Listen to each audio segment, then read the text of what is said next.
All right. Hello and welcome, everyone. So, Tempestarii is out, and now you guys are all probably very aware that I already knew how Sevagoth was yesterday.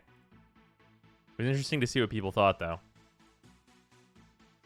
But yeah, Sevagoth, I have already messed with him, and we, as long as there have been no changes since I tested him, we know that he's already good.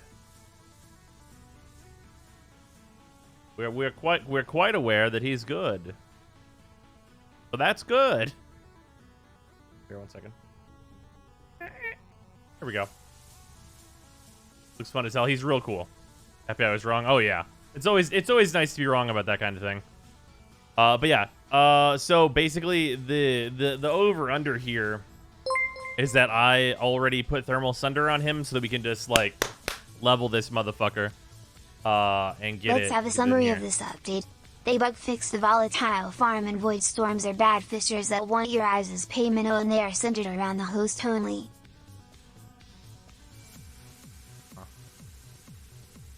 They bug fixed the volatile farm? Volatile farm. Why does the volatile farm not... I feel like I'm forgetting what the volatile farm is, but I don't know why. I feel like I should know what it is, but like I also don't know. Volatile farm. Real check. Oh, is that just getting the parts? The infinite spawning ships? Okay. Okay. Yeah. Okay. Yeah. Sorry. On the volatile, you could do that on any mission. It's not actually exclusive to volatile. Okay. But yeah. So yeah, there's no endless fighters anymore. Okay. Okay, so there are actually 0 farms in Railjack now. Yeah, just legitimately there are 0 now, huh? Okay. Well, there's that.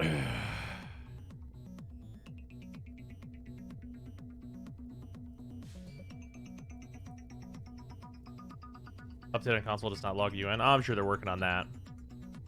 Endlessly spawning fighters was a little too much. NPC crew deleted them on spawn. Right, so why couldn't they have left the other farm that was, like, very active and rewarding? I wouldn't have minded if they got rid of that one if it wasn't the only one left. The Sevagoth quest took me less than 20 minutes? Oh, I don't like to hear that. I was hoping for, like, maybe an hour or so. We are going to level first before we do, the quest and things. Void Storm's really that bad? I have not heard anything good about them other than Sevagoth comes out of them. As a new frame, really good. As long as they didn't change anything from the test build, which I don't think anything's changed. Based on his base stats, I think everything seems to be the same as it was for my video.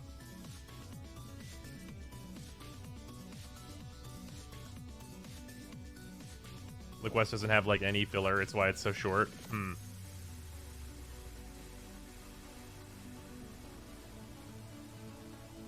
For new quest, like 10 to 15 minutes.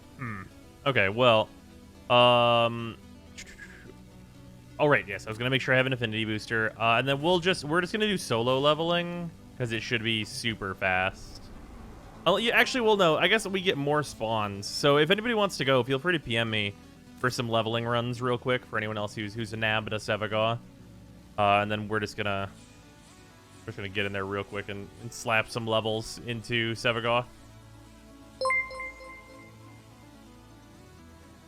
Leopard, thank you for the 100 bits. And Shady, thank you for the 100 bits as well. Also, Michael Keysman, Having played the Void Storms, it's like a buggy Void Fisher that's slightly more annoying and sometimes drops a Sevagoth/weapon part in return for 20 more minutes.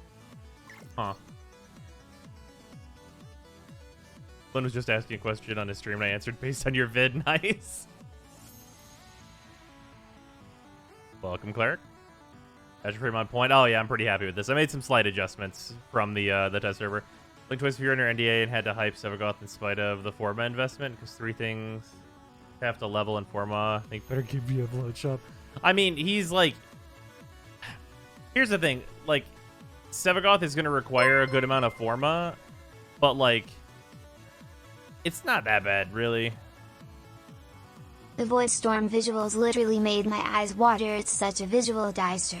Yeah, I've heard the visuals for the Void Storms are not fantastic. Also, thank you for the 100 bits. Oh wait, why is this not visible? Bloop. That's supposed to be there. Weird, that is still technically going, even though we have the initial goal completed. Should I, actually wait, chat, before we continue, should I update the goal to be its like new like stretch goal part? Is that a thing I should do? Artists didn't hold your attention long, eh?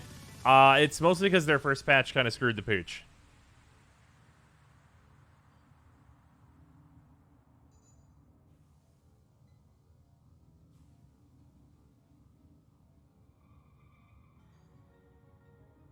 Reach.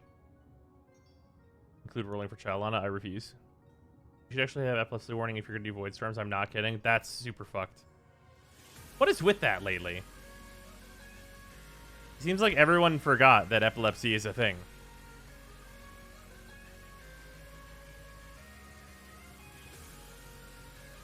Overlays.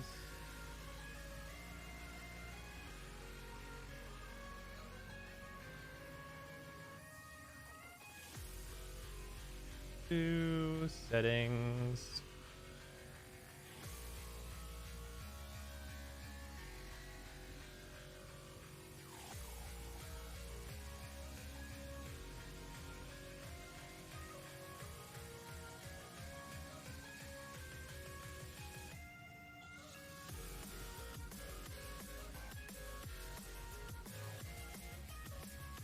Oh god, what is this? Yeah, there we go.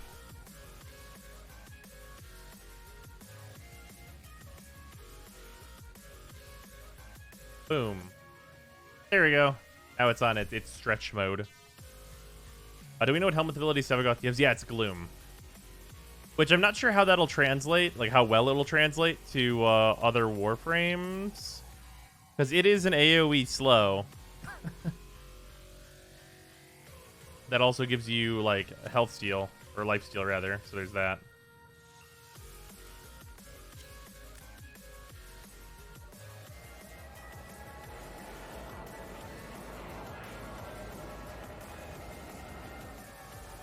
Replace Equinox's 3 to flex on Nova. Wait. What? To flex on Nova? Gloom on Zaku seems like it'd be good. Maybe? I could see that. Because you do build a shitload of range anyway. Zaku doesn't have a whole lot. Yeah, well, maybe. It's possible. Guess my obligatory is blank good prior to Bros having for any amount of time. Good news! I have an entire video on how good Sevagoth is. Because I got early access on the test server. So I actually know that Sevagoth's good already. Really, Nice thank you for the update. resub.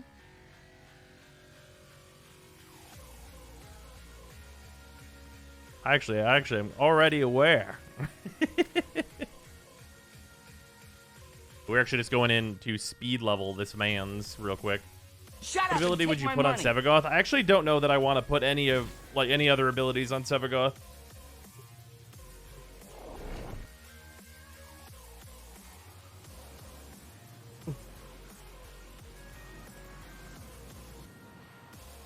Like, if you could replace something on his Shadow, maybe. But his Shadow's abilities are pretty good, too. It's actually pretty tough because all the things that Sevagoth does are good. Replace Sevagoth's 4. You can still use the Shadow when you die. That doesn't seem good.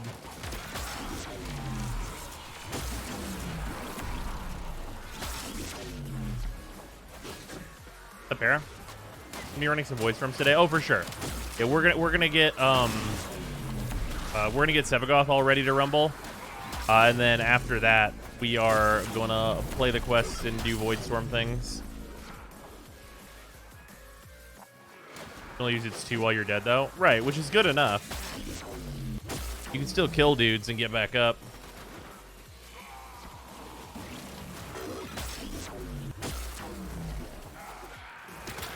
Also, interesting thing about the Shadow, you actually can use its claws, but only if you're in a nullifier bubble. So when you're dead, or that was that way on the test server anyway. So just dive nullifiers when you die? Question mark. Is it being better Valkyr then or not? He's definitely better than Valkyr. Absolutely better than Valkyr for sure.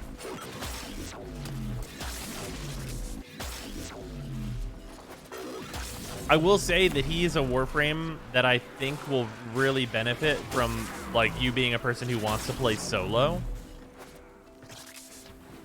Because I think in groups he will be really safe, but maybe a little slow.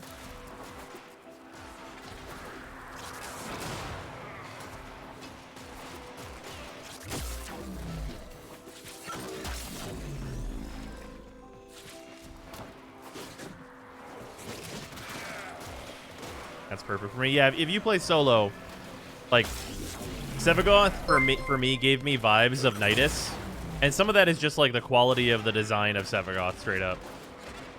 Dibs on the next slot to open up. That's fair. Just thank you for 100 bits.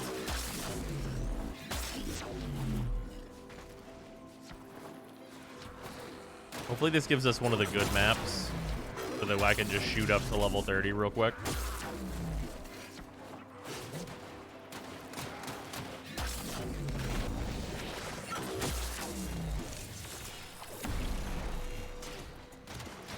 Did you change your UI colors at all? No, these are all just. Well, wait, no, yeah. No, these are. These are a different theme than the default. Or did they add like the full customization with this patch? I didn't read the patch notes. I just wanted to jump in because I just got back from walking Finn. Did a Zephyr rework come in? Yes, and it's really good. I have a video on that. The Zephyr rework is super strongo. It's really weird too, because like. Usually we wouldn't get like two kind of like back-to-back just really good like Warframe kits, but this time it seems like that is the case. That's exactly what we got. Wonderful question. Have you thought about making an Outriders endgame review? Oh, I definitely want to do a video on like where Outriders is right now. I think it's an interesting topic in terms of just like, honestly for me it's like an example of like how to ruin a launch is what they kind of did.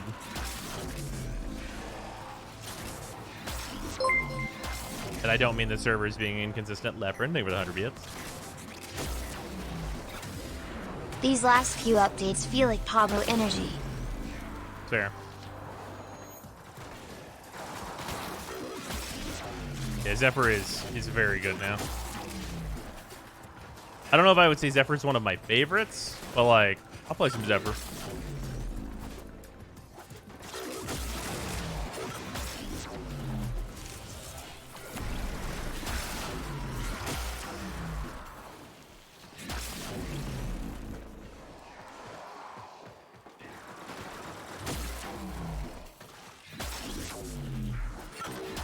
Who's ready for Outriders and Anomaly Reborn?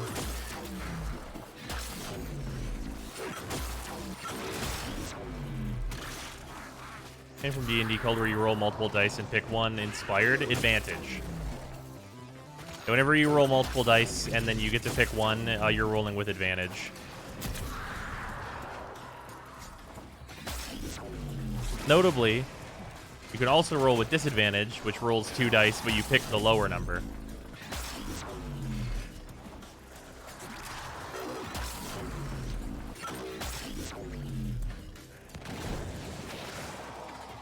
The dice rolls had this time, for real.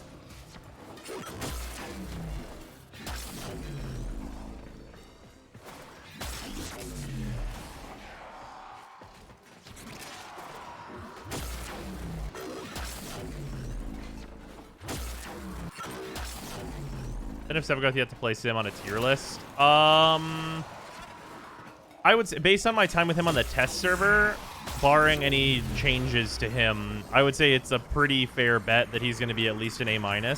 He might be a little slow for an A or an A+, but like, whatever. Being an A range at all is totally fine. Did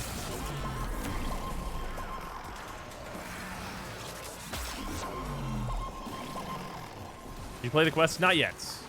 We're going to do that after we get Sevagoth up and running, because I want to have Sevagoth for the quest.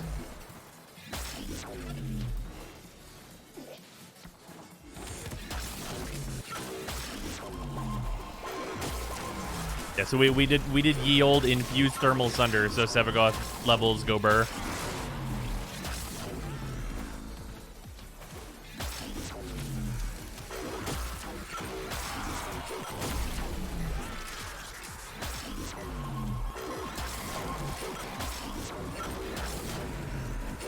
Thermal Sunder could add some nice wub-wub to Octavia's songs. So on Octavia, Thermal Sunder is actually not bad because you can proc Heat, which will strip a bunch of armor off enemies for the purposes of her Resonator killing dudes faster. It's not like a needed synergy, but it is there.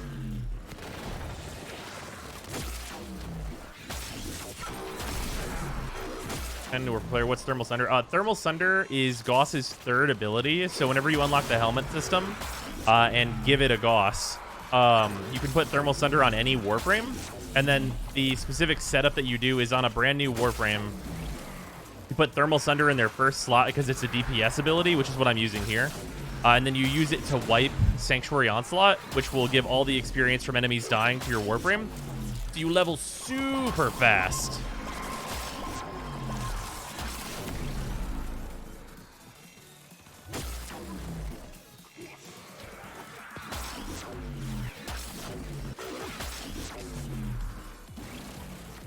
I thought it sounded like a helmet ability. Yeah.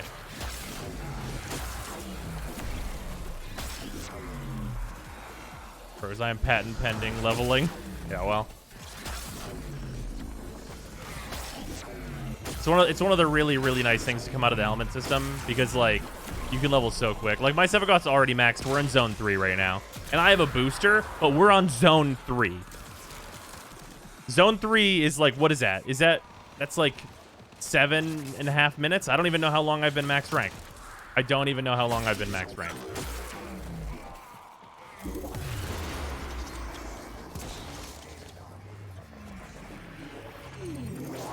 Epitaph's only these levels, though. I feel like Sevagoth is a better Baruch. Some setup involved, making him a bit slower than other frames, but also very solid and will be able to kill very strong enemies with relative ease. I don't know about that one. Because, like, Baruch definitely has a big advantage in that his waves go through walls. This is a nice explosion radius on this. Damage seems questionable.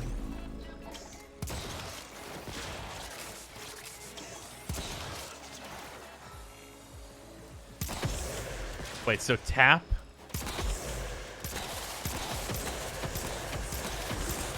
Tap is an explosion. And then the hold is like a spear? Or his weapons? It's just the one weapon. This thing seems weird.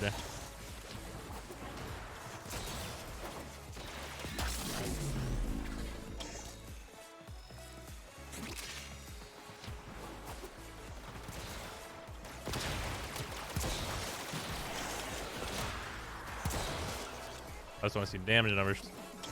Give me these damage numbers.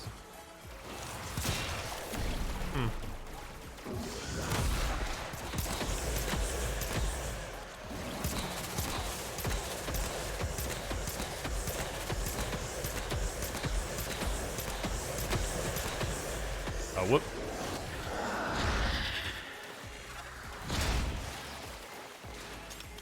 Oh, we're good. Thank you. I was gonna go get some souls, but I didn't need them, I guess. Why does it feel like it should be inverted? Yeah, it's kind of a weird one.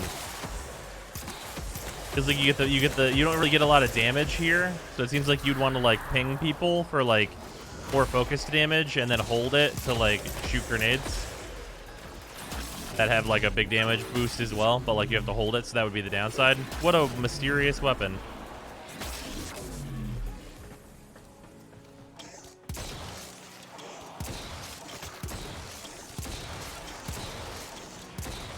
Huh.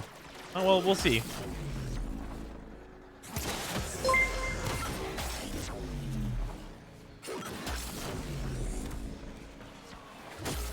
NGO, I can't help but read Sevs 3 so. As in, female pig. I wonder how TDS reads it. So-sos. Soy blah. God damn it. Just think for the 100 bits. It reads it correctly. It's an Omni tool. It's printing a few small pew-pew balls or one big Fwoom spear, I guess.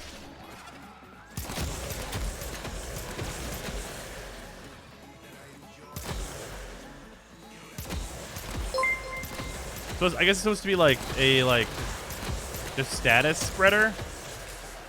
It looks like it's got guaranteed cold. Just thanks for the 100 bits. If you had another Strixhaven goal, so you wouldn't have to roll child. No, this is like we're in stretch goal mode.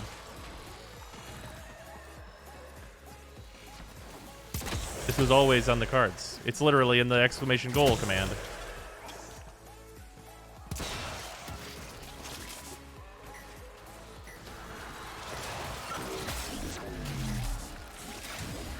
Alright, Epitaph very close. Probably will be able to get there. It's able to kill the real weak guys. Maybe when it's fully modded, it'll be like more of a thing. But I don't know. I feel kind of weird about this Epitaph thing. Imagine if cold were good. I know. You imagine a world where the cold element is good. Guys, wait. You say. Indeed. Just thank you for the 100 bits. Imagine a world. Now stick with me here. They add a mod, and it converts cold procs into slash procs.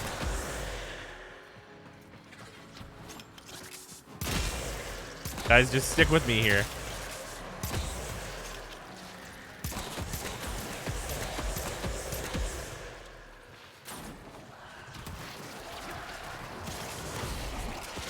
Yep, fix. Take the cold proc. Cold proc from Outriders, where cold also inflicts vulnerable. That'd be pretty sweet. Can someone... Hey, because you realized you had Venti already? Yes.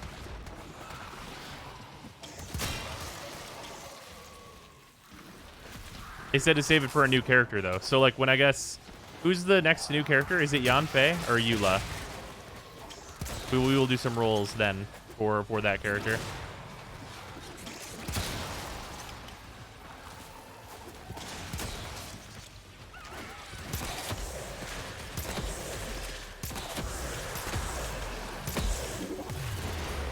Like the Yanfei on the Zhongli banner? Okay. But Yanfei's a 4-star? Wow. Hera is going to be mega simping. Ra is there. Leprin. Did Leprin go through?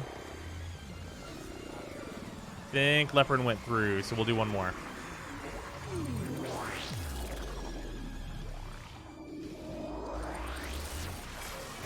Actual conversion or mechanical copy? Wait, what are we choosing between? Remember how much you asked to make me a mod this time? Oh, yeah, it was like 100,000, yeah? Yeah, we discussed this not that long ago.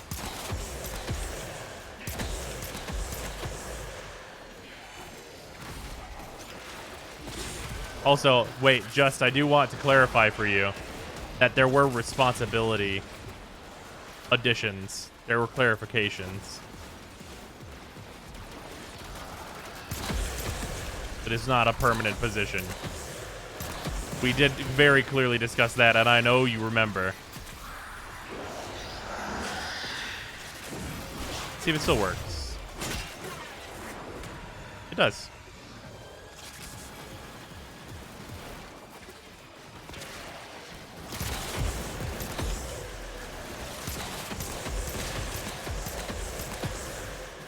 If A's on Zhongli banner, I'll probably get her, which is nice. Fair.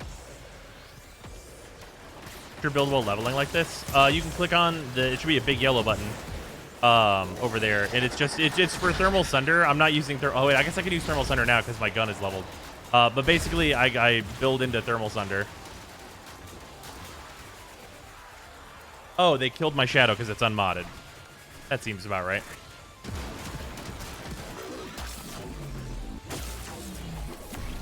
Finners on lane, maybe?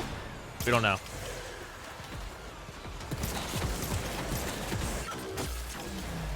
Responsibilities like I'm not going to be supporting Curly. Should obviously, how much attention will I have to actually pay? And just, buddy, I mean. Oh, it's not about attention. It's just about like not. That's pretty good. Being like a shit, more so than anything else. Like you can't just ban people for nothing and shit like that. It's not so much like added responsibilities as it is like the same things that you would not do now. A good ban reason could be comedy though.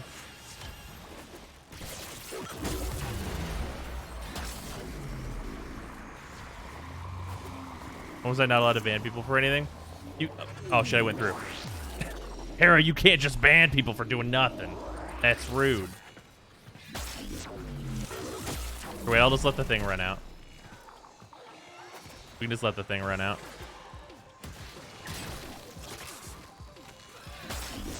Can I stand on this? Oh, there's a barrier. That's unfortunate. Is comedy a good reason to time out? Yeah, oh sure. Yeah. Short timeouts for comedy are fair. Para does that shit all the time.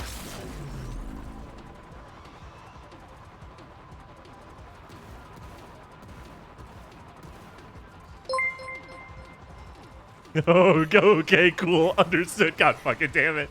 Well, guys, I think we're getting some Strixhaven boxes. Understood.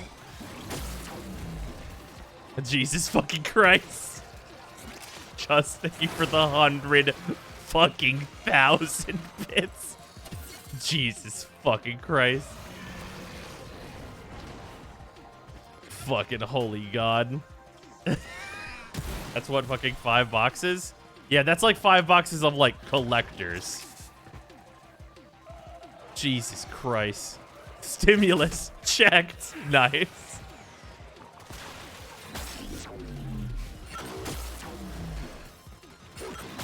Holy fucking shit. Okay, well. I do the things I say I'm gonna do. Let me scroll up here.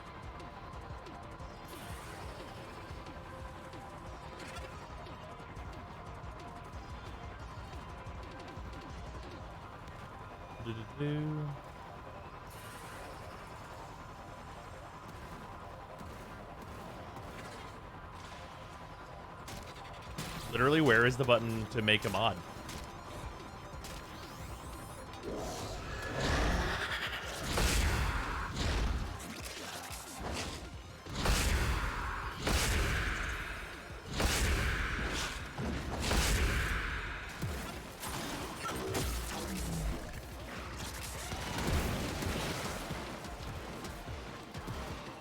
Been 8,000 years since I modded somebody. Give me 1 second.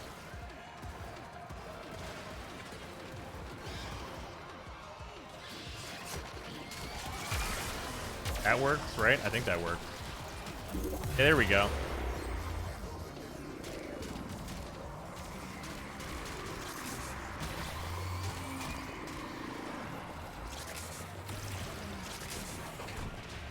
Oops, banned. Can you imagine?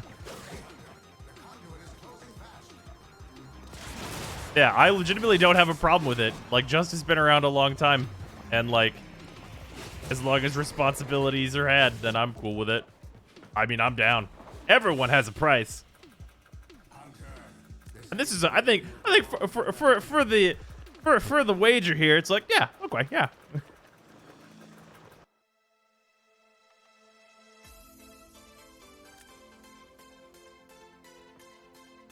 Wow, man, just a mess. You used to be cool. Now you sold out by giving pros a lot of money. That's how selling out works. Wait, can a mod actually ban themselves? Is that a thing you can do? 100 bits is $1, Convict. What do you think of the quest? We have not done it yet. We are leveling a Sevagoth first. You can unmod yourself. Bruh. Just good lord. No, a mod cannot. Oh, okay. $1,000 for mod is a fair price. I mean, I think so. I didn't think that was outrageous at all. I'm way into it, personally. This goal is annihilated at this point. Just has more than adequately broken my fucking melee shield for the rolling for child. For a power move, unmod yourself and donate another $1,000. Can you fucking imagine? Time for a Stretch Armstrong goal. I think we're good. I don't think any more Strixhaven is going to be needed. Just 3x the goal. It's fine. That was that was 3x the stretch goal. The original goal was 12,000. That's like it's almost 10 times the original goal. Surely this includes child? Absolutely not. Just does not want to have anything to do with Genshin. Which is absolutely fair. They're like an LGS you can just own now. There's an LGS that will be very happy with me. All right, Epitaph, you're weird. I'm gonna look at your stats more closely now.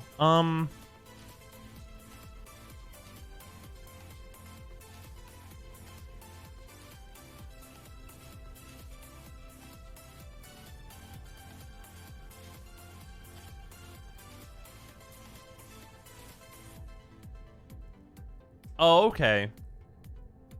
So the radial attack just does... So the radial does a small amount of damage, but if you actually hit the enemies with the quick shot, it does, like, pretty good damage still.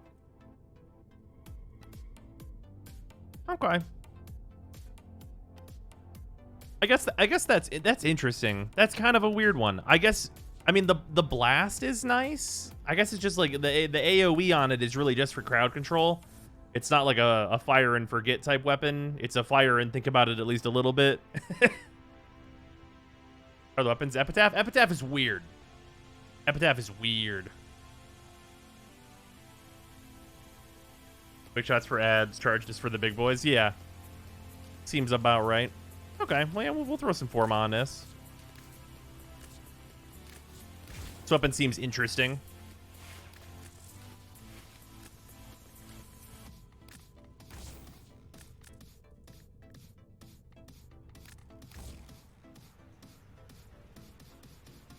I should invert that.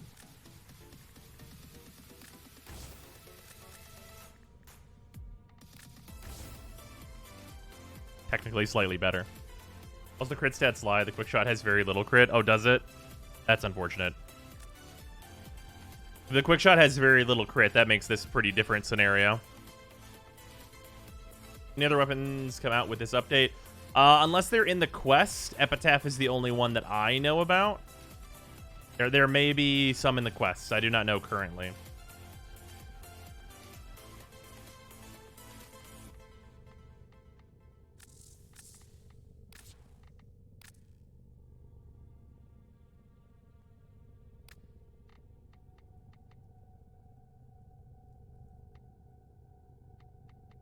Upgrade.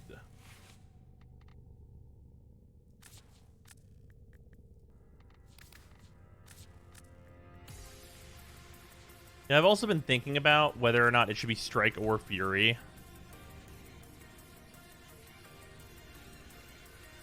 think it's probably Fury is a little better.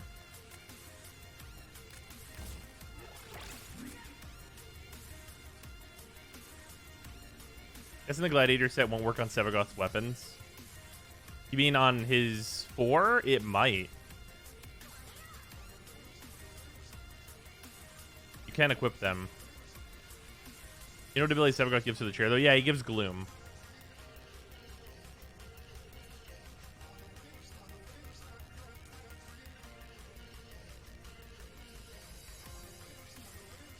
Excuse me while I just go to my literally my own video to remind myself what I decided was the good build for the Shadow. Just give me 1 second. Literally, like, what was the exact build that I put together on this? 1 second.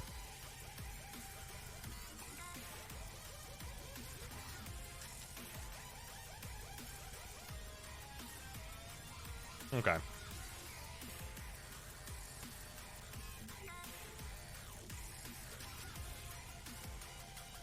Frames could use Gloom well. People were talking about Zaku earlier, which is interesting. Yeah, Trinity, I guess, is one. I guess. It's better than her 1. And then, like...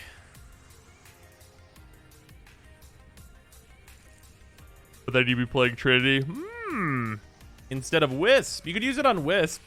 If for some reason you feel like you need that effect on Wisp. For whatever reason.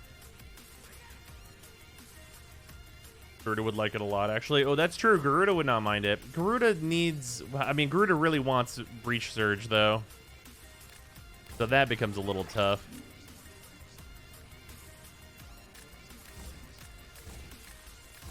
Anyway.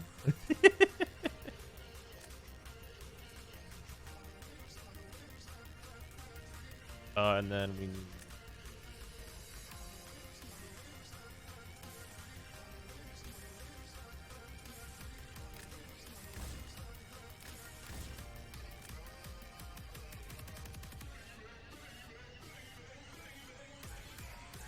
and then... I'm gonna see how Mobilize feels on this boy. We're not gonna have an increase to range yet, but I mean, the base range is fine.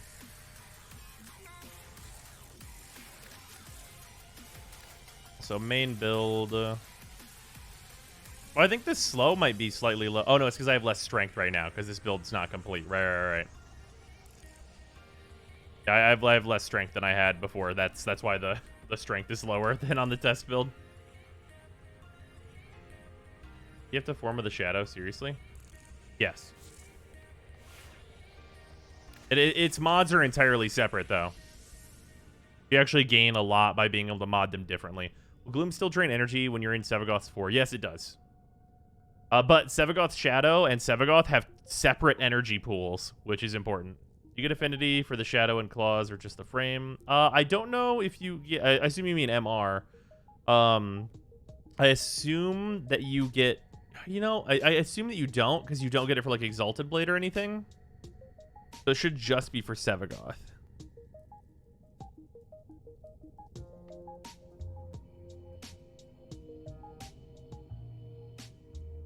Okay, so on Sevagoth's Shadow, the other mods that I want to add are Augur Secrets and Stretch, ideally. So to add Augur Secrets and Stretch, sadly I wouldn't be using this V polarity. I wonder if, you know, how long does this last? This is 10 seconds. That's usually more than I need, I feel like. And this doesn't need duration, really? Like, I could lose a little duration and be fine. And making Death's Harvest stronger is really all I'm doing, though. Although I guess making Consume stronger means it's easier for me to stand back up.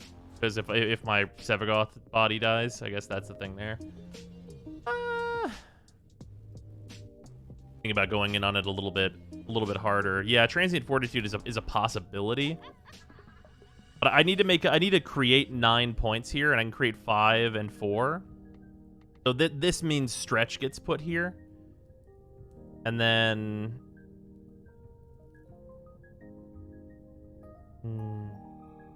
Yeah, I'd have to not run Mobilize, actually. Oh, did I math wrong on the test build? That's unfortunate. I don't know what y'all think, but I think that's pretty. Yeah, if I put 2 dashes in, I can fit Stretch. And then if I put 3 dashes in... Oh, no, Stretch... can only require 5 points. So I put 1 form in, and then a second form in, and then Stretch is in, and then I can get 4 points and 2 points here, which means I would have to remove this at some point, and then it'll all fit. Okay, no, I didn't math it wrong. I'm just thinking about it poorly now. Okay, yeah, so this whole build that I want to go for will fit. It actually will not fit with Transient Fortitude without an Umbral Forma.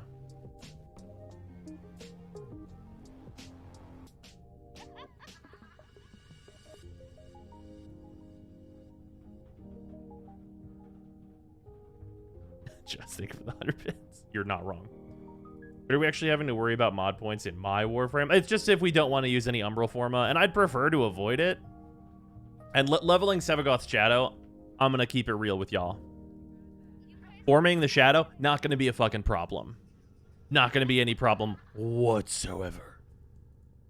Like, leveling the Shadow is going to be actually the most trivial.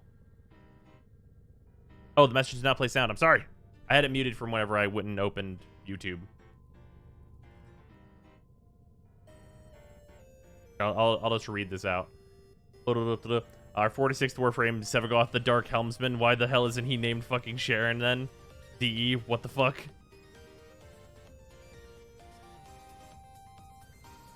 Always buy more Umbral mods from Samaras and get a rank 6 Umbral Fiber to save points. That's true. That's really true. Yeah, I could get the unranked Umbral Fiber. I always forget that that's a thing, because then this takes 10 less mod points. So then that actually means if you did the unranked Umbral Fiber, this takes 10 less points, which means that you only put one Forma in. Yeah, you could one Forma Sevagoth's Shadow if you just don't have a leveled Umbral Fiber. You read Karen again? Karen, Sharon, whatever.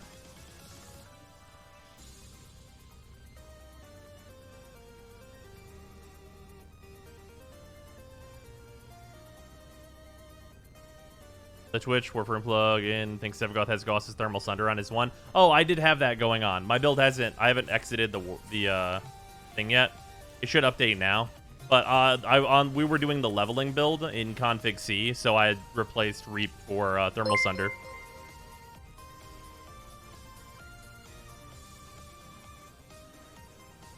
I wonder if Justin was it gets it right. Karen.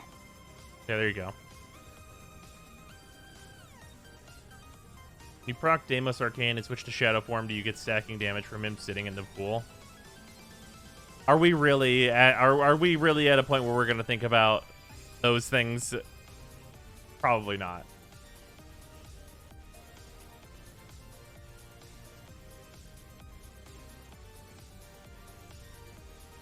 I didn't notice it. Just thought the app was messing up. Nah. It's just subsumable. Abilities are red in the overlay. It's because they were changed. Oh, are they a different color in the overlay? I actually did not know that. That's cool. Other Oberons in Railjack and Trins on Pluto. Is Wisp the most accessible healer too? Ooh, you know, wow, you might actually be right about that. Wait, is that true? Is Wisp not only the best, but easier to get than Oberon and Trinity now?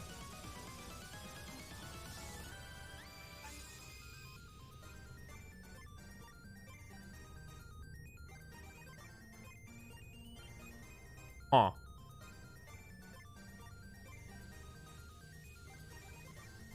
You have to complete Pluto to get the Ropolo list. You don't have to do the boss fight to get Trinity, though.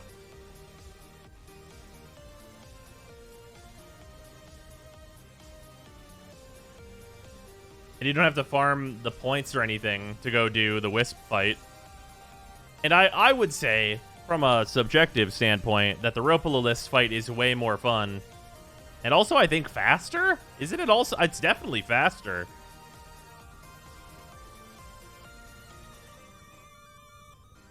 And bonus, you get the, like, Organ Shatter, like, variants and stuff. And, like, the Organ Shatter variant is legitimately used in builds.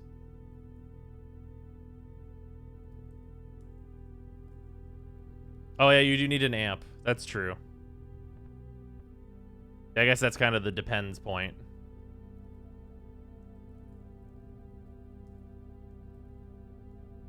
Organ Shatter comes from the Fortuna event. Oh, am I mixing that up? Oh, right. It's the weapon-specific ones that come from the Ropolo list, isn't it? Is that how I'm mixing that up? They're all the weird silver mods, but they're the weapon-specifics.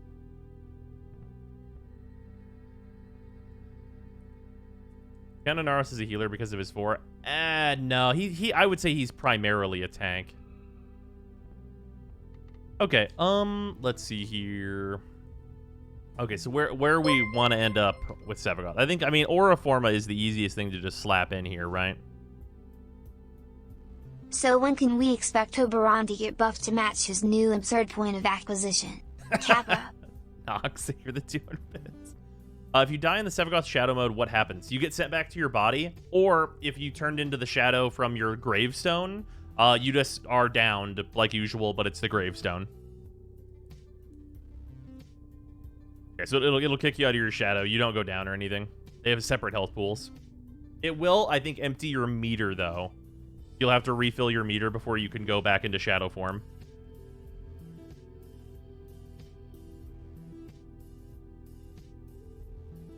Blooms speed people up with negative power strength. I don't know. You have a good thing for Helminth to be able to do... Replace passives with Helminth? Probably not. Chat's initial thoughts on New Warframe? Well, you know my initial thoughts. I got that video up already.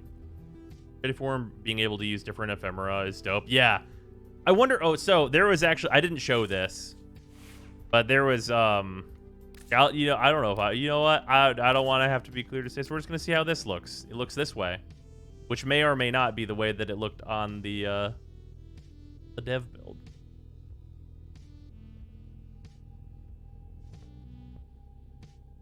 Imagine if these were like giant, crazy wings, like behind him completely. Be sweet. Check non-shadow form with the wings. Oh, it looks sweet. Cool, actually. Actually considered doing the like angel look to accompany the way my Trinity looks. That snowball animation seemed very JoJo. You know what seems very JoJo?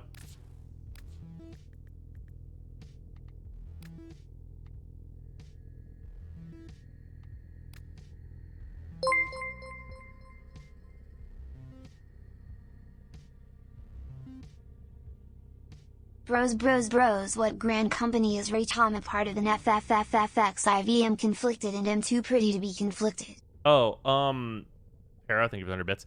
I'm in the Limsa Laminsa guild. I believe that's how I say that city's name.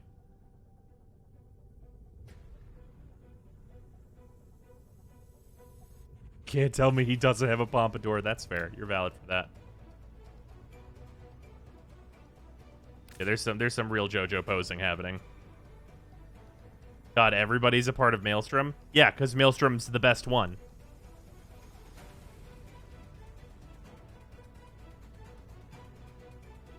Seen the animation for the new Mirage Agile? I have not. I've not messed with the new Mirage skin yet. Mostly because it's Mirage. Regardless. Anyway, upgrading. Okay, well, let's see here.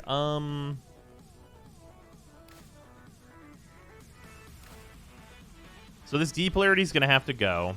So we can do that right away.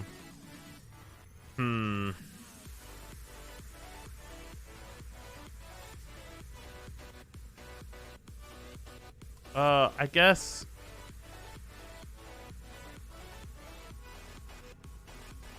I mean, we just put the dash in right now, or we put... I guess the aura form actually gives us more points right now. So we can put it in the auger mod. I guess that's probably the first thing to do.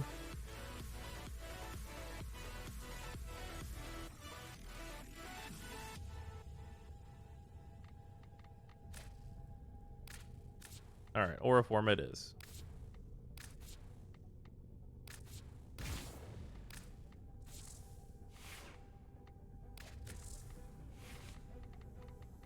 And then here we can go ahead and... so this first dash, I'm not going to convert out of this in case I like decide otherwise for some reason. Just very unlikely, I would say, but... Definitely need a dash in here.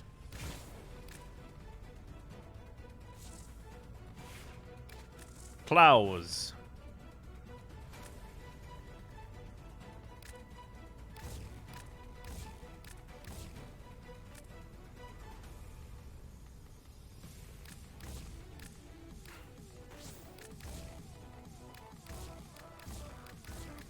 There we go.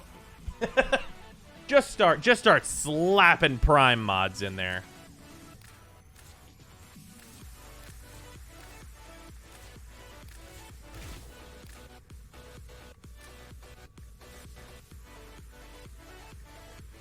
Actually, I'll put viral on here first.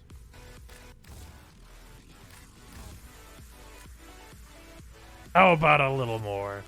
Want blood rush and stuff on my exalted? Same. It's worth noting the epitaph secondary, the first secondary that can actually benefit from the hemorrhage mod. Interesting. Really wish. Oh no, gotta go up. Think it'd be OP for his shadow form to be able to use subsumed abilities? Probably. I really wish they do the completely separate form thing with Equinox. I don't mind investing the form if needed. Yo, same. I absolutely agree. I would really love both forms for Equinox to be separated. That would be actually fantastic.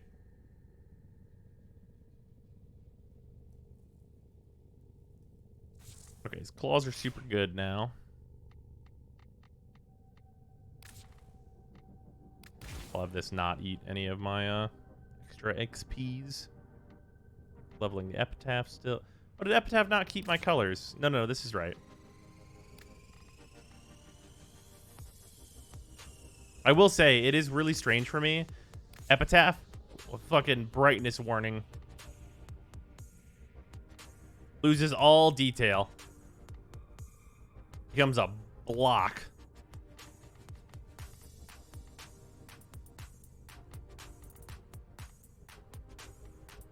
And it shifts like directly into being gray.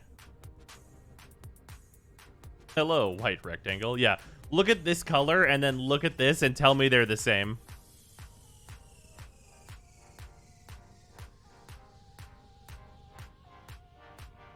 Hey, that's that thing that you use to test water hardness. God damn it.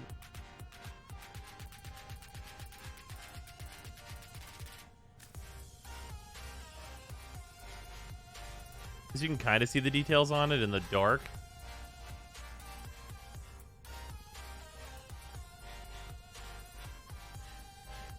But is this a record in the video on YouTube? He has more forma. Oh, I was on the test server. That doesn't transfer over. Yeah, I do not get to keep that progress from the test server. I also had limited time.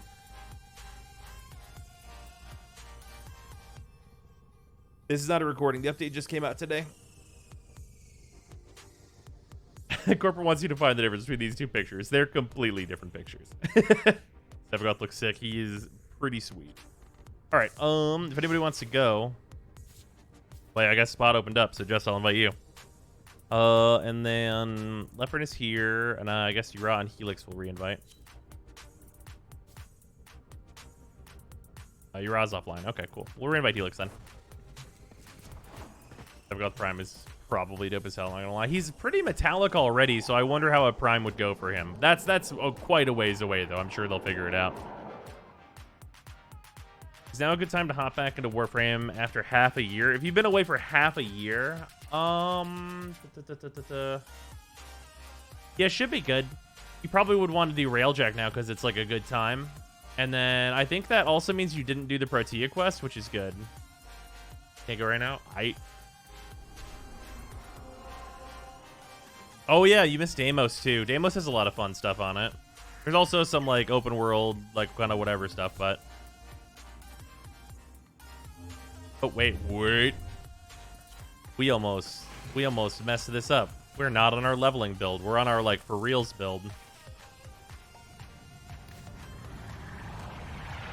We have more points now, so earn.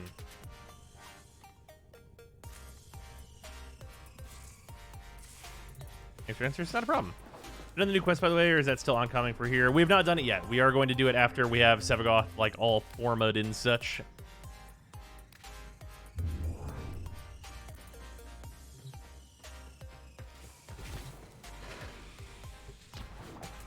Yeah, it came out last June. Oof. That is exclusive Sindana. It is. Yeah, this is the Sevagoth Sindana that I have on him. Which I think looks really good for him, which is, you know, I mean, to be expected in a lot of ways, but.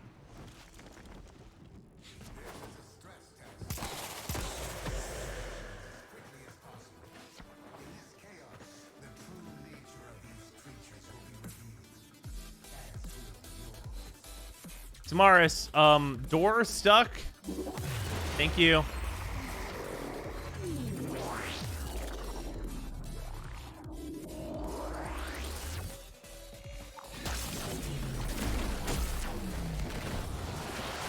What ship is that? That is the Zephyr Deluxe ship. It is really sweet. It is definitely my favorite ship now.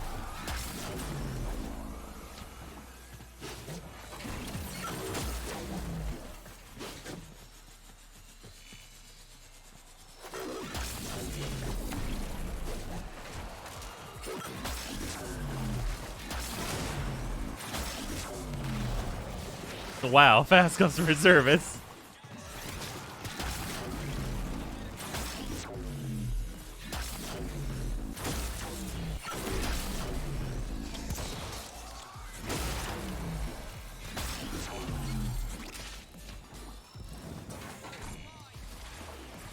In the Destiny 2 Sparrow. Yeah, it's a really cool ship. Ow, come on now. Destiny didn't invent ships that are angular.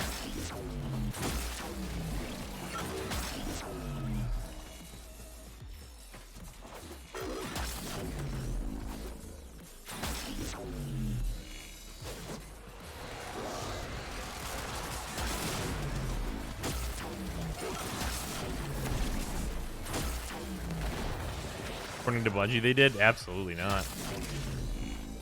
I sure hope that's not according to them. Because that's Aloy.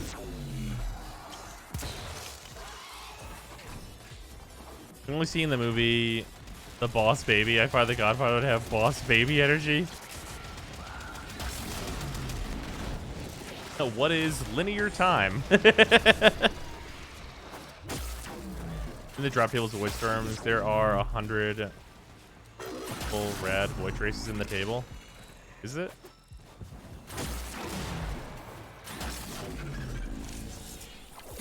I mean, like, I was shown the drop tables, and, like, they didn't seem super great.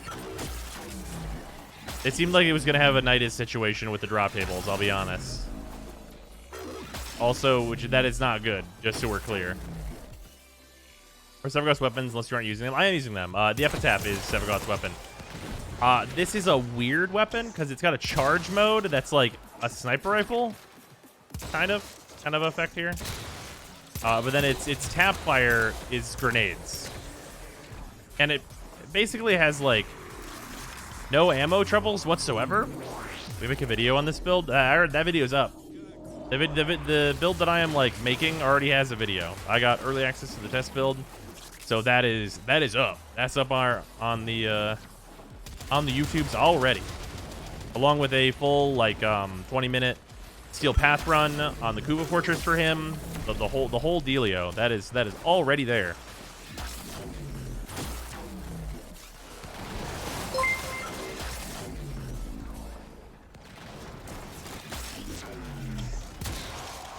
No, Frozen. Aloy is that chick in Horizon whichever. Ah, yes. Speaking of which, did that new Horizon game come out? Did that happen? Or yeah, is it happening? Is it that soon? Question mark? Well, a new Warframe that's pretty good at first release. I mean, Protea.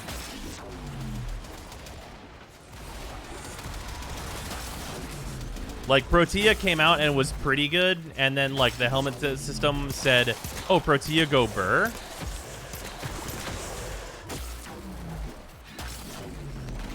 Forbidden West is not out yet. Okay. How's the update? I mean, Sevagoth's great. I haven't done the quest or anything yet, so we will get to that stuff, I'm sure. Unreleased Protea was garbage, though. Yeah, I guess that's fair. Well, she wasn't garbage. She was just, like, really mediocre. They buffed her pretty quickly, though. I'm gonna consider it to be like the Warframe was good at release if they're good within like 1 week of their release. You know what I mean? I think that's only fair. Because there are Warframes that got released and have never been good.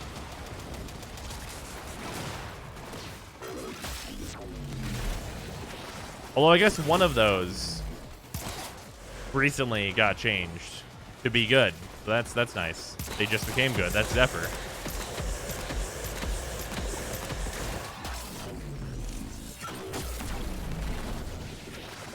Oh yeah, Wisp was nutty on release. That's true.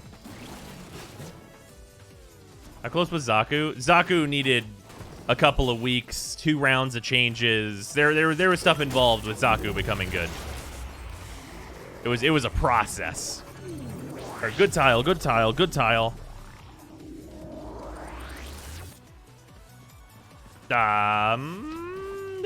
It's a painfully average tile.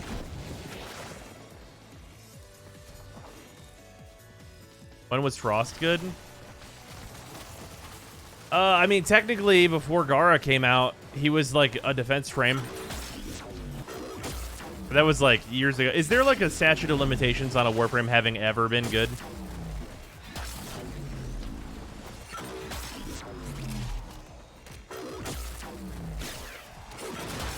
Just left.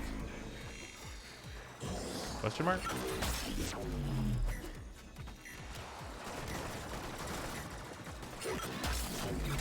Why did host migration? I do not know.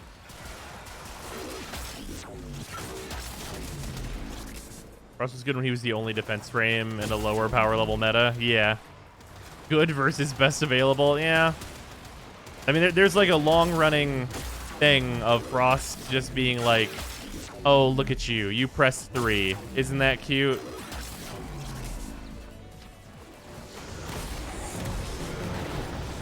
And then some crazy people who would tell you that the just press 3 build on Frost is good, which is baffling. Frost is a pretty good general snap. Use Armor Strip, Avalanche, and Thermal Sunder. You can do serious work even in Steel Path. Only trouble is energy. Is that the only trouble is energy? That definitely does not sound like your only trouble. Using Thermal Sunder and Armor Stripping Avalanche? Man, where are we? When are we?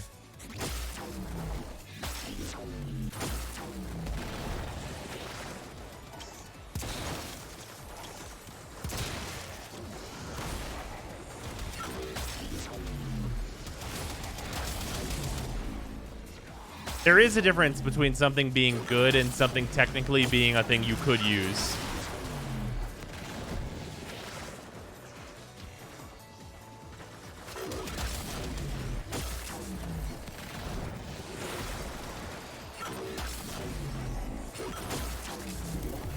Avalanche with Empower is fun. You get more mod space from Empower. Yeah, but like, what are you doing with that extra mod space?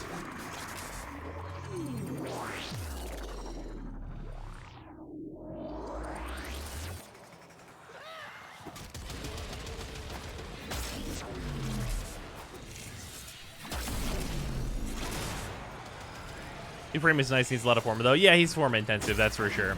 We'll count up the forma when we're done. Luckily, you can forma him like each different part all at once after your first leveling round, so that's good.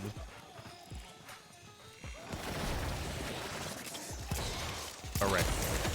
Only the tap is AoE. Very weird to get used to.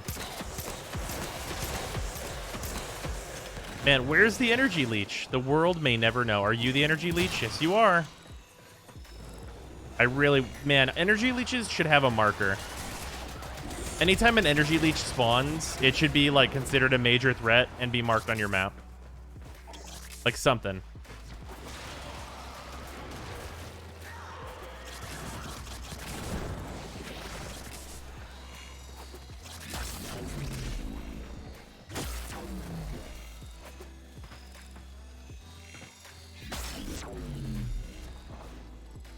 Oh god, I found the casino in FF14. Yeah, isn't it sweet?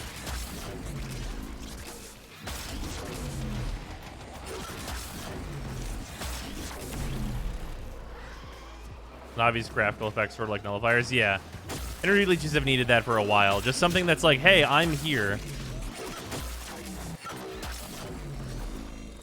In the thing that everyone has been asking for years, he ignores this energy leech feedback harder than Univac. Yeah. Well. I know there's the capability to mark a unit whenever it's a priority target. That's a thing that exists, for sure. Plus Bloom, plus Arcane Eruption, gnarly CC. How's the update so far? I mean, I really enjoy Sevagoth. I cannot wait to have him all put together and just, like, be able to bring him on stuff. He's more of, like, a generalist, but that's quite alright with me.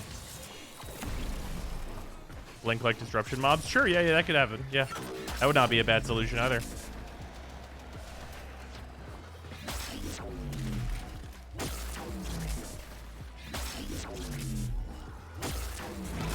Make energy leeches give 25 energy when they die. Well, I mean, you could do that too. I mean, I'm not against a refund for it, but I just want to know where the fuck they are. I don't like having an AoE that is invisible, and I have no idea what its origin is.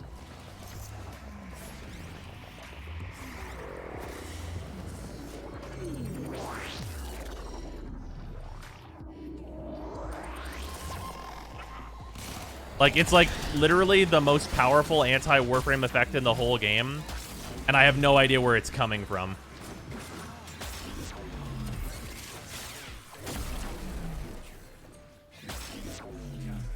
You infuse an ability on your shadow? No. That would be wild style, though. Or just add an XMI or to leeches, just like elemental XMI I already have. At the very least, you know you're losing energy. I mean, I know I'm losing energy. Oh, I definitely am very aware. I need to know where they are.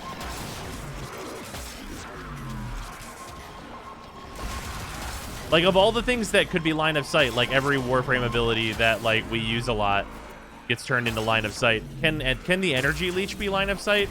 So at least if it can't see me, I stop draining energy. That'd be a really nice one. What about enemy line of sight, huh? The thing we never really figure about that one. Enemy literally can't see me is applying the best possible negative effect to every Warframe in like a fucking 30-meter radius.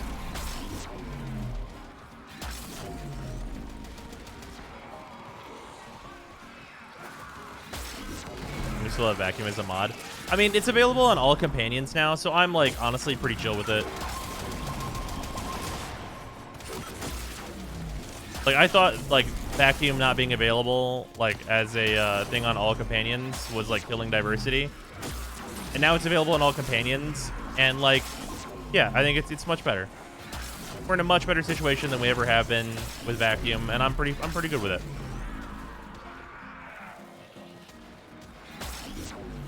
Does Evergod's Shadow have any alternate stances, or is it currently locked like Brug? It's locked like Brug. It's its own unique thing. It's a really good stance, though.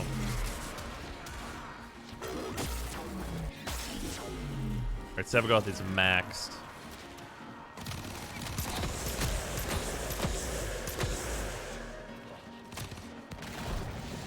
Vacuum should be default and have a mod that deactivates it like Titania's augment. Sure. I mean, that would be better. See, that's the thing, though, is that, like, I'm at the point where, like, if you were to tell me, like, oh, it should be this way, I'd be like, I mean, sure, but I think, like, it's about the amount, how much better, oh, whoops, I was standing right where the portal appears. How much better would, like, putting time into that change be than putting time into, say, the change to make it so that we know where the energy drain XMI are. Like, I think that, like, where the energy drain XMI are is actually, like, a more positive change for the game than making it so the vacuum is, like, truly universal, right? Because right now it's, like, it's basically universal. You just have to equip a companion.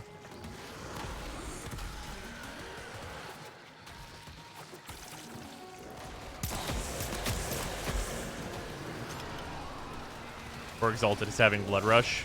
Yeah, that'd be nice.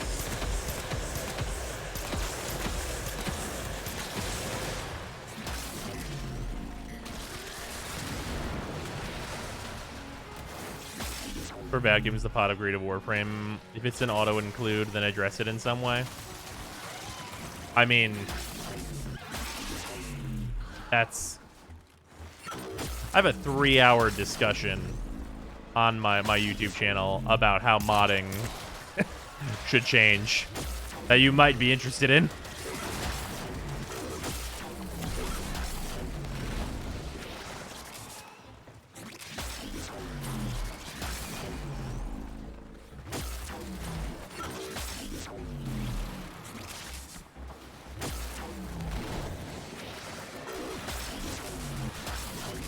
Good podcast style video, yeah. It's a very long discussion. It really was. I should shorten that video up.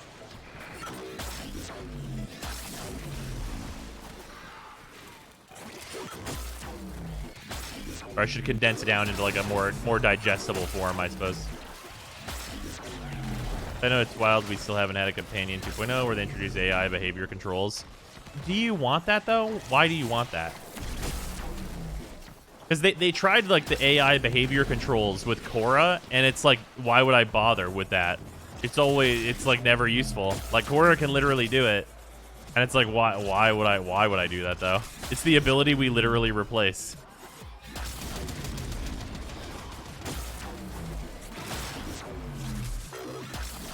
Been out of the Warframe loop for a bit. What frame is this? Is Sevagoth, the new frame just released today. Have a builds video and such up on the channel already, as I got early access to him. Yeah, Epitaph's not leveled, but I'm not pressed about it. I'd rather put the rest of my Sevagoth forma in.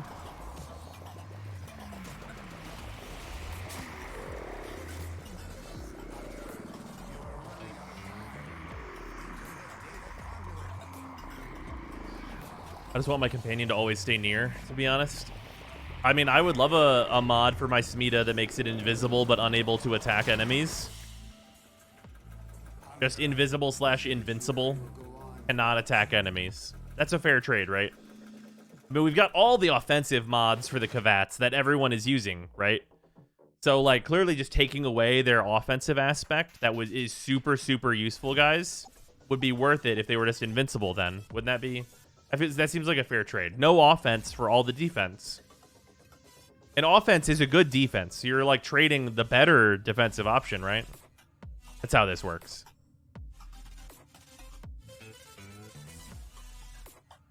Pulpals are used so much and it's just because they don't die. Yeah, you're not wrong.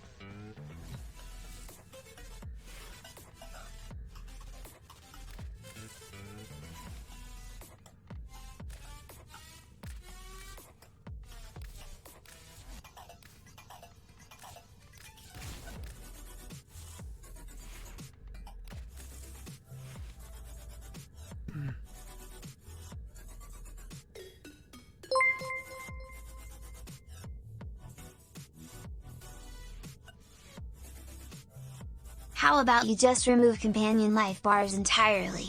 Why do they die in the first place? By making all the pets die immediately in higher level content, you're making players choose Lupa or Smita. Yeah. It's true.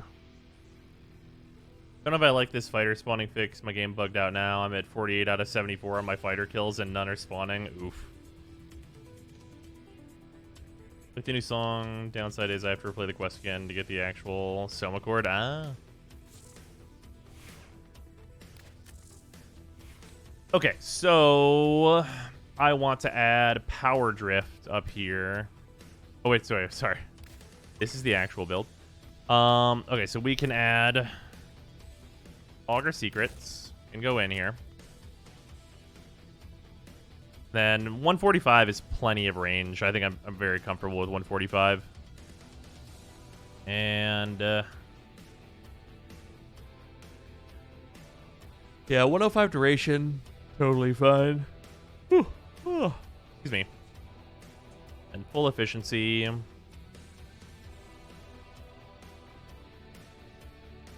then we're gonna have Power Drift up here, and then Prime Flow. So yeah, so we're gonna have to go for a dash here. That'll give us 6 points. It's a little unfortunate. I wish it was one more, but you know it's gonna be lose some. Actually, you know what? Should I throw an Umbral Forma on him just to speed this up?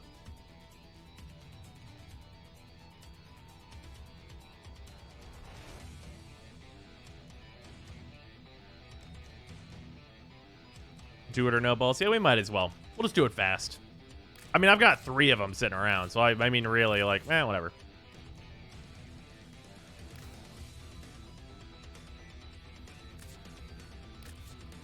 We'll just replace this right now.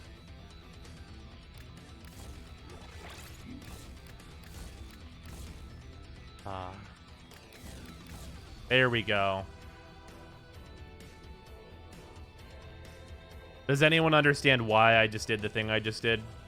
Because it makes my brain feel good about it.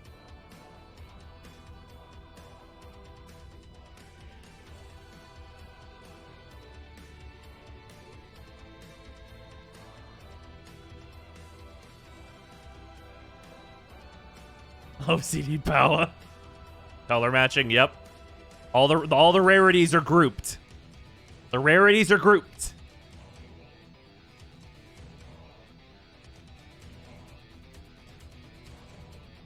Does Evergod's video have the color scheme in it? I don't believe so, but that is available in the widget. Okay, so then the other mod is going to be Prime Flow, which will go right here. Yeah, Prime Flow will go right here, and then Power Drift will go up here, which I guess we can put Power Drift in right now.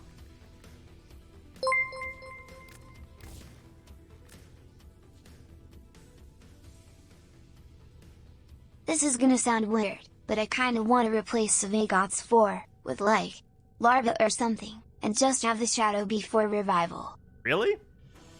I mean, I guess you could if you were just gonna use like his 1 and 2 combo to DPS. I could see that.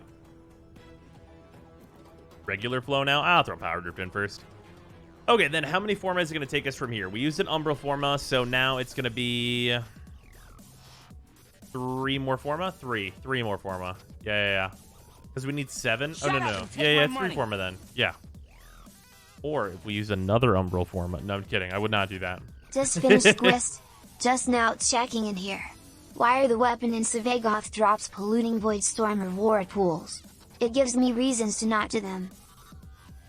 That's fair, Picker. Yeah, I saw the drop tables. I haven't done it yet. But yeah, I definitely agree. Also, thank you for the resub. Much appreciated. Okay, so...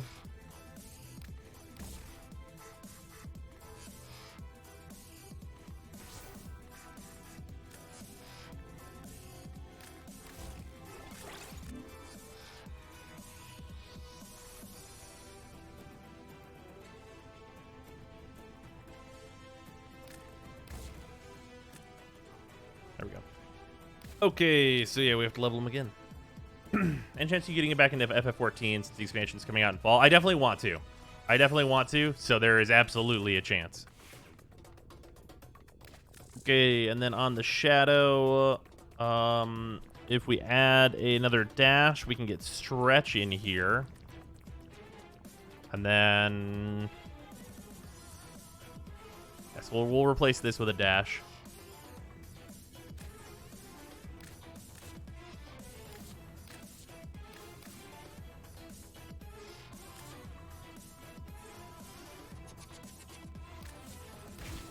Just watch the Savagoth vid. I need this boy ASAP. Fair.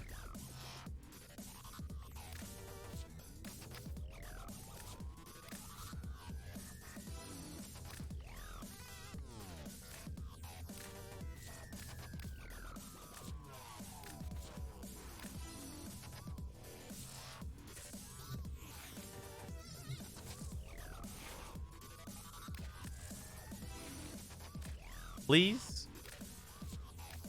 Over here. I just want to organize it. Okay, well.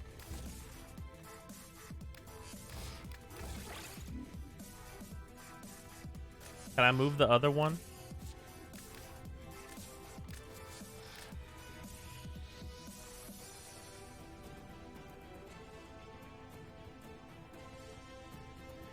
I've been bamboozled.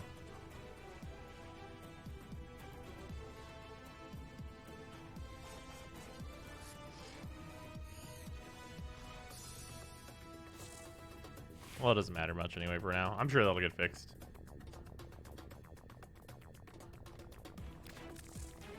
So 3 Umbrals set up, make him very chonky. Then we have the duration, the efficiency, and then the strength. Ooh.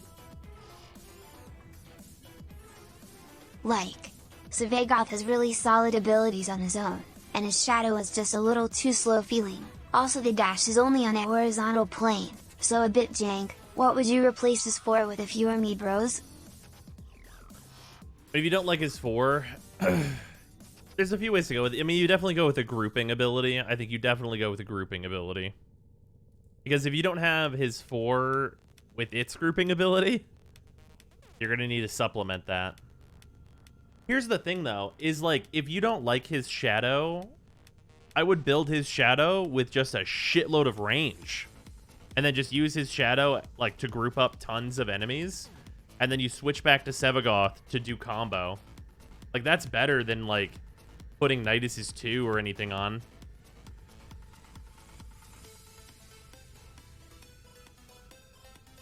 You can't quickly toggle between them? Yeah, you can. Because of the stupid meter? What? I mean, you build the meter super fast by using the combo I assume you're building around. If you're not building around his, like, 1 and 2 combo, then, like... Oh, you get Gloom. Or, well, this is Death's Harvest. You get Gloom from the helmet. What are the new weapons? We have the Epitaph, which is a very, very weird arm-mounted gun.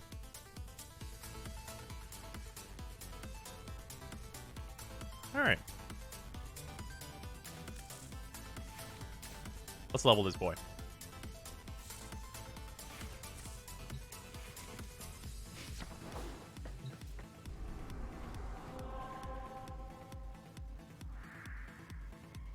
Off topic, but I'm surprised with how fast hardcore players can level stuff. They haven't just made MR the starting level of formed gear.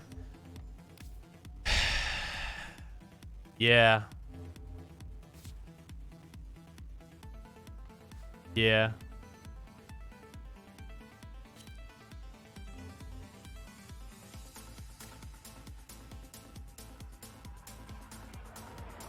You know what would be really nice is the thing that's been talked about a few times that I think they even said they wanted to do at one point, but I'm not 100% certain about that, is just making it so that your MR also, in addition to giving you the points, gives you the level of ability equal to your MR you should be at. So if you're MR 10, you have your whole kit. One strike and I'm out. Ouch. Oh, did you drop? Oh, my bad. I thought that somebody else left.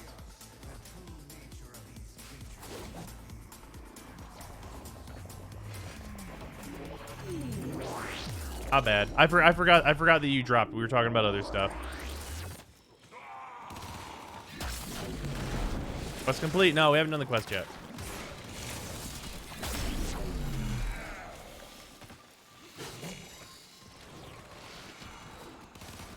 Wolverine today. Sorry. Thinking about other things.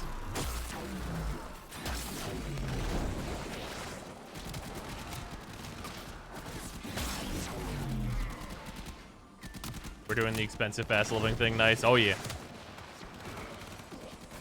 And we are not getting the good tiles today though. Steel DR on Sevagoth, he good.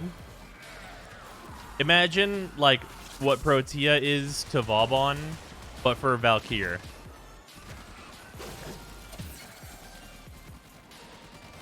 That's expensive leveling. So I subsumed Thermal Sunder onto my build just for leveling because I need a DPS ability I can use from level 0. I spend the resources to helmet Thermal Sunder on so I can level faster.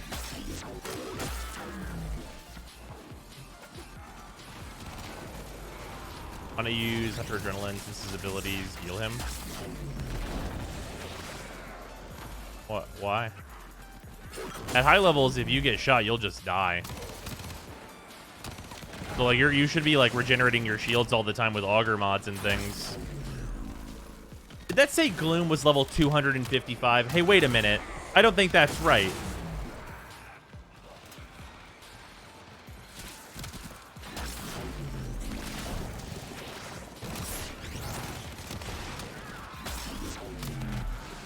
That may, in fact, be incorrect.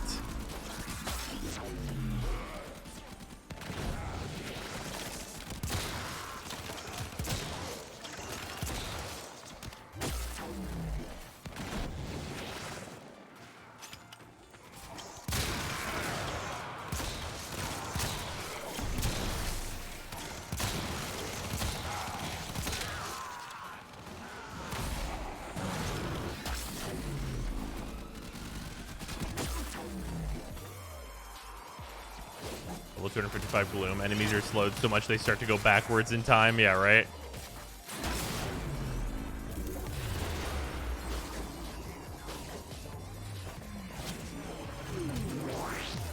Requiem. God damn it. It's a really weird color gradient out here for a second. And we just cannot get the good tiles today. Integration can still soft lock the game on Railjack. Couldn't exit the Railjack nor abort the mission rip. That's unfortunate.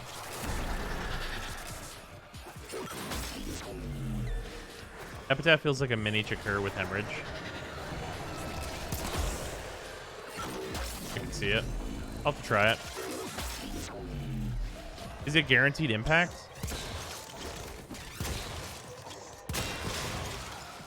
Impact proc.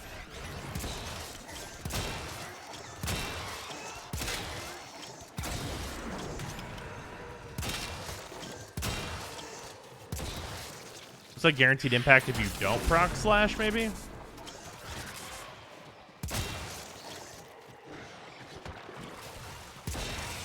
Interesting.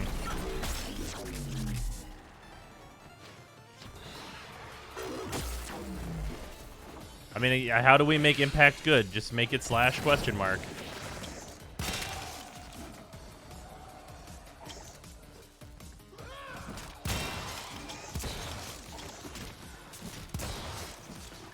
There's another energy drain. There it is.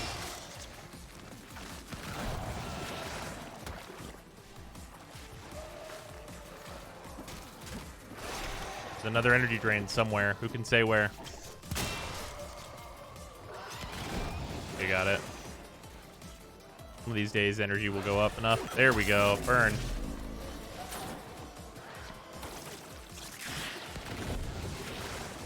This is the exact thing.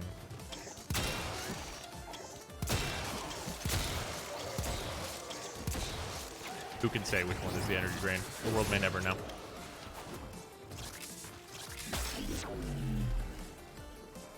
Impact good, instant dismemberment. Then we're gonna just damage over time build if you want damage. I want per bullet damage. I mean, depending on what level you're playing at, there's per bullet damage. But high levels, you do go damage over time for sure. Was it Epitaph is battery based? Neat. Oh yeah, if you're doing the charge shots, there's no way you're running out of ammo with this thing. Like it's just it's not gonna happen.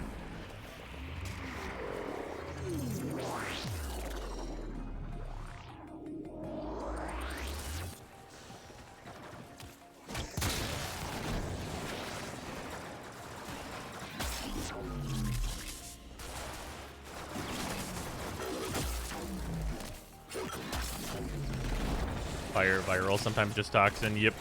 Best way to get Arcane energized, trade for it. Or wait for an event that has it as a reward. Those are the two best ways to get it. Not the only, but best ways. It will generally take you less time to wait for an event that has energized as a reward than it would take you to just farm it from the other available locations.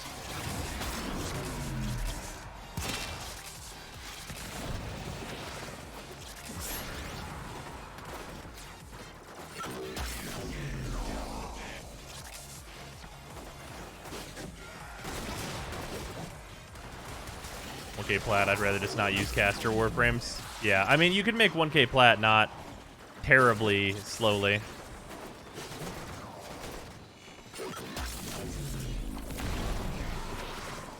Scarlet Spear or Orphix Venom faster for Hurricanes? Scarlet Spear, I think, was very slightly faster. They're pretty similar, though.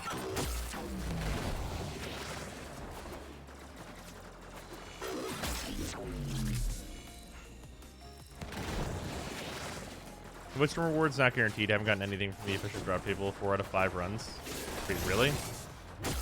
They might be bugged, I guess, maybe?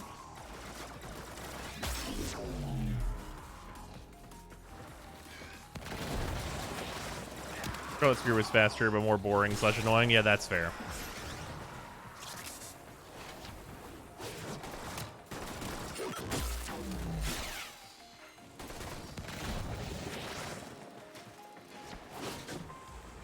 Let's go back to Outriders once the white bug is fixed. Yeah, I do want to go back to Outriders, but like, it's gonna have to be more than just the white bug being fixed. I think they really like annihilated like the goodwill they built up, really, like almost on purpose. Like they like built up I would say quite a good amount of goodwill from having a game that was good but just launched buggy, by then taking that and then just nerfing everything everyone was using. That's real rough.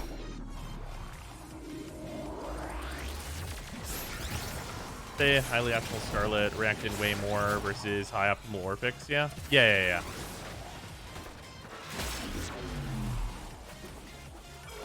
I tend to agree.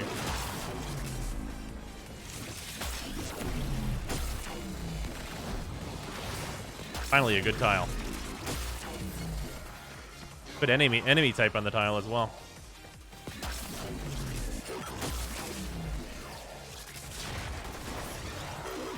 Shut up and take my money.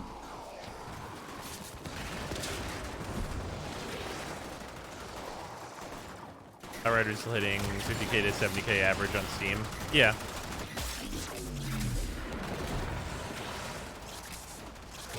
Obviously, not everyone is at like mad about it, but like they were at like 120k.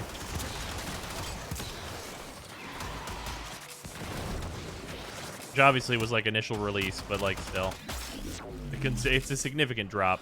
And like you would think at release it would be like, well, you need to retain those players as much as you can, right?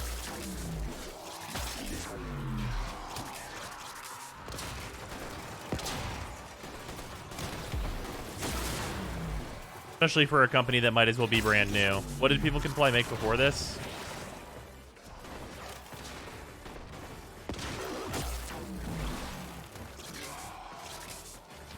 Bulletstorm? Yeah, they might as well be brand new. I barely remember Bulletstorm. I think that game's wasn't Bulletstorm's whole thing like a game where they swear a lot? Like, essentially? That's like what I remember about Bulletstorm.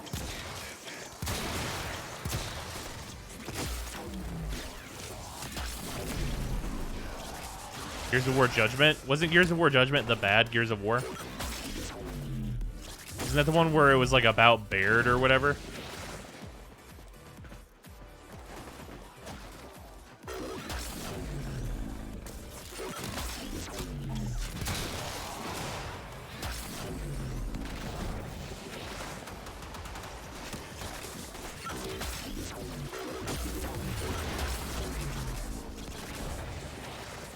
Gears of War Judgment is arguably the worst in the series. Yeah.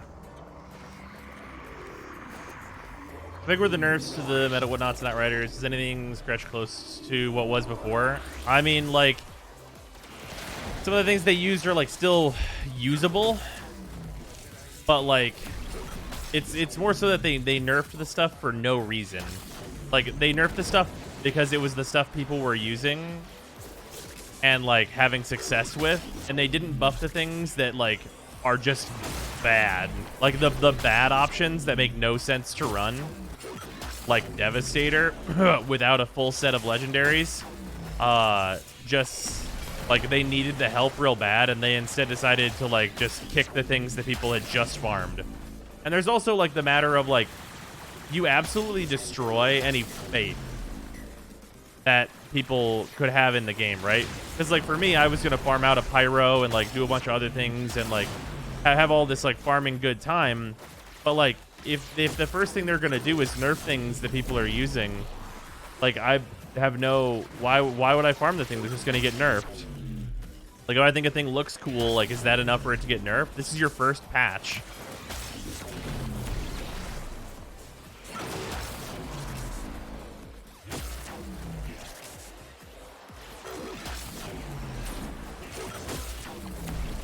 This time trying out the rest of the Tempestarii content. Oh, no, we decided to level Sevagoth first.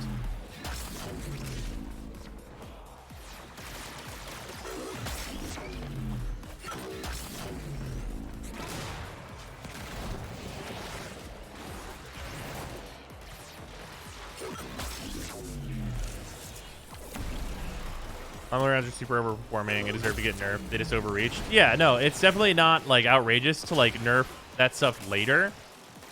But like, no matter what, if the initial thing is nerfs, it kills all of my desire to continue to farm. Because it's like, okay, well, I don't care now until you figure out what's good in your game or what's supposed to be good in your game. Like, why would I farm for stuff that's going to just vanish, right? Like, it's not like let's compare directly with what we're playing right now, Warframe. Warframe, from like release, had a long history of actually buffing the shit out of stuff and like just like making things that were good and releasing new content that was good and like just like doing all this good stuff. More recently, we've seen a lot of nerfs, but also very, very recently, in the very recent times, Sevagoth came out. He's great, and I don't really see a nerf on the horizon for him. And then, like, we had Wisp. Wisp is fantastic. Protea. Protea's really good. Like, we've had, like, a series of good Warframes that you can count on, like, just being good.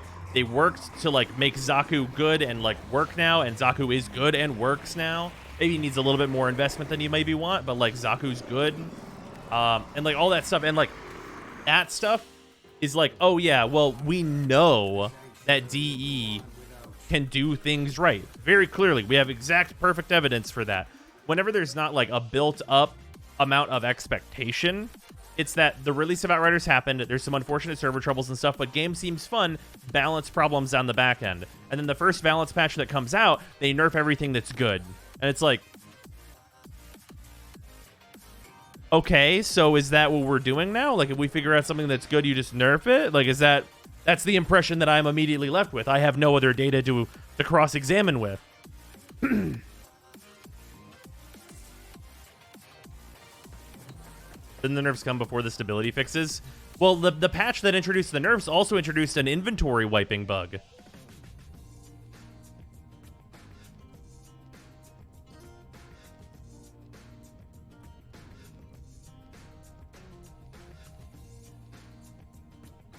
They didn't nerf everything good. They nerfed the easy to get good stuff. There are more powerful anomaly builds. Not for many of the classes, there aren't.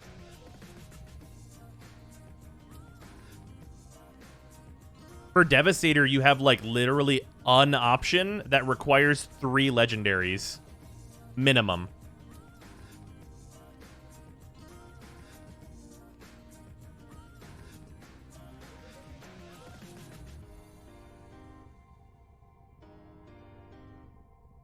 Weren't Devastators getting kicked from lobbies? It's not a weren't. They still are. Find inventory bug? Like, it wipes your inventory.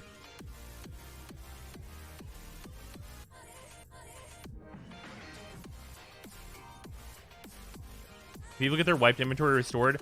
So, they are going to restore people's inventories, but blues and purples that you were using are going to have re-rolled stats. The legendaries will be the same, but, like... The blues and purples are going to have potentially different stats than what you had because they're random.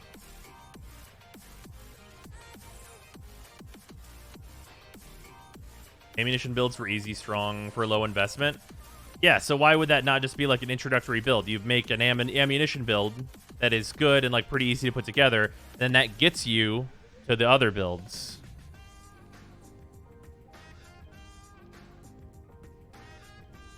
Also heard that you might not actually get your blues back, just your purples and legendaries. Yeah, maybe. The class being actively kicked on site from lobby is such a bad sign. Yeah.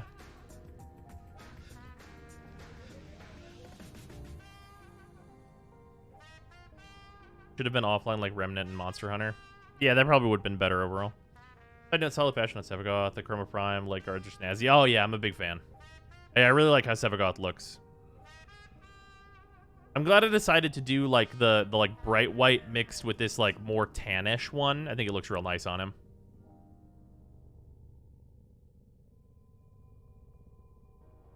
Was Remnant good? Yeah, Remnant's a good game. Enjoy that. The final boss blows, but the rest of the game was a good time.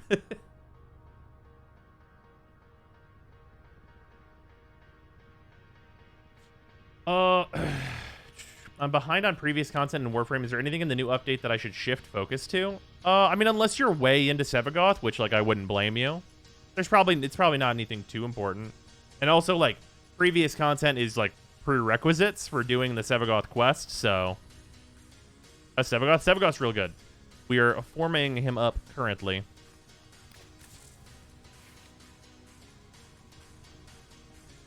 Okay, so...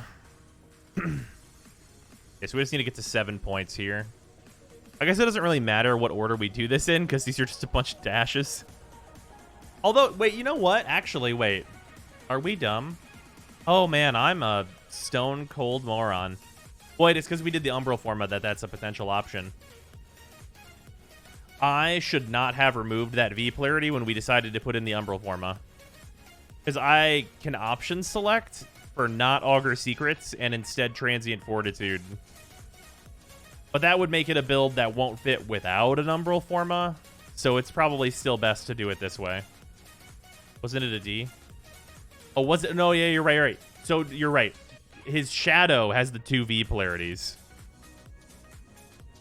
Your thoughts on Sevagoth? He's real good. I have a whole video showing off a bunch of his stuff. Yeah, it was a D polarity. Never mind. That had to go regardless. Yeah, it's on his Shadow that has the double V polarities. It's easy to mix those up. I try to do Void Storms on the Anomaly node. It straight up doesn't work.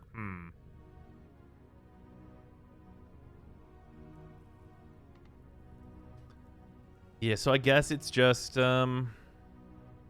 it's 3 Forma for a 5 Forma build. For the big number.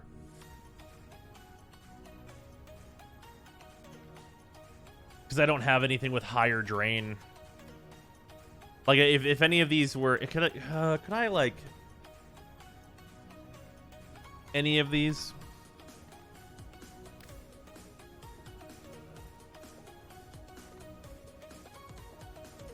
Yeah, no, just one any no matter which way I slice it, it's gonna be 3 more Forma.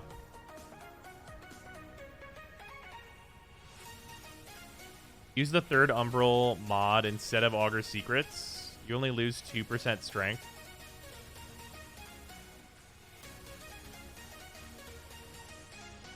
I lose the Augur benefit, though. 40% energy spent on abilities converted to shields is actually kind of nice. And the armor gain would be negligible, although I do gain a bunch of health as well. I'd have to go see if I could get that from Samaris, though. I'll think about it.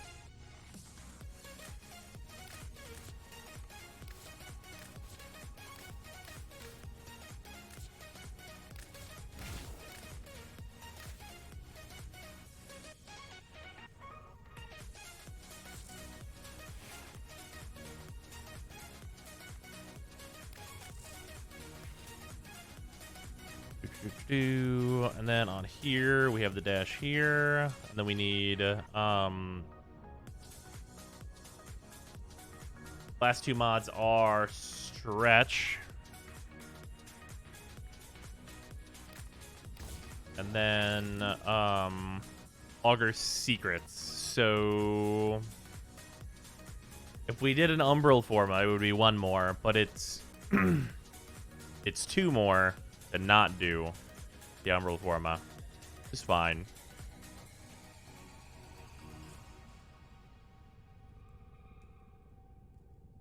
Did they increase the Umbral set bonus? They did.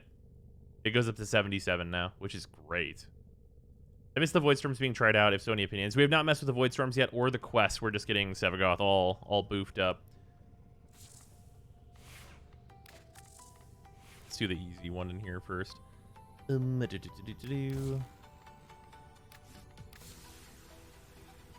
What's last mod gonna be? I guess it's gonna be a heat mod, probably. Claws have decent status, so I guess it really is just a heat mod, huh? I think of anything better for it to be. Hello, it's been a long time since I watched you because I've been busy. How you doing? Very well. What's up, Trappus? How you doing? Welcome back. Systems are literally just a railjack mission with a fissure in it. Here, would you put Lavos in? Lavos is probably like middling B tier. He's a very good railjack pilot, but there's not a lot of demand for that, which is kind of sad. Like his big JoJo stand hands, yeah, they're fantastic.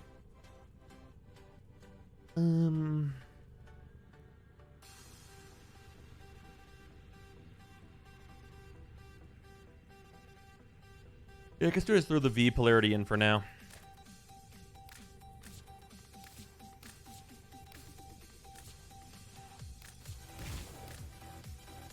How many total form are we looking at for Sevagoth? We're 3 here. Oh, it's going to be a lot.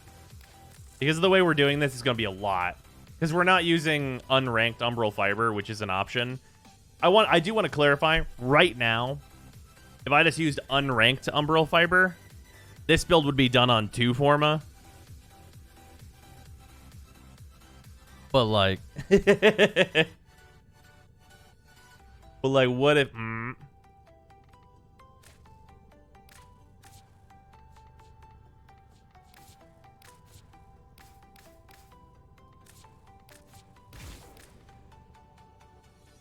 Yeah, so it'll be 4 Forma on the Shadow. I think it'll be 4 Forma on the Claws. Yeah, it'll be 4 at least on the Claws. Don't try this yourself. It's extremely dangerous. Yeah, because then one of these points gets used for one of these, and then, yeah, it's gonna be so much Forma.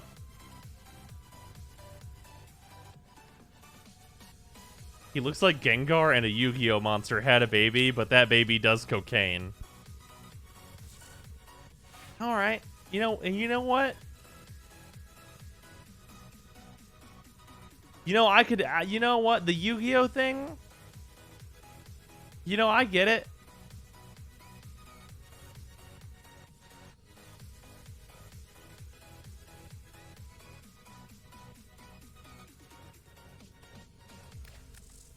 Joined on that baby does cocaine. Well, welcome.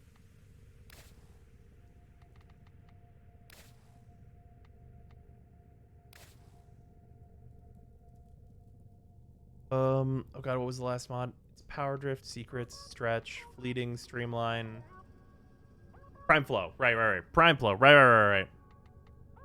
Sorry, my brain is just on fire over here. Ignore me.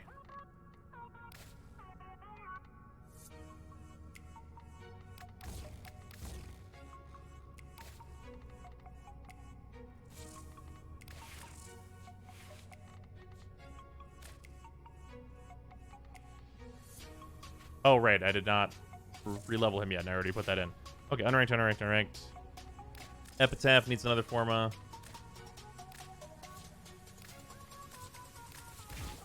I don't know that Epitaph is going to be particularly good, but... Oh, what's the...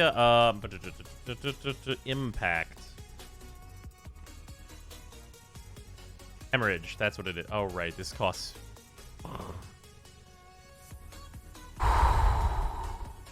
Right.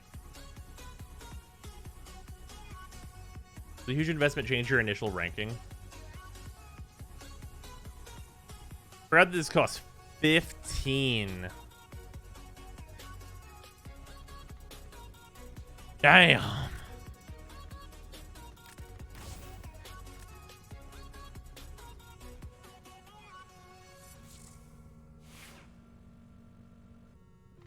Okay, all this stuff is unranked and ready to go for another round. All right, before that, though, we do have a crack pack. Also, reminder that we did considerably exceed our goal. So we are going to be getting Strixhaven Collector's Packs, which we're going to be getting on Strixhaven release, or very close to.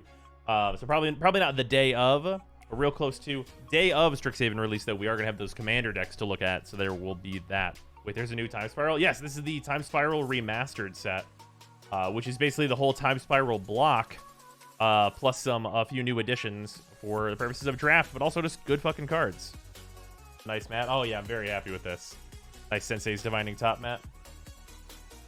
All right, so let's get in here. How's Sevagoth working out for you? Oh, he's real good.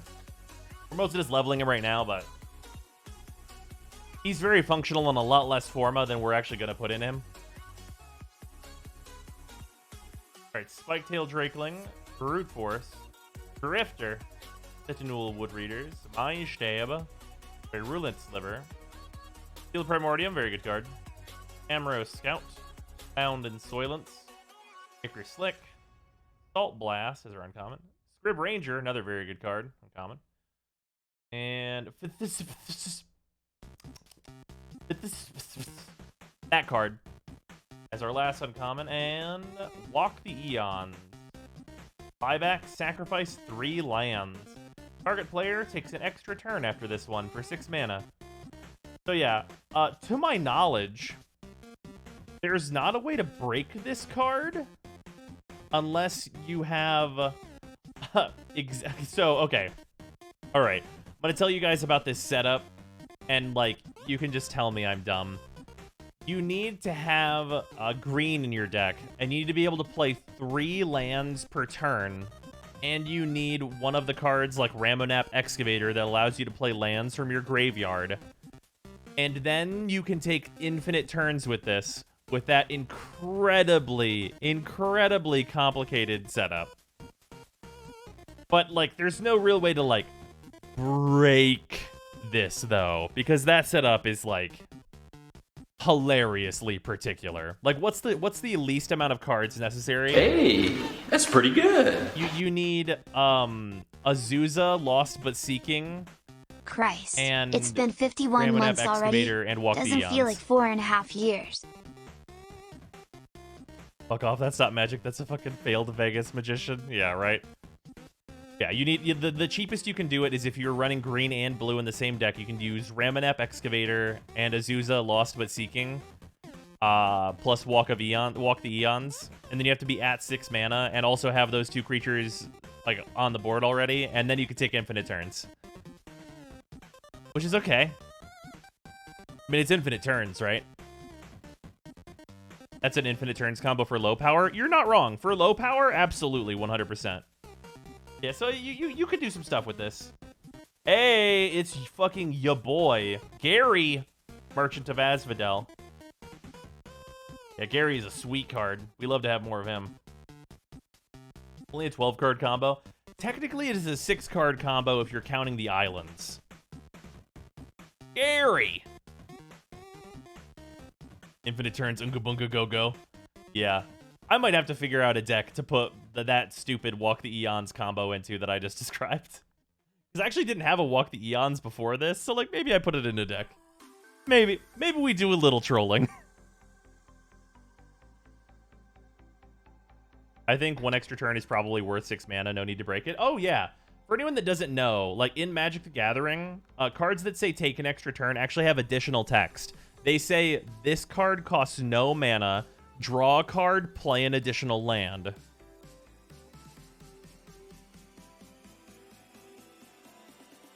If you can cast it and it resolves, it did not cost you any mana. In fact, it usually pluses you on total mana used.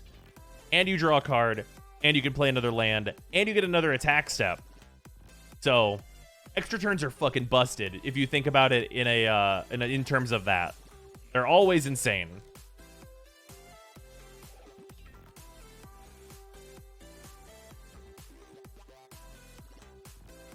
Was that White Angel Commander that was hyper broken with Platinum Angel? I do not know of a card that was hyper broken with Platinum Angel. That's a white commander.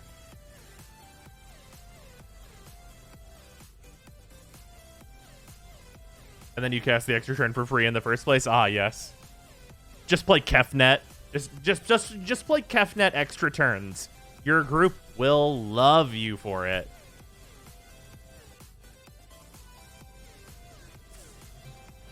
All right. Justin, we're inviting you. And then, Leopard's still hanging out.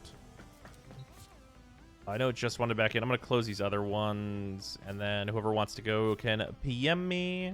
Oh, I closed Leopard's by accident. Leopard, can you send me a message real quick, just so I have your thing if we get DC'd somehow? Is there any combo that would allow you to cast that spell on someone else's turn? The sorcery, so you can have Teferi Time Raveler on the field. If you play Teferi Time Raveler and then plus him, you can play this card on anyone else's turn. And notably, they can't respond to it.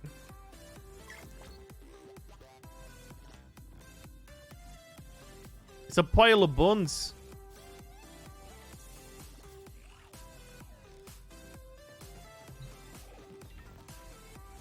A commander deck that just takes additional turns. That's it. Just more turns. Nice. Already show off the Mirage Luxton. We have not looked at it yet. Oh yeah, Vidalcan Orrery. That'll do it. They can't respond to it, like can't counter or anything. They can counter with abilities like Morph if they have it, which basically nobody does. But Teferi Time Raveler is a degenerate card that says your opponents cannot play the game at instant speed.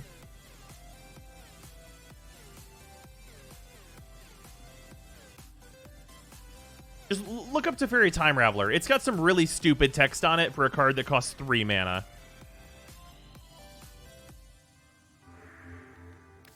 Like, it's got text on it that it shouldn't have. Just straight up. I'm just gonna be honest. It shouldn't have it. Hold 1 second. Let me make sure I'm on the right build.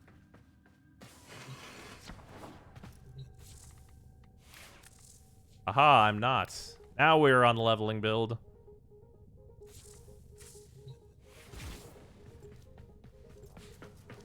The best Magic decks. I have fun. You sit there. That's it. That's the play. Yeah, I prefer decks that, like, win when they take infinite turns.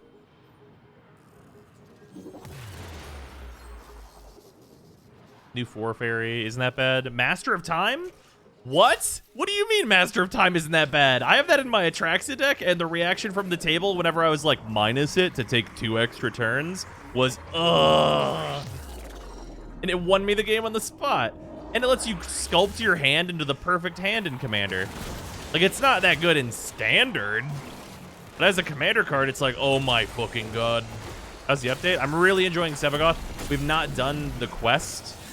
Also, okay, to clarify, I'm really enjoying Sevagoth.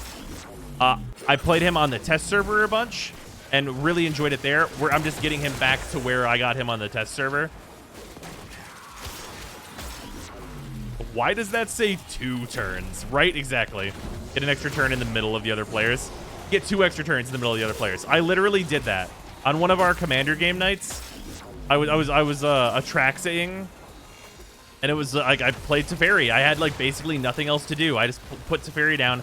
I was like, I guess let's figure this out. And I got him to plus a few times. I drew the right cards, and then here we are.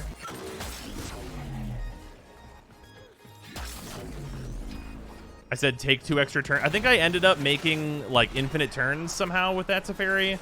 I think it was like I can plus up to the minus to get the 2 extra turns, and then with those 2 extra turns plus your upkeep, I can activate it again. So like the person right after me would go, and then I would get 2 extra turns, and then the next person would go, and then I would get 2 extra turns, and then the next person would go, and then I would get 2 extra turns, and then I would get my regular turn, and then I would get 2 extra turns. So it's like, how do you win whenever that's set up? I literally have 3 turns per everyone's turns. I would tell you to go fuck yourself, honestly. That's fair. By the way, my Atraxa deck is considered a mid-power level deck.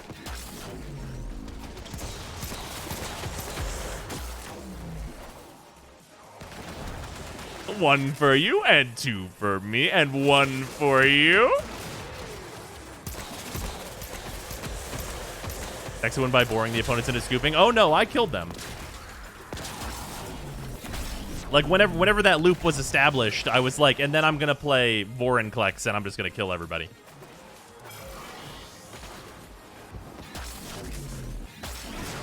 My mid-power decks are the ones that take, like, the longest for people to die. But, like, I just kill people. Bros here explaining in detail why I got into playing Magic ages ago. I am very stoppable. Mid-power CDH are like a 5 to 7. 5 to 7. Yeah, my Atraxa has some like cool shit it can do, but it's really expensive / really vulnerable.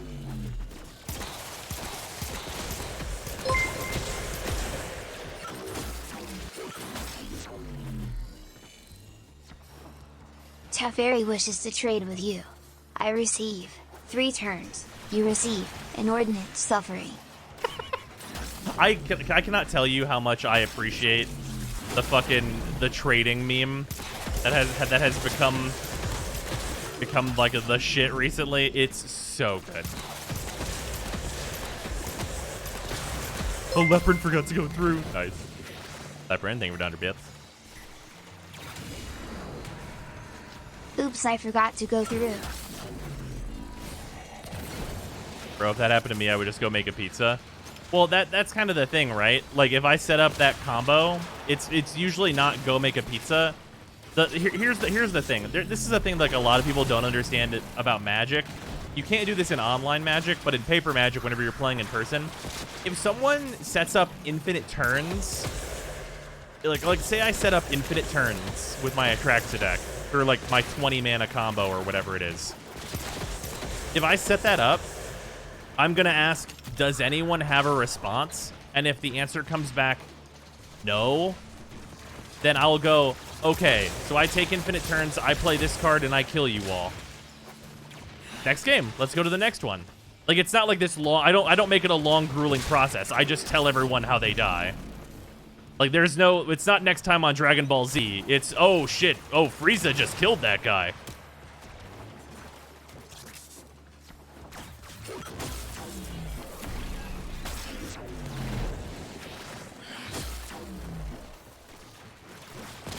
Yeah, we're not doing eggs. I'm not playing Joyra, where your suffering is not yet determined. Like, I'm playing a thing where it's like, oh no, I have a win condition here. Got anything? Okay, infinite everything. Let's go to the next one. Yeah, exactly. Like, I do not play any decks that can infinitely durdle. I play decks that have a win condition. I will win games through one of a few different win conditions.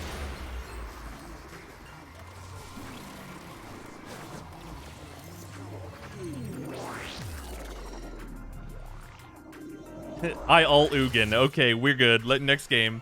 Yeah, no, legitimately, that you're describing a game that I had offline. Wait, Distant. Wait, Distant, weren't you in that game?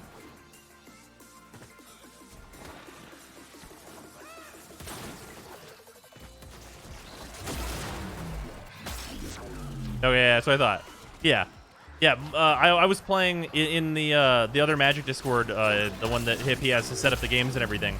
I played a game there with my Atraxa deck, and like I got to ult Ugin because I played Vorinclex and then Ugin, and I ulted Ugin and I drew 7 cards, I gained 7 life, and I was allowed to put 7 permanents onto the battlefield. One of the permanents I put onto the battlefield was Spark Double, copying Ugin. So then I was gonna get to do it again. Literally draw another 7, gain another 7, and play another 7 permanents from my hand. And I dropped like fucking 6 planeswalkers onto the board. And it's like, oh yeah, no, you got it. You got it. Like, there's certain points where it's like, okay, I don't have an answer to that in this deck. So... It's not a lack of counters, it gets on my nerves though. It's the aesthetic of the counters. I don't know, it's just less interesting to me when it's all like 3-turn win conditions where the rule set and flow of the game gets pretzeled. I prefer a longer form back and forth. There's fewer weird gimmicks. Oh no, it absolutely is that. Everything that I'm describing that my Atraxa deck does costs like a hilarious amount of mana or time. Like the infinite turns combo in my Atraxa deck requires a specific planeswalker, only one planeswalker, the 1 extra turn spell that is in the deck, and then it requires me to have another card on the board, or wait, 2 other cards on the board that can put more counters on the planeswalker that is needed to do the other extra turns thing. And then it also requires me to have something either in my hand or on the board that I can play that'll draw me another card every turn. Because the card that I would draw every turn regularly on all of my extra turns is just the extra turn spell again. So it doesn't do anything unless I have like all 5 pieces of fucking Exodia together and I spend like 20 mana doing it. So it's not like it's like a non-interactable thing or like I didn't spend a lot of time getting to it. Because like in CEDH, yeah, I'm gonna Thassa's Oracle, Demonic Consultation your shit on turn 2, and you better have the counterspell for it. But like my more casual Atraxa deck is not about that life.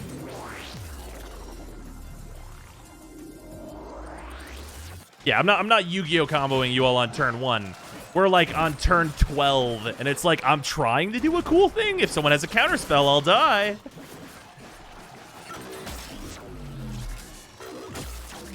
I've seen stack decks that have no win con. They just grind the game to a halt and wait for people to concede. Yeah, see that shit's unfun. It's also worth noting that like that's one of the deck styles that I personally feel like you don't have to feel bad about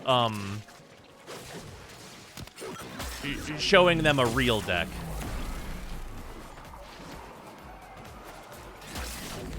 Like, I would suggest people even proxy like a proper CEDH deck.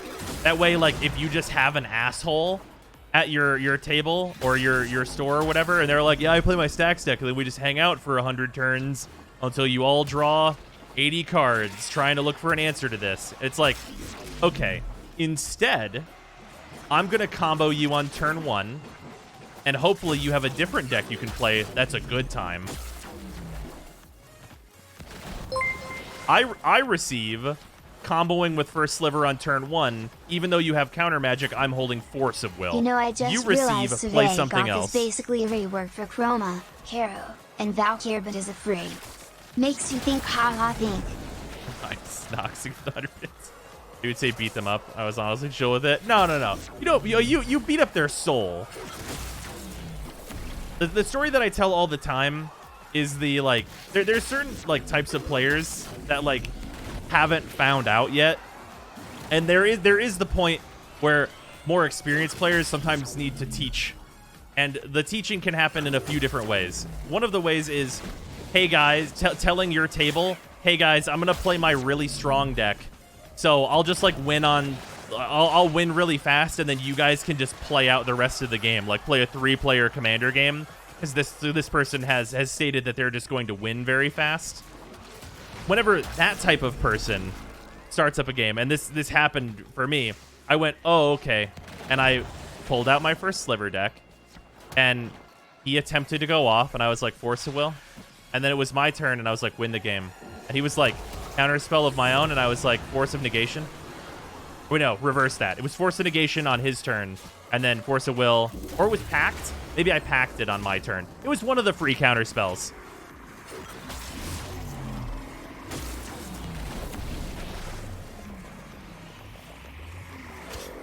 You just have a deck that has counters to everything, so no one can attack you, and you just demoralize them? No.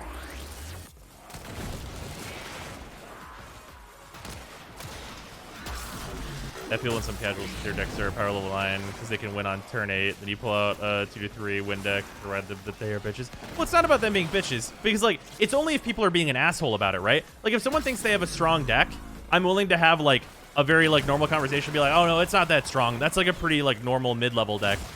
And like then if they go, no, my deck's busted, right? Like if they don't understand the reality of the situation, then you must then show them reality. But like if they like if you just have a conversation with them and they go, oh yeah, okay, all right, I didn't know about that stuff, then it's like, oh yeah, you're a perfectly reasonable player. But some people can only learn by doing.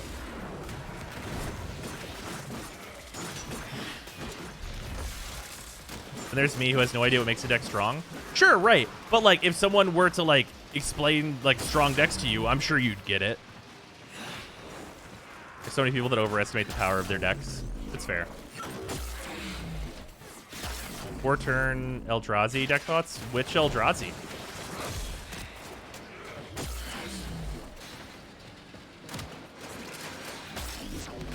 Is the new pistol good? It's interesting. I'm not sure if it's good. I'll have to fully form it and then try it out in a few different kinds of situations. But like, I really wish it had punch through on its charge up. That seems interesting.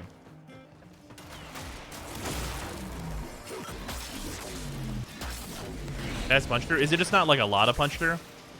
Because it can't punch through these.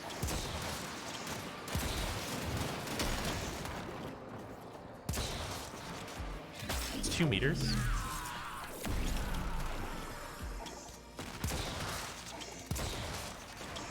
Are you sure?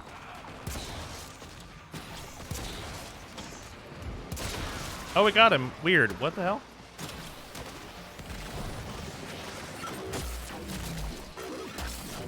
Oh, is it enemy punch through, perhaps? But no, it punched through the wall there. Might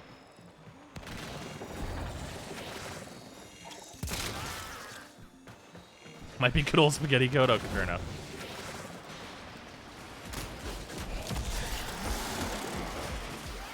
That fall off or something? It should. Maybe it works like an arrow where like it falls after being shot. Here, one sec.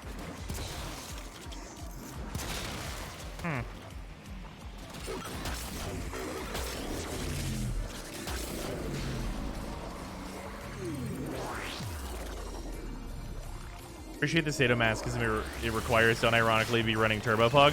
I have a Turbo Fog deck, but it is also Group Hug.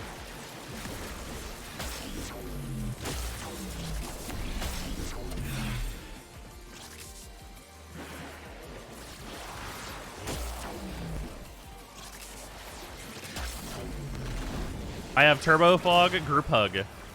I will let you do anything you want except attack me. Don't do that shit. It's odd that I'm happy I'm finally filing for bankruptcy. It does seem like a weird thing to be happy about. But good for you.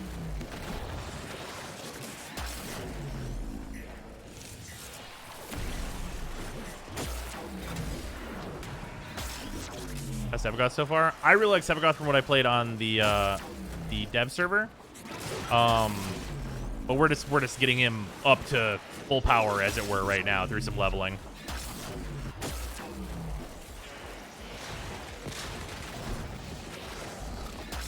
Apparently, one of Sevagoth's abilities resets your FOV.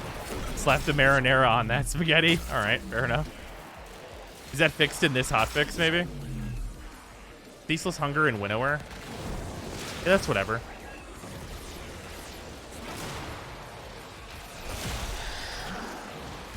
Well, like, Winnower is what? You can't play even-costed cards?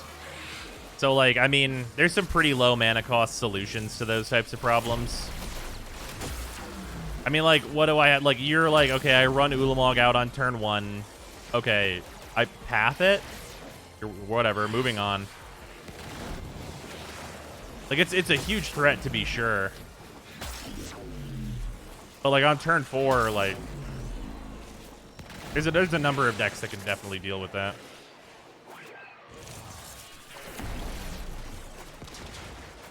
Yeah, path it, swords it.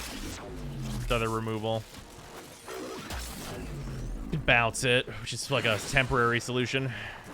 Are there people who own all the Magic cards? I mean, there's probably a couple that own all of them. Very limited list, I'm sure. Actually, wait, no. There's probably not anyone that owns all of them. Because there are some cards, like the Heroes of the Realm cards, that are basically not... You can't get them. For anyone who doesn't know, the Heroes of the Realm cards, you can only get and use if you are an employee of Wizards of the Coast. Yeah, bounce it, then wheel. You can do that for sure. Those don't count, though. I mean, they are official cards.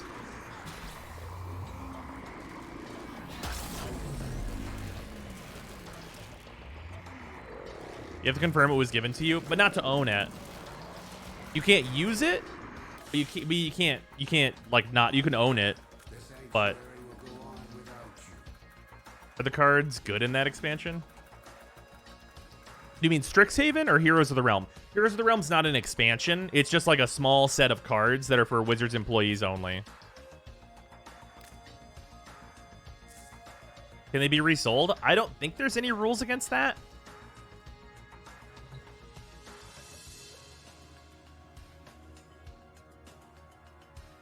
Not sure, though. The archery one is funny, though. The archery one is sweet. The card is sweet.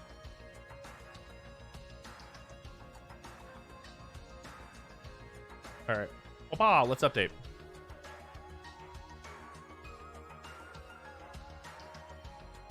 But why are they playable? They're only playable by employees of Wizards of the Coast. That's like part of like the rules text for the Heroes of the Realm cards.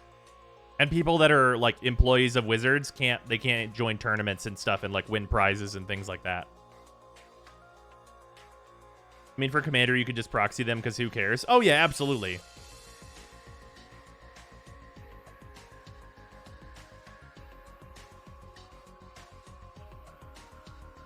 V2 options still not for right now.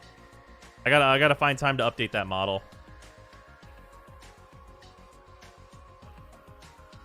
Keywords to use to look for the hero cards on Scryfall. If you probably want to type it into Google. You probably type Heroes of the Realm Scryfall into Google and it'll probably give it to you there.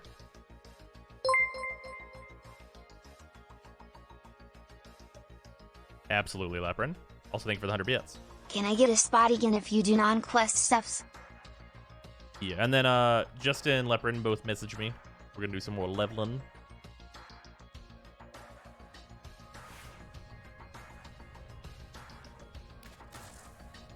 Optimus Prime is a hero of the realm. That sounds about right. Grimlock is not, though. Do you have a ban list for MTG Knights? I mean, it's just the regular Commander ban list. What are you most excited about in Strixhaven? Extus. I want to build Extus. Extus with the fucking blood avatar on the back. That deck, I want to build it. It seems sweet.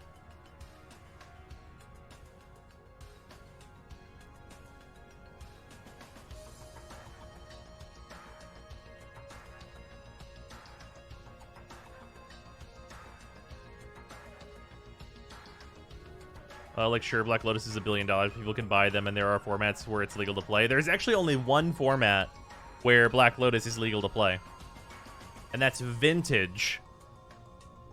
And good luck finding somewhere to play Vintage. There might be somewhere, but I certainly don't know where. Yeah, no one can afford to play. I mean, there's some people that can afford to play Vintage. Jeff Bezos can buy a Vintage deck. He can do it. But, like, there's no...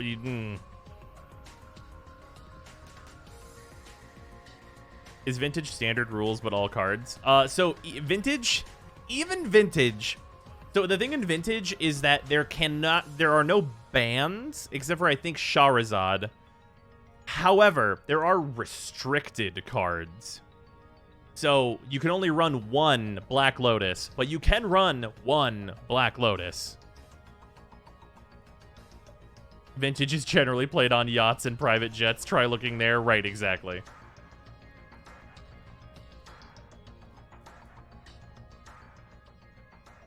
And thoughts on buying other sets or TCGs for Crack-A-Pack again? I like the Yu-Gi-Oh! Packs. We still have Yu-Gi-Oh! Packs if you want to do those for Crack-A-Packs. We still have some of those left.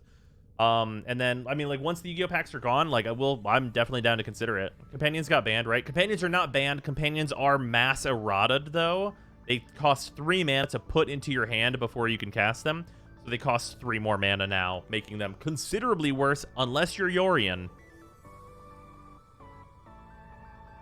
From experience, Vintage tournaments allow for proxies. I mean, they would have to, otherwise who the fuck is going to join? Would be the most efficient way to level Sevagoth and all his stuff. The frame first, then go one by one on his for then claws. Oh no, I would just like tell you. So the thing that I'm doing the Thermal Sunder leveling, and with the Thermal Sunder leveling, like I'm maxing Shadow and Claws. So you level Sevagoth once with the Thermal Sunder setup, and then you unlock the Shadow and the Claws, and then you just go through with them. Like once they're unlocked, once they just stay here. So you just form them at the same time.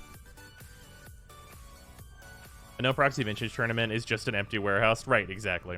Isn't the black and white companion creature banned in Vintage? I think Luris is still banned in Vintage. I think they may have unbanned him whenever they made the Maserata, but he got banned real quick.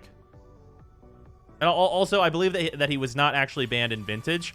He was banned in Legacy, which is a different format that sounds the same. You cannot play Black Lotus or a number of other cards in Legacy.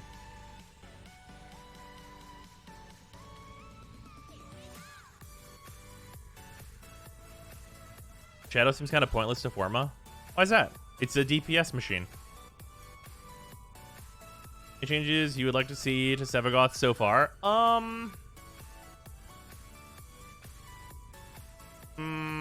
need to mess with him a little bit more. There's the potential to say that I think his Shadow's move speed could be a little higher, but it's pretty minor. What if I don't have Thermal Sunder? I mean, then you can just like level in Sanctuary Onslaught like you normally would. It'll be a little slower.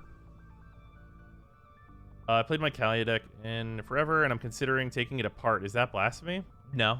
I mean, it really depends. Like, Kalia's cool, but also, Kalia is going to invite a certain amount of aggression. If you really like the Kalia deck, keep it together. Wait, what is Thermal Sunder? Thermal Sunder is Gauss's 3, and whenever you're doing a leveling build, you infuse it into your first ability slot, and it's a DPS ability. So, with whatever MR rank you are, Obviously, you need to be probably about at least like MR 15 plus, I'm gonna say, in order to start doing it. But you put it onto this slot, and then you put your general mods in, and then you just level by spamming Thermal Sunder through Sanctuary Onslaught. Standard is NASCAR, Modern is the Indy 500, Legacy is drag racing, Commander is Mario Kart. See, those are I think those are really not actually very accurate descriptions of these different formats. Like standard, let's be honest here, guys. Standard is Mario Kart. Like standard is Mario Kart. Modern being the Indy 500 is sure. Legacy is drag racing, but with stoplights. And then, like, Commander is just a city map.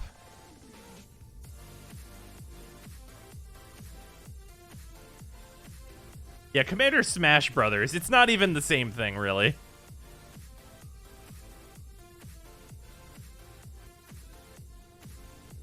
In the Savage Silence plus Brahma leveling? I mean, I guess you could do that, but that wouldn't really be better than the Thermal Sundering. Unless there's some bug I don't know about. Magic related, I still have a Tooth and Nail deck from the Kamigawa Mirrodin age. How does it stack up nowadays? I think Tooth and Nail is banned, but I'm not 100% certain. I will say that if it's from Kamigawa/Mirrodin, it's probably really expensive now.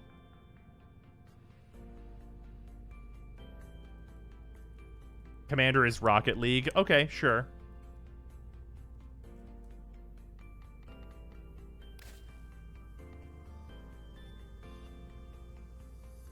Okay, so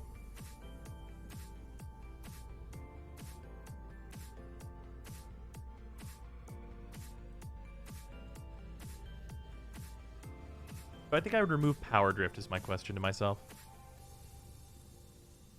Tooth and Nail, not banned in Commander. Oh, no, it's not banned in Commander. It is banned in Modern, I think. It's legal in Modern and Up, apparently. Is it really? Is it just banned in Legacy? How do I remember Tooth and Nail being banned? Was that just like an at-one-time thing?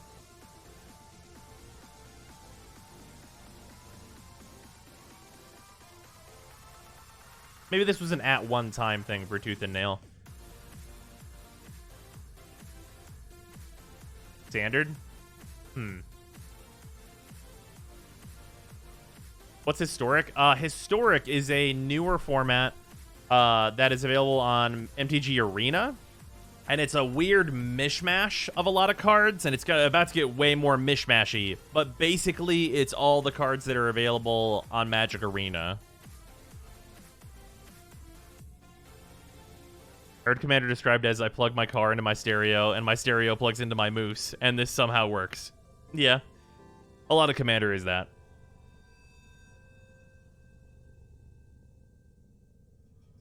What is your least favorite color in Magic? Mine is blue. My least favorite to play is probably white.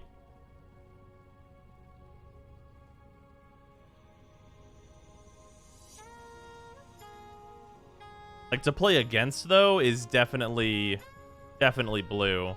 But it depends, because I love playing blue, but there are certain varieties of blue decks that are just obnoxious, and it's whenever people build a deck that's all counter spells, no fucking win conditions, which is just frustrating.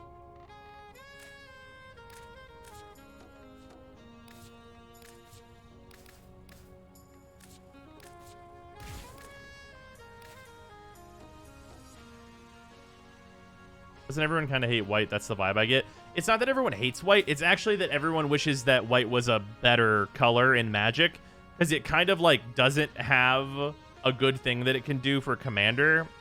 And, like, it's usually, like, just tagging along on good blue cards.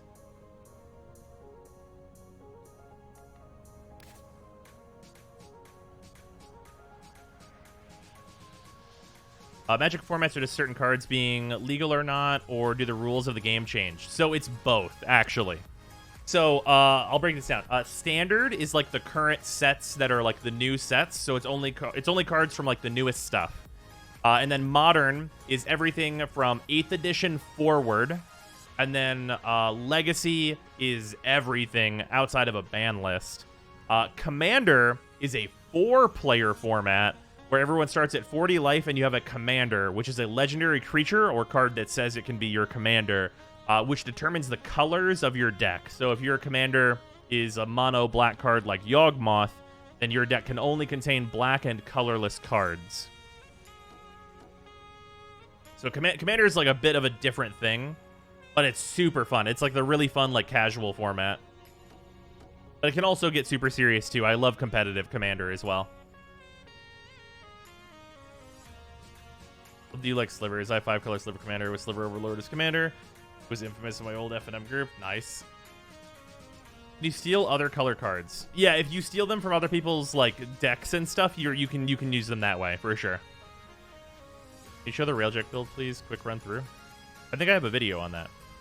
Pretty sure that is up on the channel.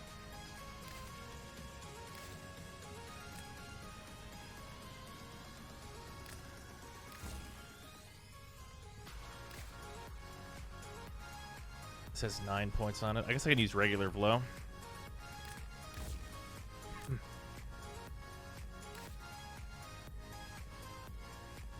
Calamax is my favorite. Calamax is a good one. Do you mean steal as in take control of and not just burglarize your opponents? Right, exactly.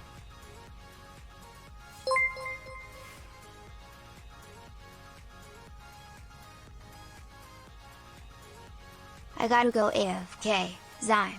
Save my spot for the quest, though. Just I'm probably gonna do the quest solo. But thank you for the 100 bits. I'll save your spot for later. Forgot peculiar mods even existed. I can't blame you. Okay, so for this, we just need another dash, right? And that'll fit the Augur Strength mod. Which is probably super unnecessary.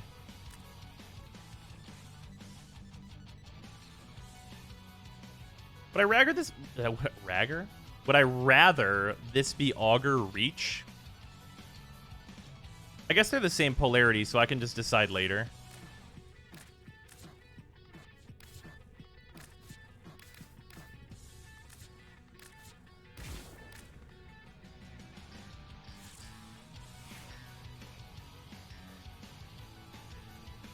What's Sevagoth's helmet ability? It's Gloom, which is his AoE slow and lifesteal. Okay, on this forma, we're going to put a dash in.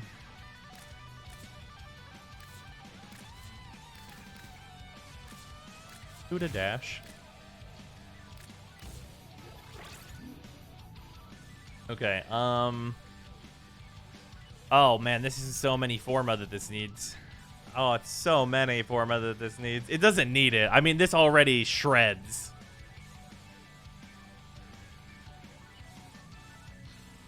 I think Sevagoth is good for certain missions, or is just a good frame you can bring anywhere.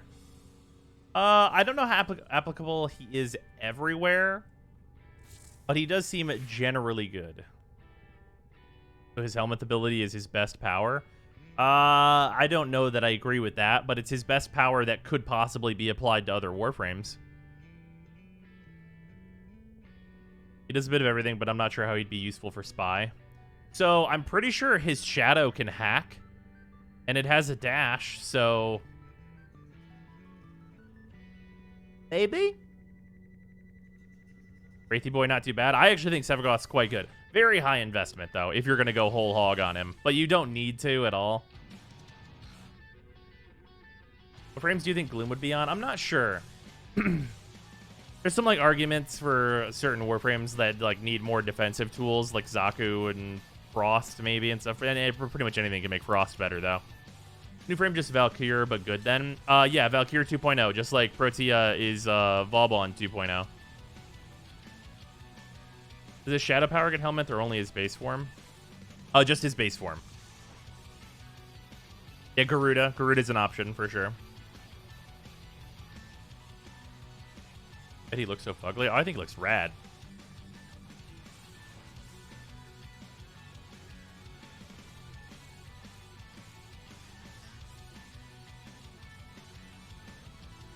Sevagoth's the new Protea for Spy. Leave body at the start of the vault, then zoop back. Well, you don't zoop back. You just, like, wherever your shadow goes to, Sevagoth will appear there.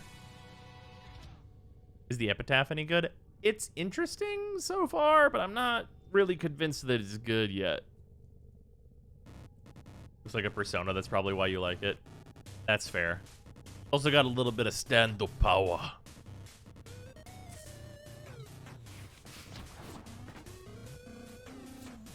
Alright, just went AFK, so I'll reinvite Lep. And then anyone else who wants to do something leveling, feel free to PM me in-game.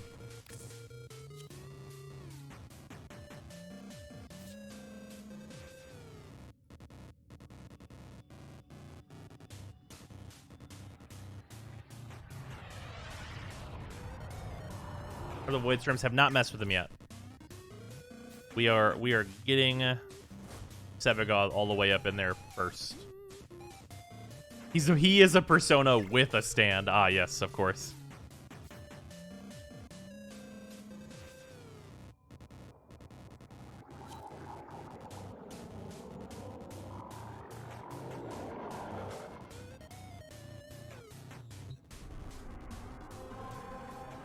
Okay.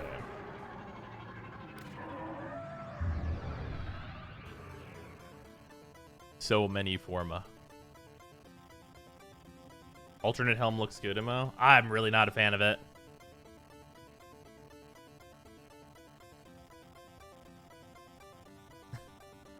Valkyrie and Vauban are crying while Frost is doing the first time meme. Nice. It's weird seeing these new frames when you look at the old ones. Oh yeah, like the design is so different. Like if you just compare this frame, even like their vanilla look, direct with like vanilla Frost, it's like, who are you?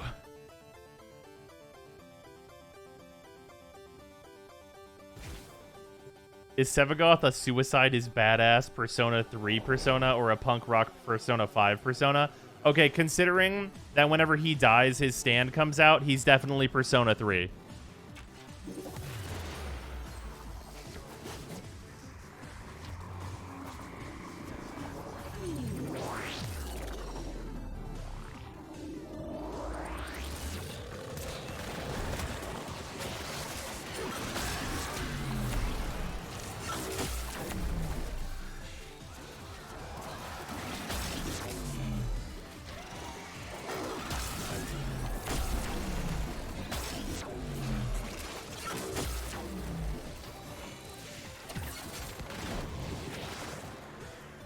Which one of you is the one that's fucking draining my energy?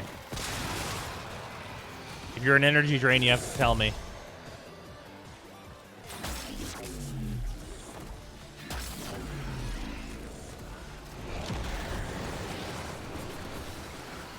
Who are you? I am from ancient Greece.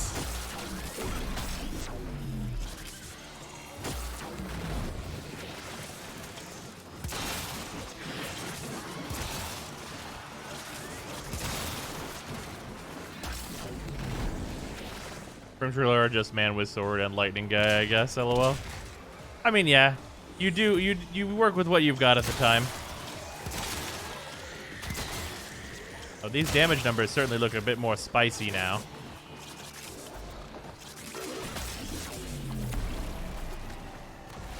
Yeah, Thermal Thunder is just for this leveling setup. After that, I will not be using it on Sevagoth. It's just on his C setup, just so I can level him quicker. That's really the long and the short of it.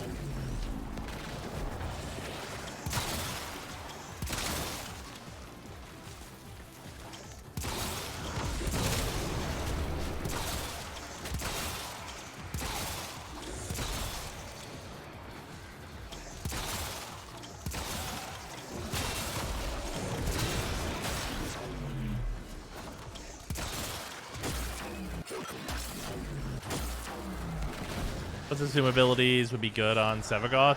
Honestly, I don't know that he needs any subsumed abilities.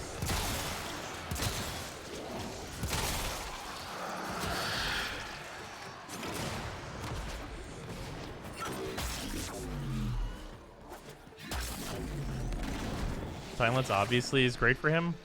Why? Why would Silence be particularly good for him? Pretty farm Sevagoth. He comes from the new Void Storms, which we have not done yet.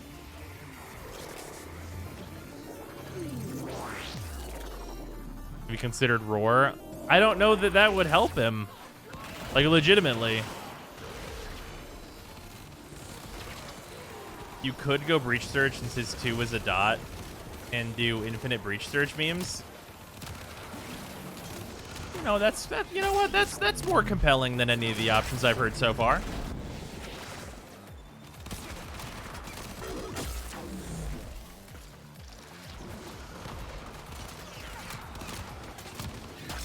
Breach Surge into Shadow form also seems actually alright.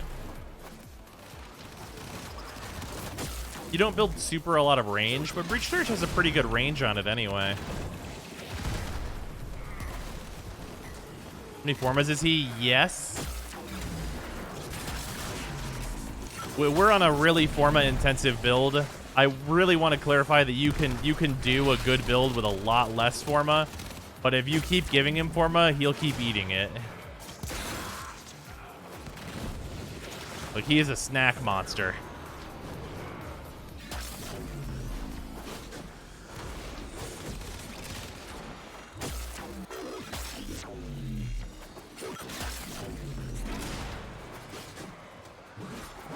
Can't eat more than Titania? That's where you're wrong, kiddo. He has his shadow form is entirely separately moddable, along with a clause for his shadow form.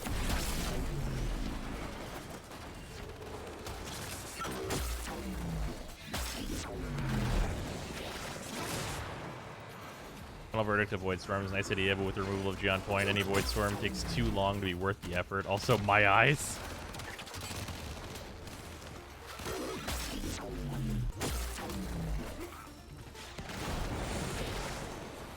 It's a lot of forma. Yeah, he does a chew. You know, somebody could pretty easily like put like an Ava mouth onto Sevagoth's Fates with just like forma in it. And that would be accurate. That's an accurate depiction of Sevagoth.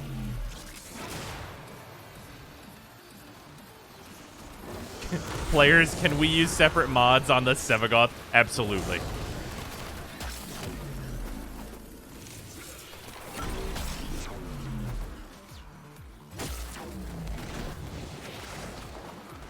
Most people don't bother forming Titania's melee. Why would they bother?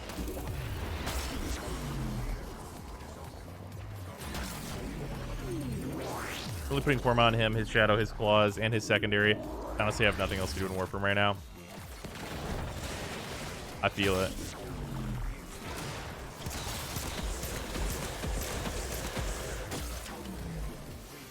Although I still have the quest to do, of course. But apparently it's not particularly long.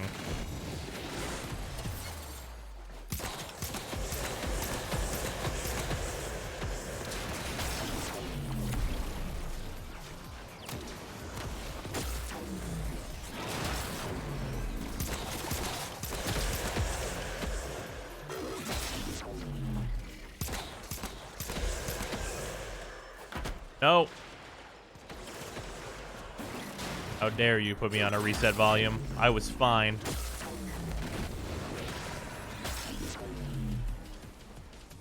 Can't find his claws in shadow. Help, please. Oh, you have to level him up to at least 10 before they appear in the menu. I wish you could use his claws in normal mode. I don't really know how that would work. Seems like that'd be kind of a weird one.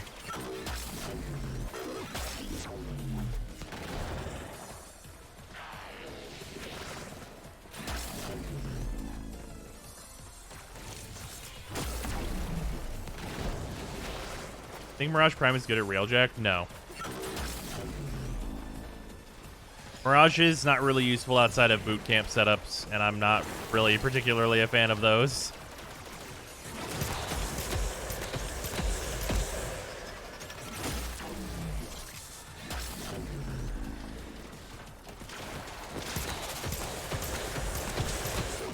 Boot camp? So, a boot camp set. So, there's like a meta setup and there's a boot camp setup. what's the best way to describe what a boot camp is?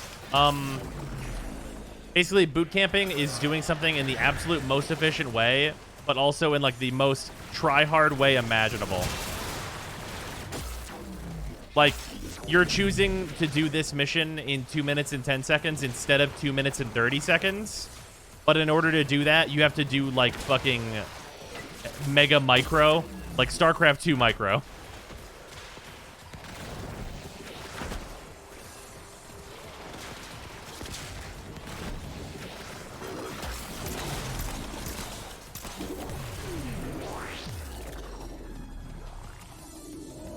The speedrunning approach, I mean, like, it's the speedrunning approach, but like you take all the risky skips. You don't do any safe strats.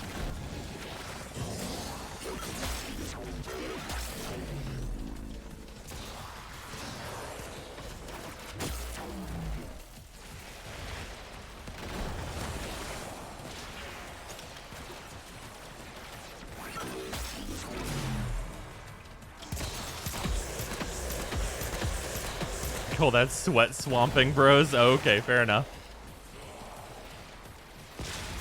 All the glory, no safety. Yeah.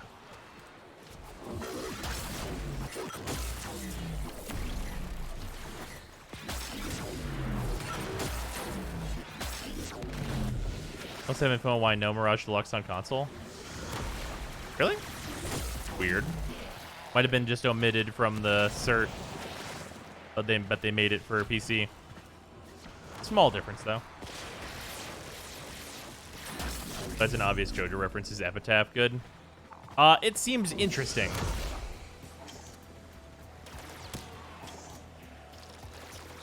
Animation's broken. I literally just found out its animation's broken, so there's that. So, for fun, here's the thing you can do. If you hold to charge it up and then hit R, which cancels a charge, it stays engaged. It should disengage, but it doesn't. And then when you go to charge again, it re-engages. Like, it just, like, flickers the animation. So that's a thing. Anyway...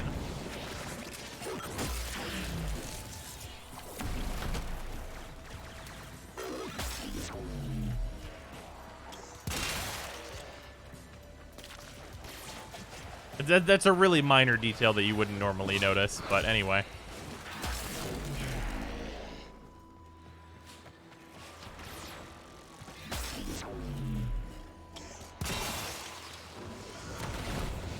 Sonic Orbo with crit stats, kind of.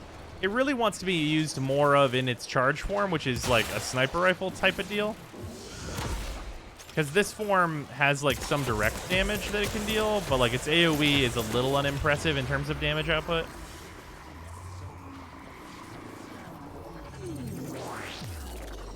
The Zorus Gladiator mods affect his shadow since it's a separate entity. It shouldn't.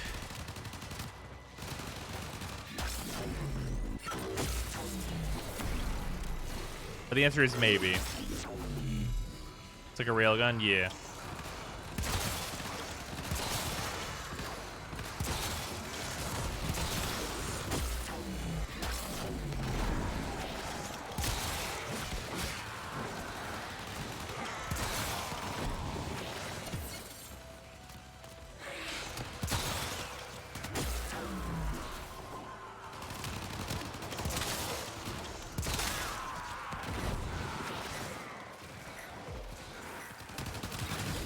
Has 105.6% crit with normal pistol gambit, really high damage with hemorrhage on. Yeah. The hemorrhage is gonna make the build really, really fucking expensive though.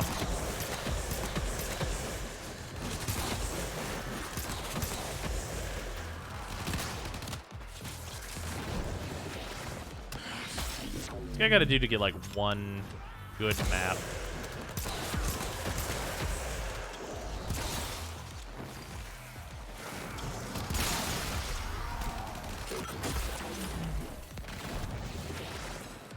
How's the pupper? He good. Finn's doing good. Had a nice long walk today before stream. So he's probably still sleeping, I'd imagine.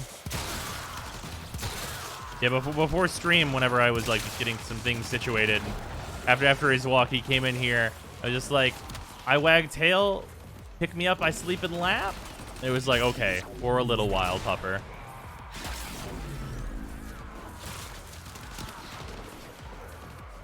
You played this game forever. What even is this tile from? It's from this.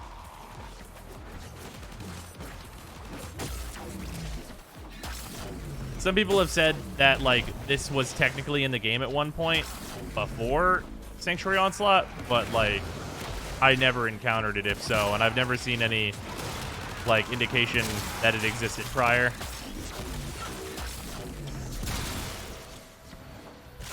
Got a pupper? Yeah, we got Finn, which also has an emote. I receive a sleep and lap. You receive tail wag, indeed. It's like a defense style. It really does.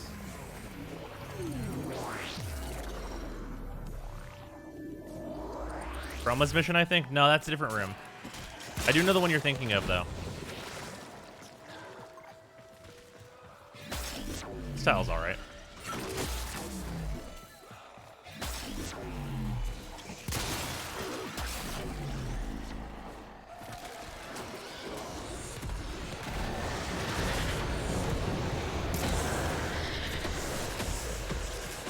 One of these enemies is energy drain.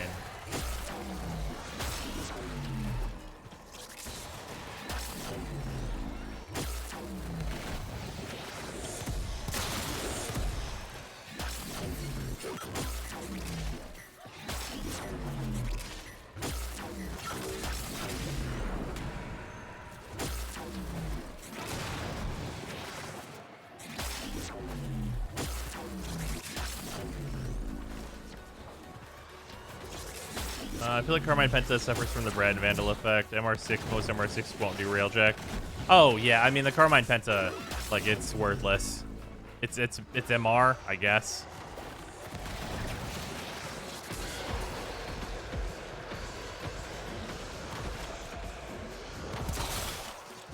It really seems like strong man so far. I really like the frame, honestly. Oh, yeah. He's super sweet. I cannot wait until we're done forming him so I can, like, actually use his kit. But because he needs so much forma, like, not doing it, like, the really fast way is like, ah, yes, guess I will die.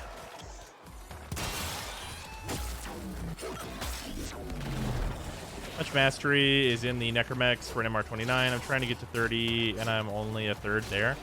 The two Necromex have 12,000 when combined. Played the Cold Tempestarii mission yet? I have not. There's a new Penta model. Yeah, the Carmine Penta. It has more ammo and a faster fire rate. It sucks.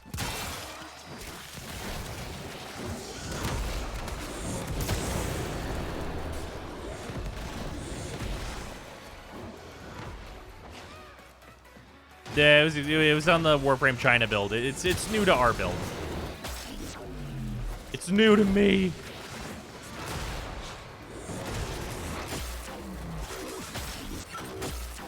Alright, I am all leveled.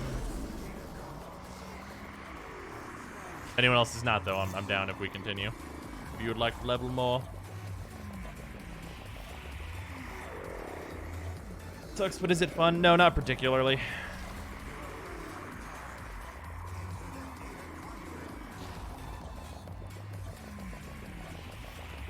Penta, the weapon that was meta 5 years ago and is now dumpstered? Yeah. Oh, right. Necromex are rank 40. You're right. They do give 16,000 when combined. You're absolutely correct. I totally forgot.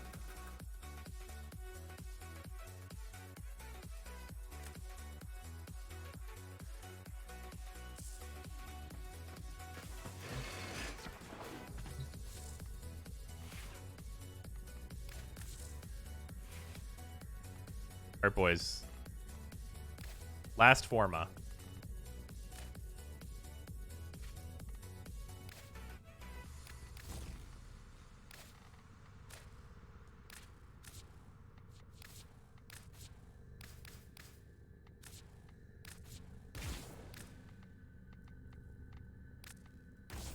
There we go.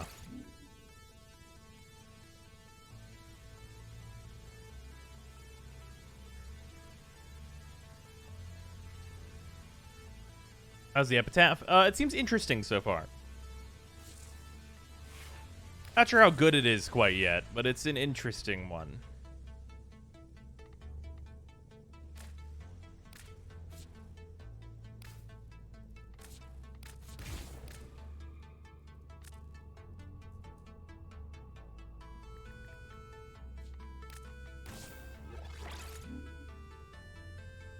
Are the Void Storms worth playing? I do not know yet. From their drop tables, it seems like it's a no unless you want Sevagoth. I think Railjack Defense is good for Necromech XP farming. What would you recommend for players that are a bit behind on it? I mean, I would suggest the Orphix. Orphix is definitely going to be the best way. It depends on your MR, though. If you're not high MR, then you definitely want to do Defense. And if you are high MR, then you definitely want to do Orphix. Carmen Pinda is good for one thing. Memes. Mag size mods plus mag size ribbon equals long mag meme. That's true, Just. Also, thank you for 100 bits. Yeah, this might be the weapon that uses hemorrhage, which is, like, dumb, but whatever. Especially with the new boosted affinity for Orphix. Oh, is that in the patch notes? I missed this. Update message today was weird. Mentioned all the stuff that came out in the previous update. Guess it didn't change after delaying Tempestarii. Interesting. Increased affinity reward. Each Orphix to scale between 1,000 to max of 2,000 at level 60. Huh. Can confirm Void Storms are not worth it. Use your type better and grind prime parts for plat to buy Sevagoth. I always hate to hear that. I hate when I have to give that advice, and I hate when I hear that. Also, I think 3 Forma is all this will need technically. Unless I wanted to go, like, pure heat hemorrhage or some stupid shit. Which I could do, but, like, I don't want to. The 3 Forma build on the Epitaph. That's not too intensive, so that's alright.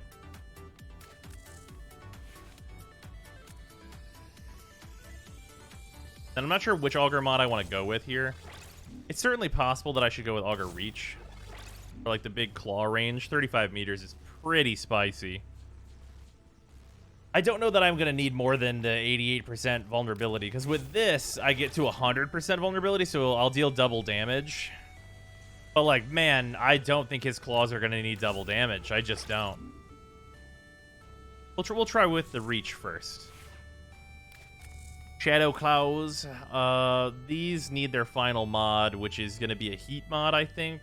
Unless I'm forgetting something. Chad, am I forgetting something that really should be on here? I don't think I am.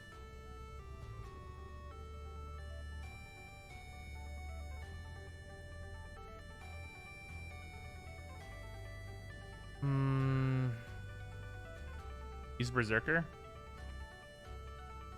Okay. Killing Blow? Not a heavy attack weapon.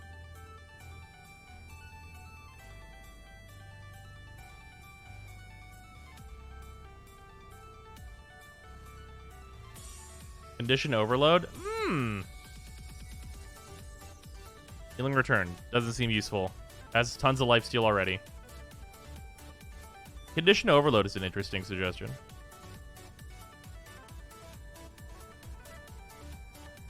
Drifting Contact. The combo is kind of useless here.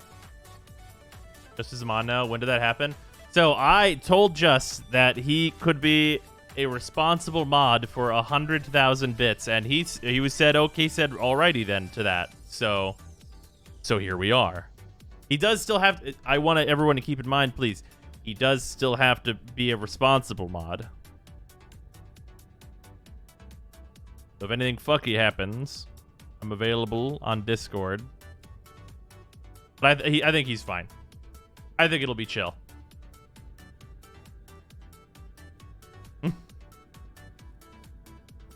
I don't think he'll meme any harder than Para.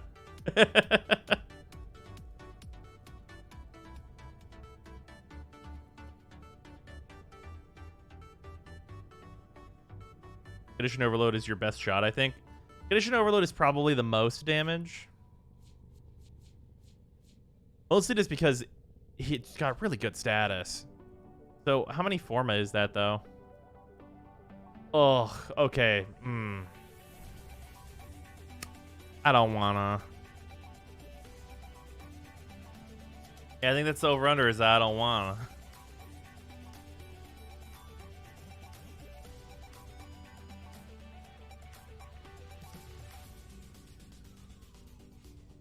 For a reminder, the reverse thinks that not being a complete and total should heal equals responsible. I know.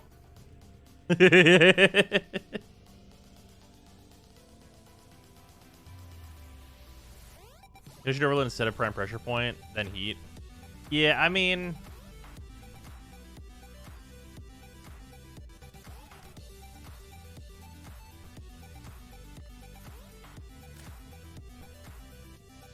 I guess I might as well.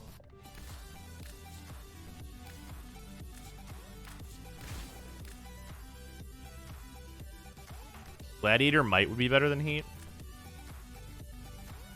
It's a crit damage.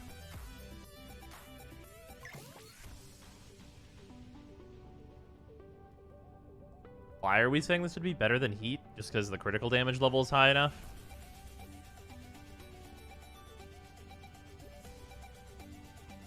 I guess I could see that. We could try both. We could definitely try both. Spring-loaded blade. I haven't heard that name. So long. I mean, you know...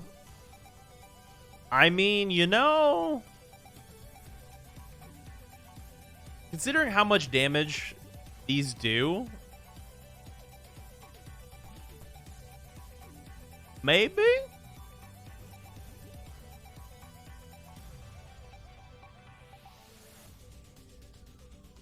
Shadow becomes Stretch Armstrong. We're already there. Well, just for the status, I guess, while we're leveling, we'll just throw this in. Almost a 50% range increase, yeah. 2/3 of a primed reach. Yeah, and the status application is super fast on this thing. Unga Bunga more range sounds good. Yeah. The only problem with the Unga Bunga more range is that we'd have to add a D polarity.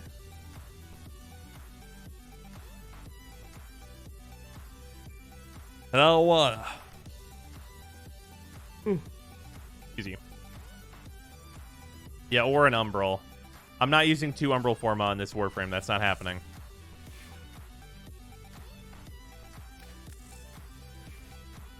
We already used the 1 to save us some runs here.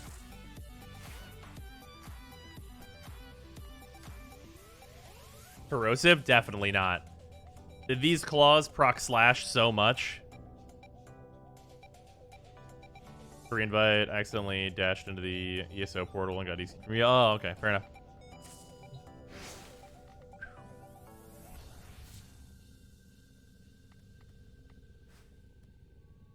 Current total form account. The current total form account is 5, which is final on Sevagoth. And then 4 on the Shadow. So 9. And then we're at 5 on the Shadow Claws, and it'll need 1 more than this, so it'll be 6. Fuck. Is that 15?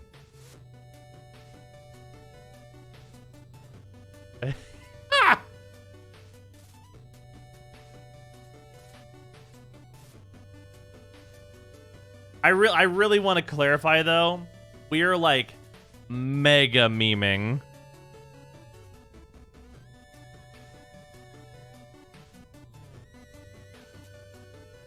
Like, we super do not need to be doing the bullshit that we're doing.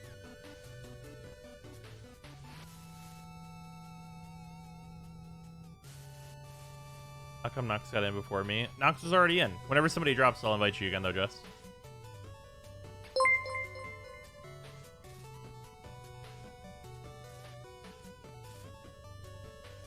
Hello. We've been trying to reach you about your car's extended warranty. God damn it. Wish he admitted to forming. Excuse me. That forming his primary form would also form his shadow. So, I wish that, like, if you were to Forma him, you would get a Forma usage on his Shadow. But the builds are, like, pretty different. Like, this is 4 dashes. 4 dashes and a V as compared to... Oh, wait, no, never mind. They're really similar in terms of polarity. I forgot there's so many goddamn dashes in here. I guess you could Forma them the same. So many fucking dashes.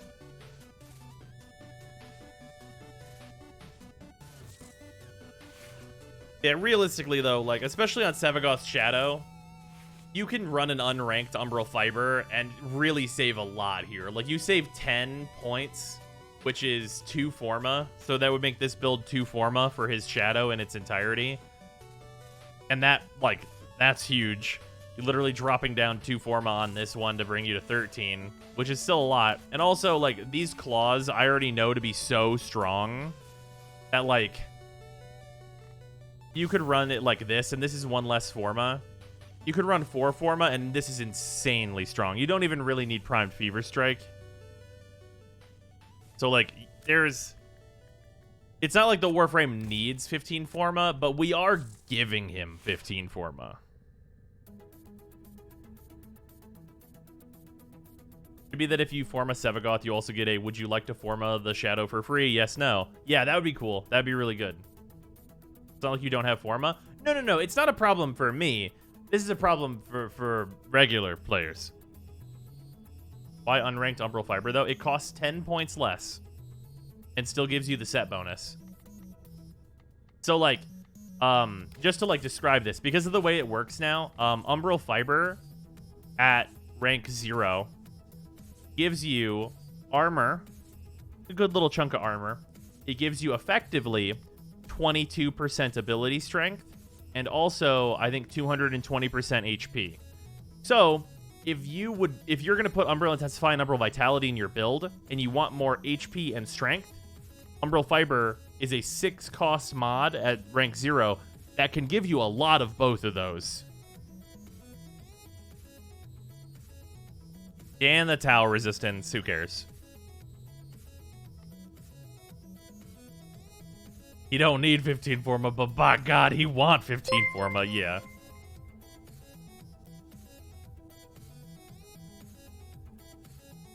I think it should give you a free Forma usage on either the Shadow or Claws if you Forma Survey Goth himself. Same as what I would want for Mesa or any other Exalted frame for their Exalted. Yeah, that's fair. I agree with that. Yeah, Samaras will sell you another copy of an Umbral, so you can have a leveled one and an unleveled one. Yeah, Samaras will just give you another one. It's really convenient. 100 Sevagoth challenge in the future, perhaps? I mean, I'm gonna keep it real with you. Okay. Ladies and gentlemen, boys and girls, we're gonna throw down the motherfucking gauntlet.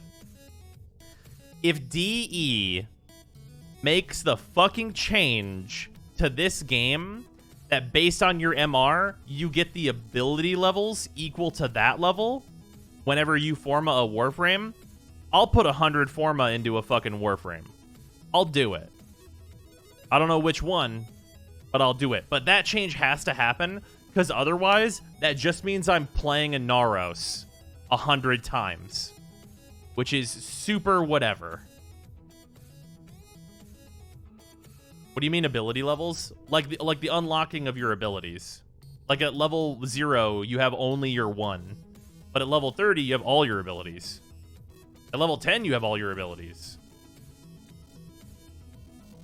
I just want it to not be a slog. And if me saying some dumbass shit that means I have to farm a bunch gets that to happen, then I'll take it. I'll take the raw game improvement for that.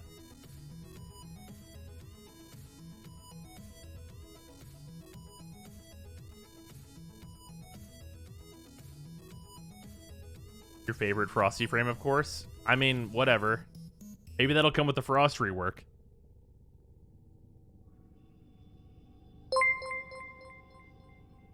Oop, Rapture. Thank you for the 100 bits. Much appreciated. Have $1. Absolutely. What's the cap, though? On Forma? I don't think there is one. New frame good? Yes. Okay, FTF's unranked, Sevagoth's unranked. There's one more level that'll need to go into his claws, but that'll be really minor. This is the last level for Sevagoth, so this is the last Sanctuary Onslaught we're going to roll. I think. Should be.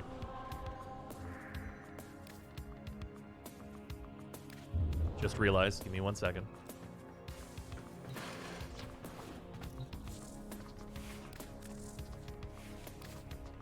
Here we go.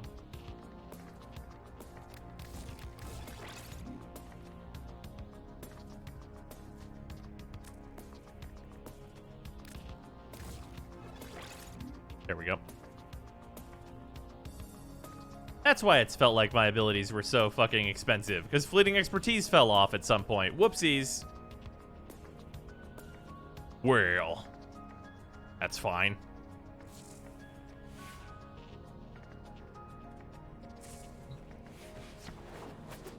Gay form and evolve one is a challenge, so no cap that I know of. It's probably int limit.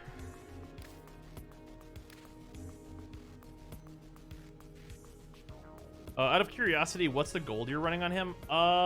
You know, I think it'll tell you more specifically where it is in the loadout widget. So I would go through there. It's in Storm. I think this gold is in Storm. I'm pretty sure. What are those shoulder pads called? These are the Edo Prime shoulders.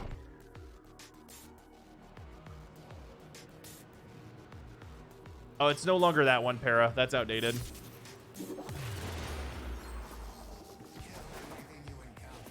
The change does happen. Either you do 100 Forma Skeleton Man or 100 Forma Inaros.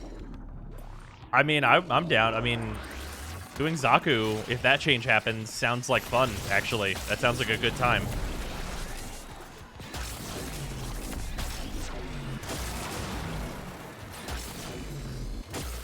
I would just get to play, like, the build that I like to play for Zaku. That sounds alright.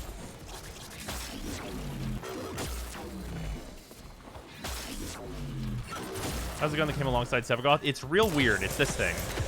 It has like a weak AoE that like is good for clearing trash, and then it has like a sniper mode, which fires like fairly quickly. It's kind of it's a weird one.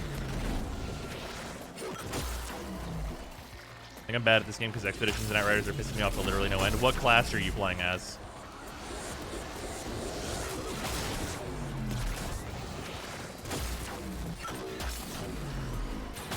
Pyro? Oh, ask Pyro what she's running. Right, if you're not running Eruption, you're probably doing it wrong.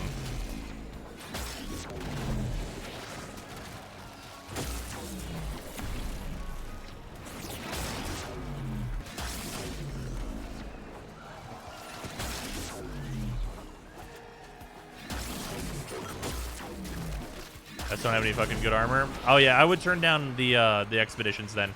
If you don't have like a good set of purple gear, you're gonna be in a rough way.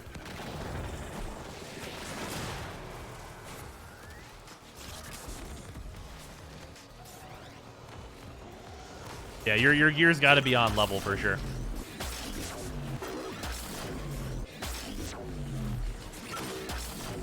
Stay awake if we see something other than SO. What is confused? I'll hit the bed. Oh, this is our last run of SO. This is the last levels that Sevagoth needs. And we're doing the quest. Play the updated Mass Effect games when they come out next month? No, I think I've given up on Mass Effect.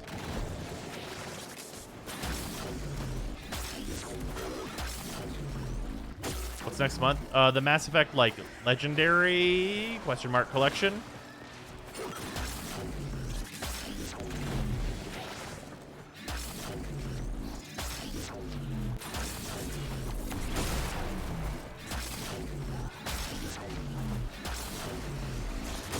I was such a fool for not having Fleeting Expertise equipped.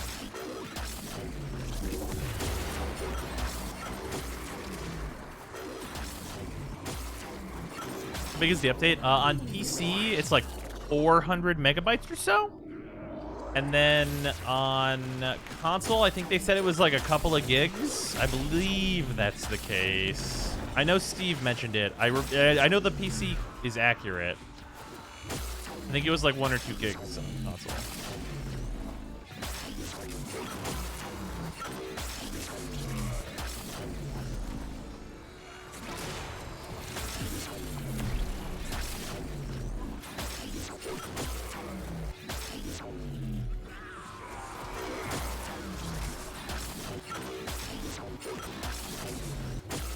forget, did we get MR from Exalted? No.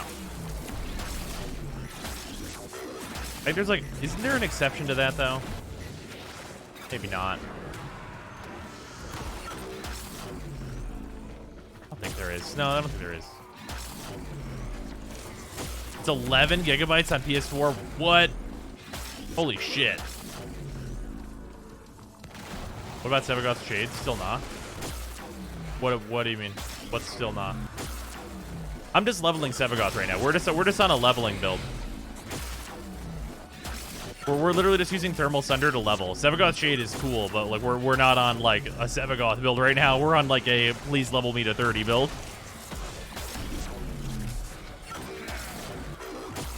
We're literally just turboing to 30. We have like fucking 15 Forma in this Warframe right now.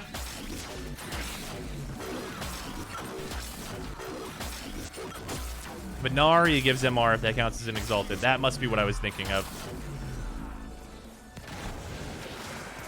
Go so energy hungry. Is there any way to set his back besides having a max energize?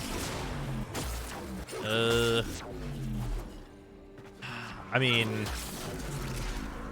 you definitely need to run max efficiency. But they're gonna have the next big quest be a musical. Oh yeah, I've heard the new song is very good. Solid Tempestarii plus the Railjack update. I guess that would be pretty sizable. Lid Warframe in a hot minute. Is the update worth coming back for Warframe? How much time is a hot minute? What was your last update? Because that matters here.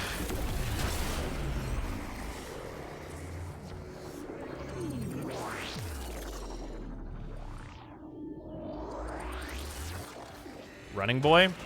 Oh, if your last frame was Gauss, you have some fucking cool shit. Yeah, if the last one was Gauss, that means that you have the Protea quest, which is really good. And then you've got Deimos, which has some like really nice questing available on it. You've missed some really good Warframes. Yeah, you got some good shit to do. I have not done Void Storms and stuff, which is this update, but like you got some stuff from a couple updates that's like some good content in there.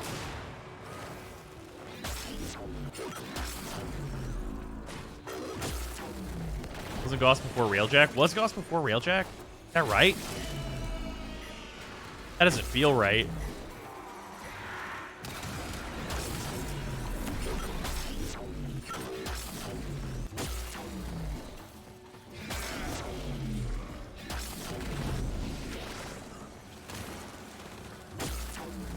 Spaceships and giant robots. Oh yeah, the Necromechs. Necromechs are pretty sweet. Gauss's Disruption and Amalgams. Oh, man. Man, that means you also missed Wisp. Wisp is fucking awesome. Man, imagine coming back to the game and being like, and then getting Wisp and Protea, and just being like, holy shit, dude, Warframes are fucking strong now.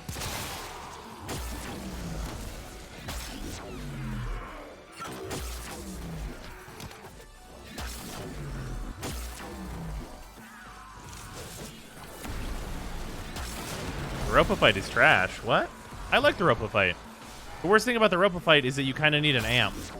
And farming amps is bad, but that's not really the fault of the Ropa fight.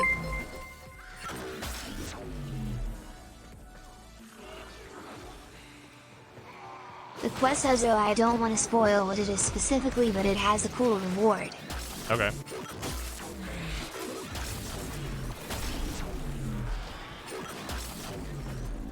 Farm the Ropa list is so fun. I mean, it's a pretty quick, easy farm. Steel Path Ropa is a chore. Now, that I absolutely agree with.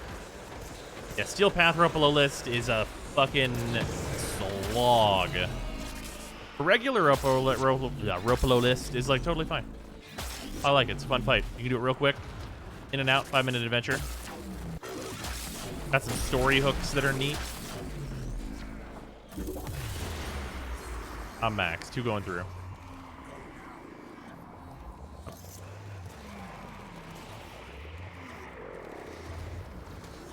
Okay, we're going through? Okay.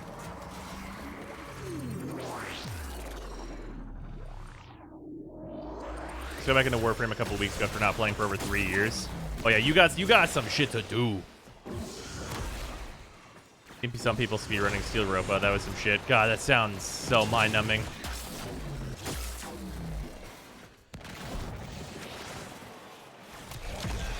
Curiosity, since I never farmed Focus, has that system changed in the past year? In the past year, were the changes to Focus to lower the cap, or not lower, to make the cap really, really high for like amount you could get? Was that within the last year? No, that was since before then, wasn't it?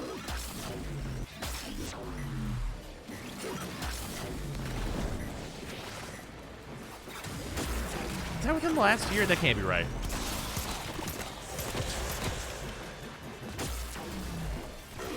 Yeah, it has been a bit since anything Focus related. Yeah, it definitely can't have been that. So that update would have already happened. So I guess nothing major really has happened with Focus.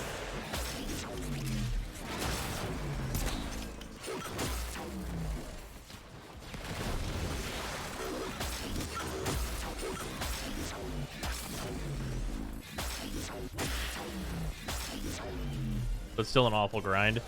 Yeah, I mean, it's not that bad. Like, it's a lot of ESO. It definitely should still be better. But like to get the like vital abilities that you really want, it's pretty simple.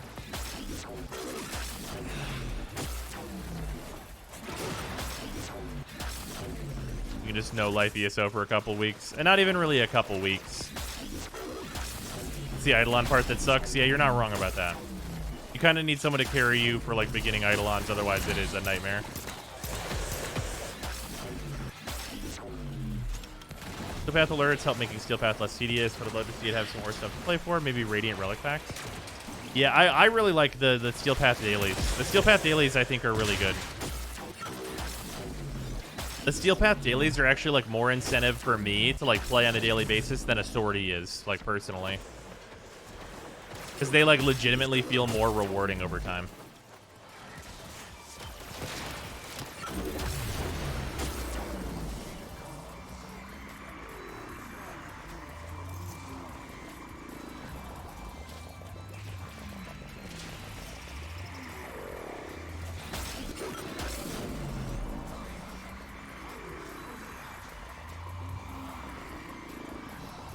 Starting Railjack can do Earth, Venus, Proxima pretty easily, and pretty sure it can do the new quest as well. Can it?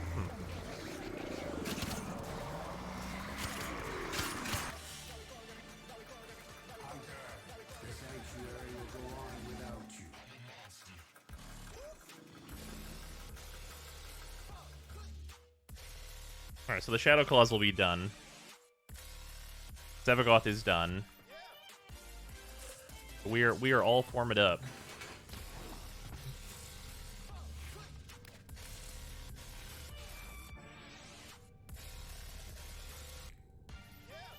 Tell you what, before we decide what should go on here, let's just use it as is for now. The next form I put in will complete the build one way or another.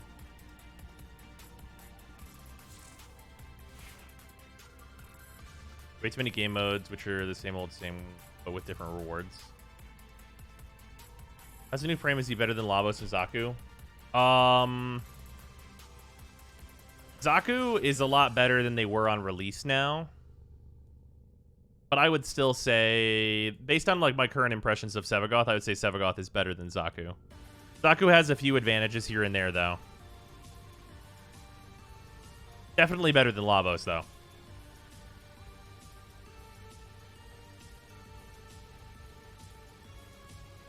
All right. We're going to continue to use the Epitaph. Throw a Kuba Ogress on here. Actually, we should probably just like pick something that's like single shot in case there's some weak point shenaniganery happening here. There we go. Although I guess the Epitaph really kind of takes care of that situation. So I guess the Ogress it is. All right. Here we are. Throw the Reaper Prime on here, which is fine. All right. We are going to do the quest now. I guess we're gonna turn music up and stuff and do all the things. Give this a little bump too.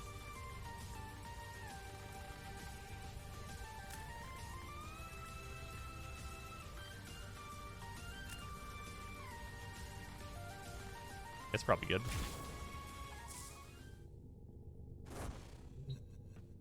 Quest is good. It is short. Okay, well.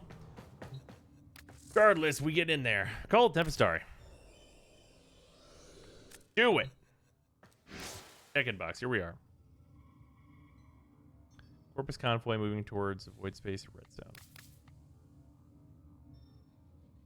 Another Lucretia platform. Final disastrous result of incursion into that place. Right.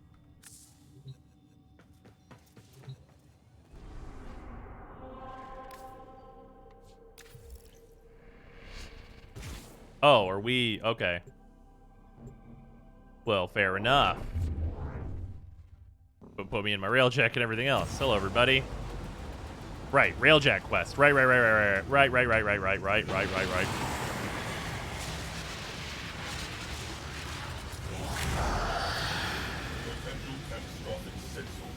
Okay. Confirmation required. Did you see that? Commence salvage. Void storm resurgence probable. Get that out. Anyway.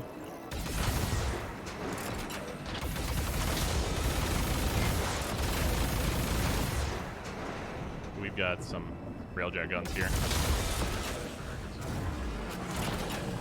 Salvage team headed for the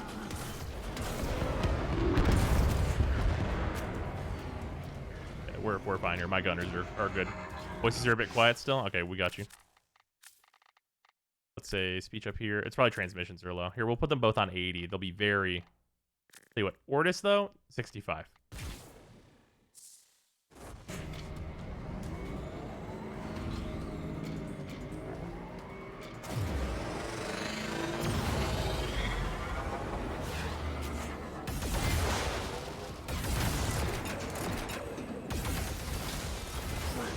Sensor glitch is back. Stay sharp. This may not be a bug. Salvage team eliminated.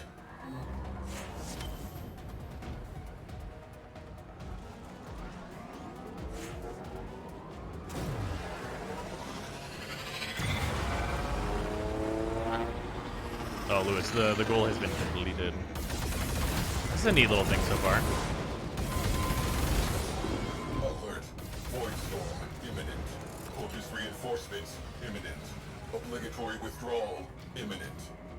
This escalated. This looks really cool.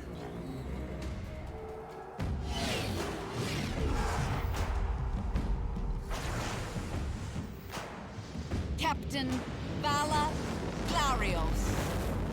So pleased to meet you.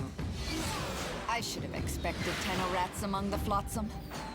Sequester that railjack for Parvos.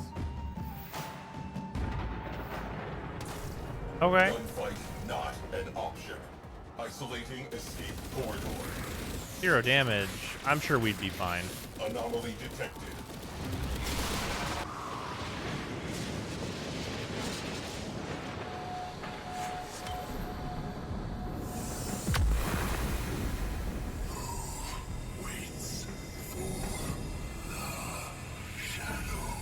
Is that a ship that's shaped like Sevaga?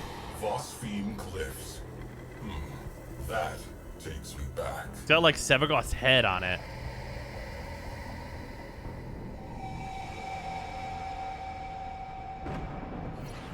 I see you, you bastard. I see you. Contact Parvos Granum immediately. Get me authorization for multi-phasic ordnance. Tell him I've found the damned ghost. This is neat.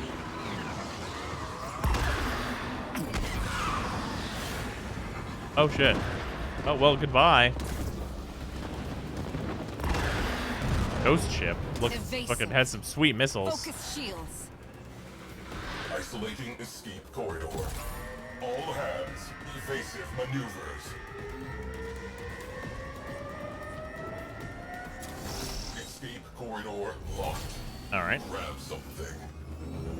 And my crew is very eager. Real Jack soloable? Absolutely. Captain Glarios knows something about that vessel. Crew, infiltrate and recover Orokin-era naval records. Our ghost ship has a name. I want it. Let's make some energy real quick.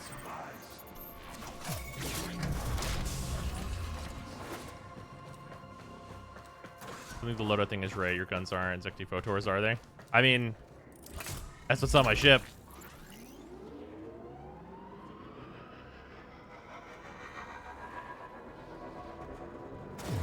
Disable all priority targets. Okay.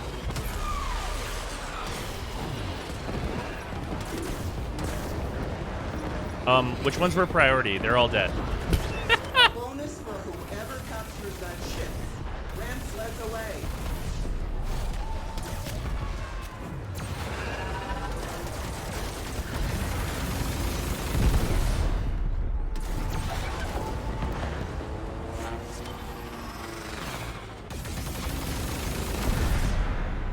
Crew, strategic targets disabled.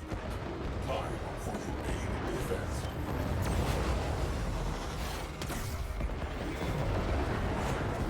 On the warheads. Fire full salvo. Take him down. Man, get out of here with that shit. I'm invisible as fuck. You can't even see me.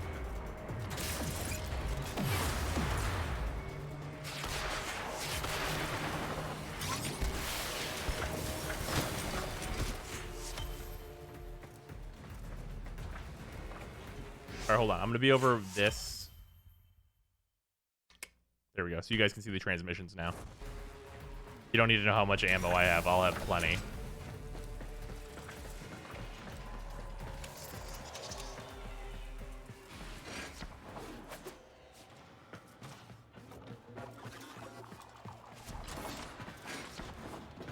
Oh, this is just spy? Okay. Well, fair enough then.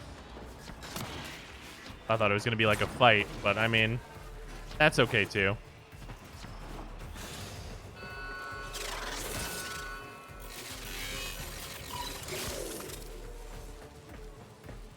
What's my favorite vault?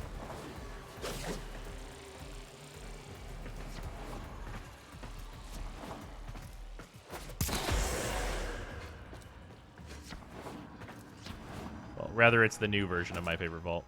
Urgh.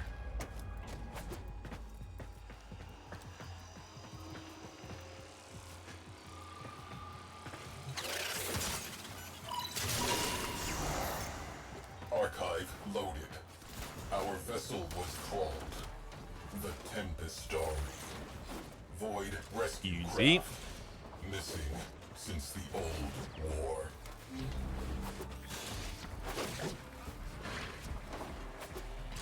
And the music part? Oh, geez. Are there new... I haven't had a Soma chord to, like, scan in ages. Is it in the vault?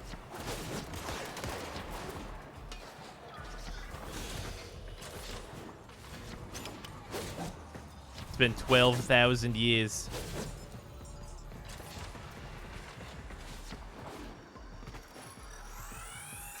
Wow. Imagine scanning a Soma chord.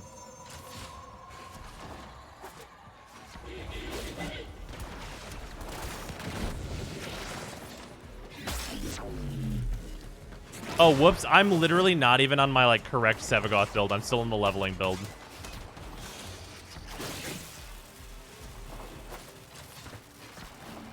Mega whoopsies. We'll change after this.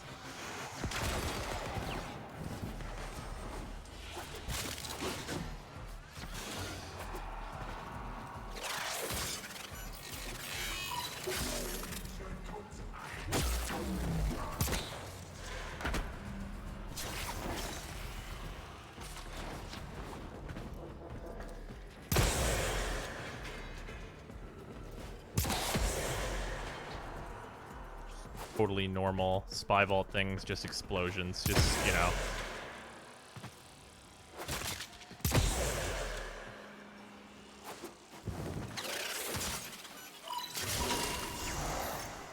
Stealth. Exemplary service record. Rescue total 2,017 souls.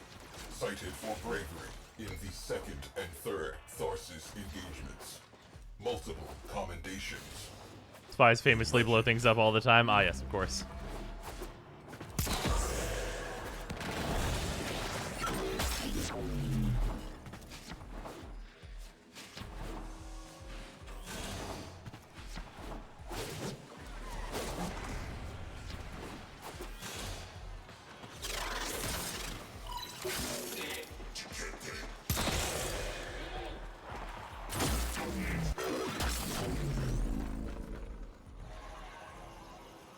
I could have gone.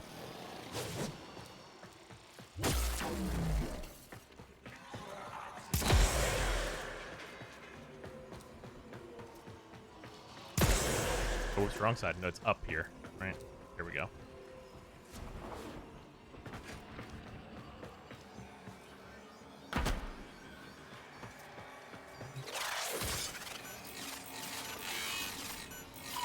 Fine, it's winnable with stealth or speed plus firepower. Yeah. Would recommend going in Voidstorm solo until patch comes out.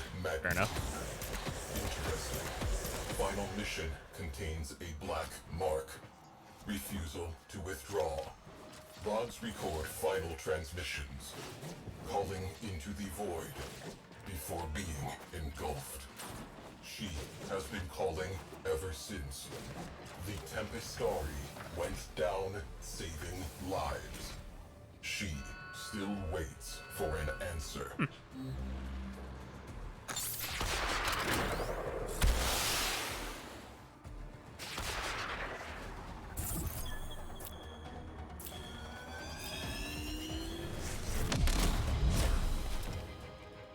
We dated it.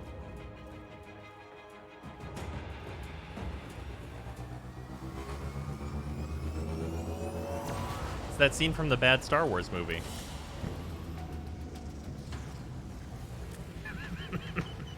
Sorry, I couldn't help it. Duty lingers, like pain in a phantom limb, like the voices of a crew Which one? long dead. Try spinning, that's a good trick. Starry is suffering, searching for one final rescue. Saving us may enable her to complete her duty. Got him! People used to think coins were sacred. They put the faces of gods on them. You could tell the future with them if you knew how. If you hold a Granum crown in your fist, you'll notice it always stays cold. What's that tell you? Don't worry about my crew, they're just wildin'.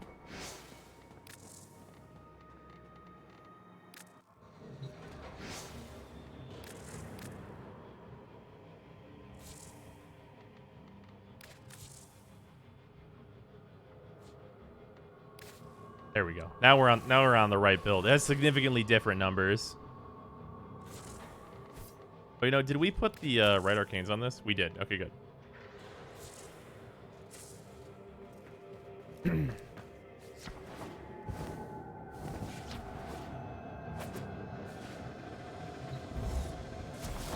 They're just happy to be here. They really are.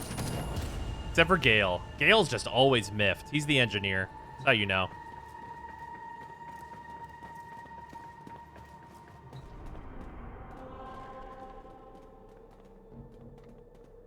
Hello.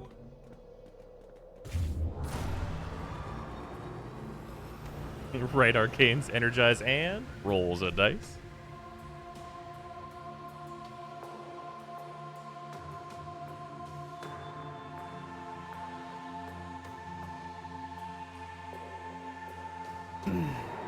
Any augment for Sevagoth? No, no release augments.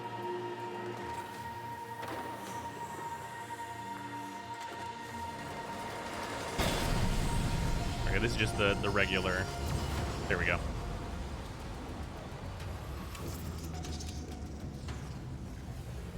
Pretty farm is hearts, void storms. For the I say shadow. hearts. Hearts. Possibility.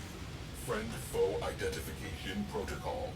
Loading Orokin-era distress countersigns. Prepare to disengage Void Drive.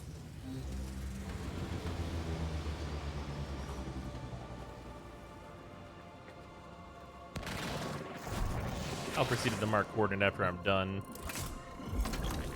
getting energy gen. Orokin-era distress signal. Here goes nothing.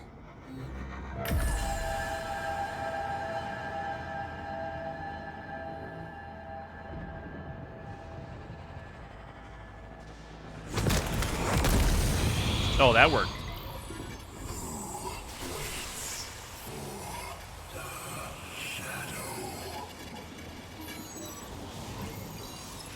Hi.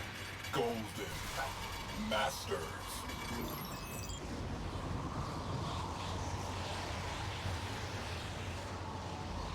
I do anything for you? No. Countersign unsatisfactory. Evasive maneuvers. Attempting to reopen communications.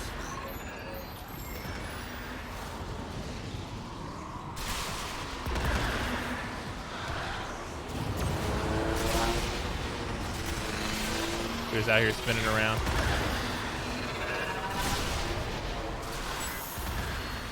I got hella evasion. You don't even know.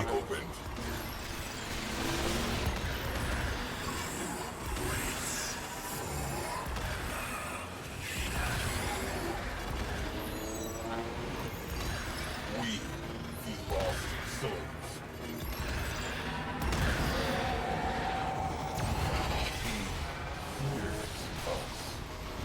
Go zoom. Tempestarii. Yo, what up? All aboard are safe.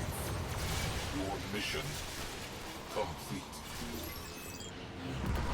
The Tempestarii has lowered shields. Crew, your presence is requested aboard the Tempestarii. Okay. Doo-doo-doo.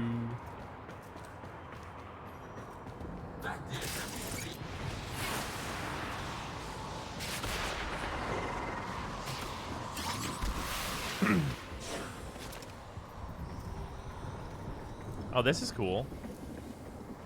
Hey. I need that. You have been invited into an unknown realm. Tread lightly. Old ship design? Is it the old ship design? No. No, it's not the old ship design. That would have been a really cool touch though if it was the old railjack setup. That would have been actually, I would have really preferred that. That would have been a really neat thing they could have done. 1 second.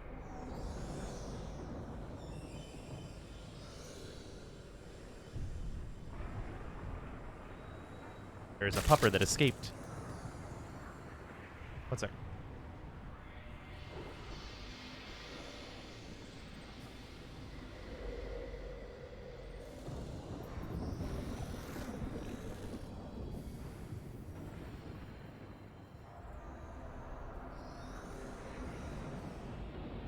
All right, I return.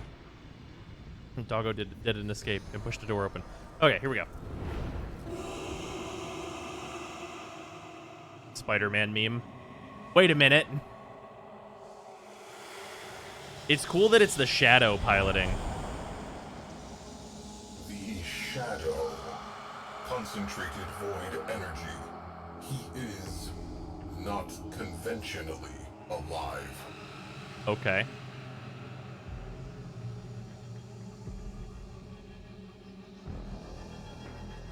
Their final rescue. The location data is corrupted. He cannot retrieve it. We can help. The Jotaro point. Use Parazon. Wow, that seems like a super safe thing to do, huh?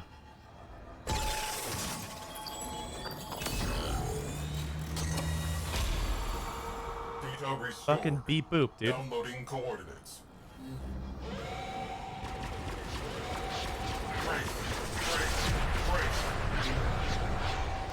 Their shields are down! Oh, sweet Zeno! You went and lulled the beast to sleep for me. How kind.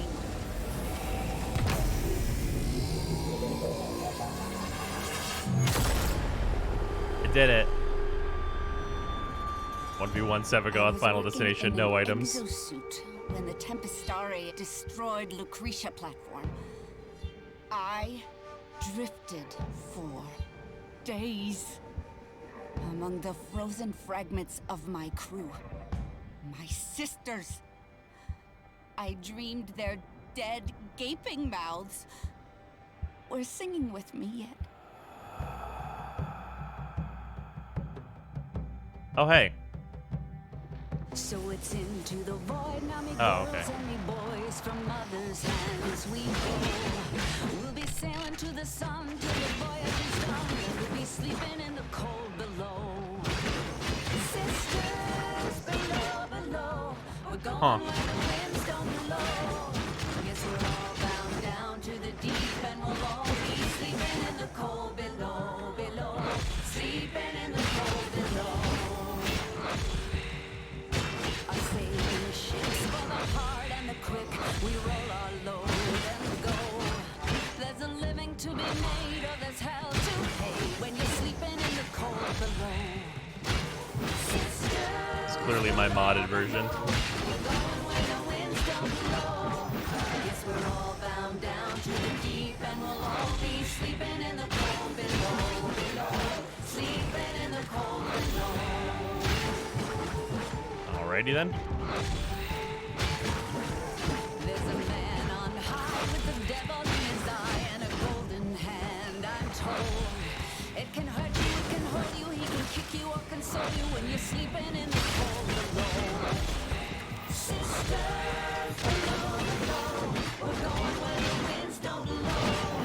Yes, we're all bound down to the deep, and we'll all be sleeping in the cold below, below, sleeping in the cold below.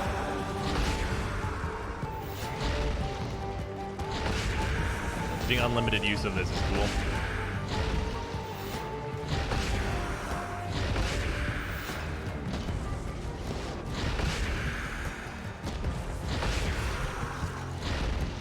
Sevagoth just wants a hug.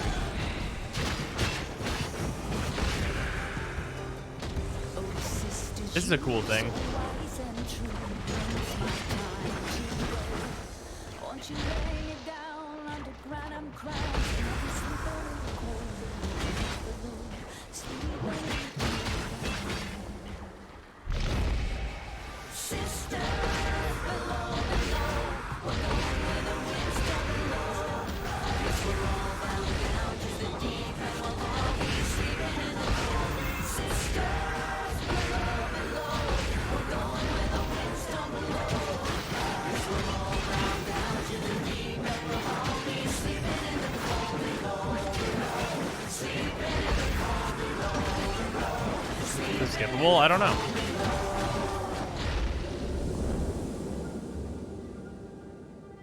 Alright. Today we sail on the solar rail, for there's much we just don't know. So farewell with a kiss, then it's fast for the mist, till we're all sleeping in the cold below. Oh, well, I'm sorry. I was going to fire a rocket at it, but I guess I'm not going to do that. Multiphasic beams have the Tempestarii imprisoned. Eat. Solution. Junk the beam generator. Oh, okay. This is one of those. Sorry, I thought I was going to fire into it and just be like, alright, goodbye. Call of the Disney musical. Yeah, maybe a little bit. Thank you for the 100 bits. My kind are the only monsters this system needs, Tenno. We have no time for old ghosts. I shall rip Ooh, new that room. ship to pieces. Oh, wait, no, it's not. I have seen this room before. Heart. Ooh. Chat. Thank you for the raid. Much appreciated. Phase 1 complete. Hacking raid. Prepare for possible countermeasures. Countermeasures have been activated. Destroy them. I cannot work like this. Progress halted. Jamming drone.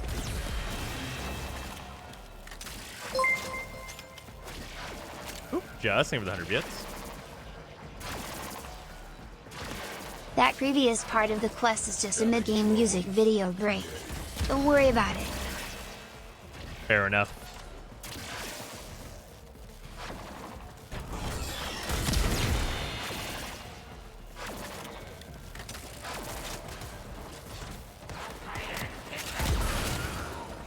Fuck that guy in particular.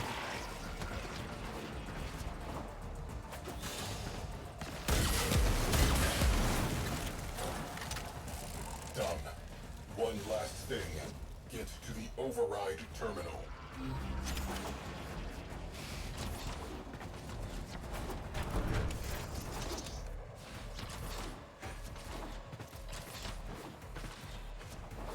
All right. You did it. Forget capture. We'll sift through the wreckage instead. Tracers locked. Engage. Back to the Tempestarii. Now. Okay.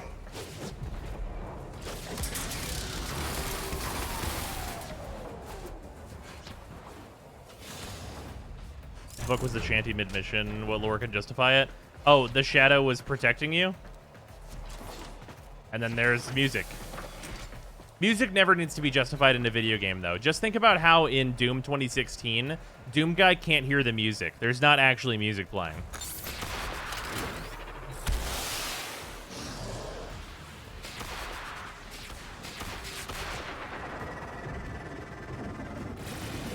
You shut up. Yes, he can. Right, exactly.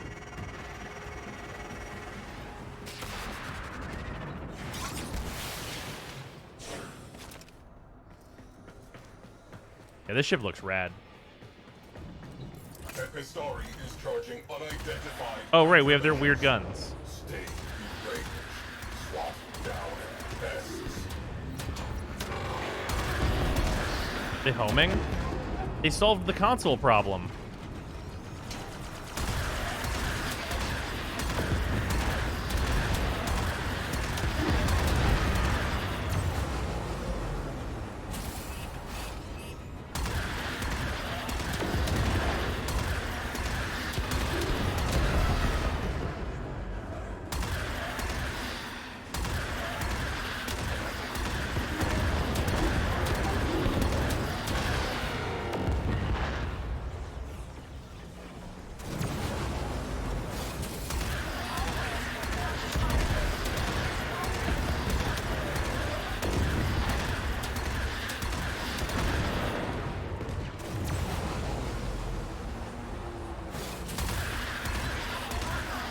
If a barrage do the criteria, you're not wrong.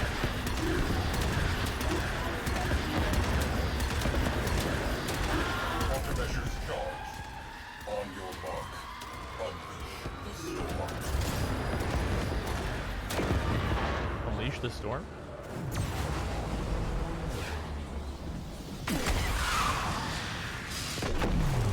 Oh.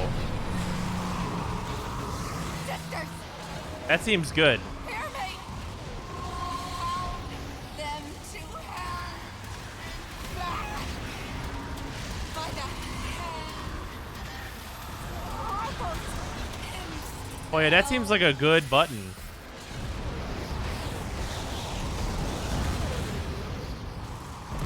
We are part of this story. We have a duty. Enter the void. Search and rescue. All right. We must complete the Shadow's final mission. Together.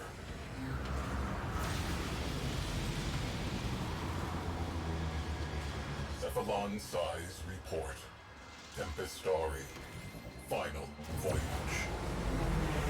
Today, a centuries-long journey ended.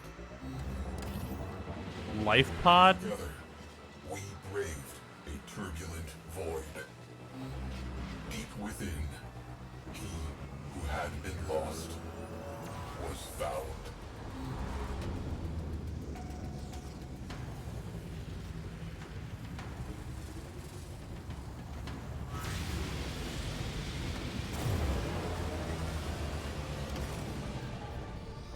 Hey, it's Earth.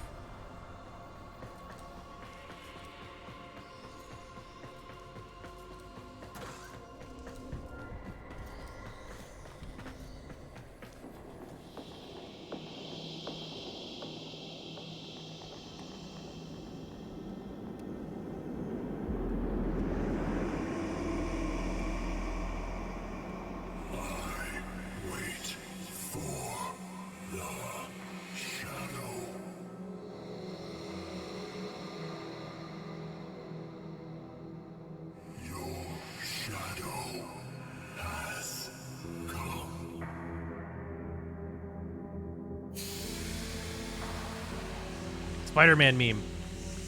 Sevagoth, a warframe believed lost to the void forever. His energy almost extinct. With his last Brother. spark of life, Sevagoth embraced his shadow once again, and both were at peace. Also get your Warframe glyph. Yep, the exclamation glyph in the chat. There's also another glyph for the Call of the Tempestarii release if you do COTT-Brozyme in the market in-game. Good. I'm fast as fuck, boy! Damn! Okay.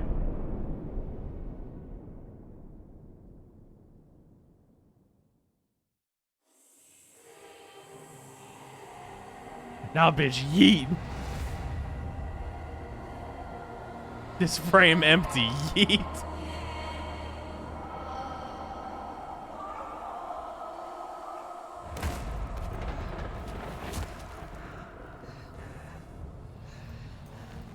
Hey, welcome to the Granum verse.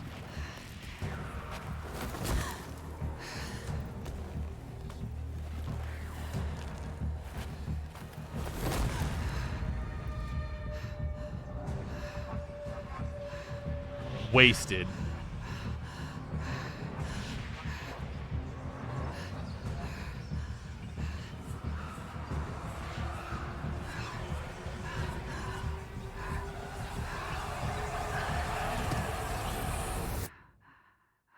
Hey, what's up, Parvos?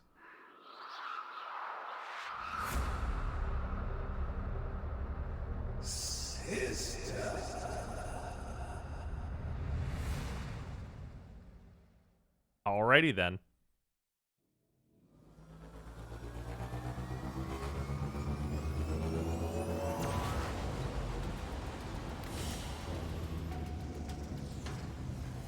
He has an Infinity Gauntlet now? He always had the golden hand. There's always a thing.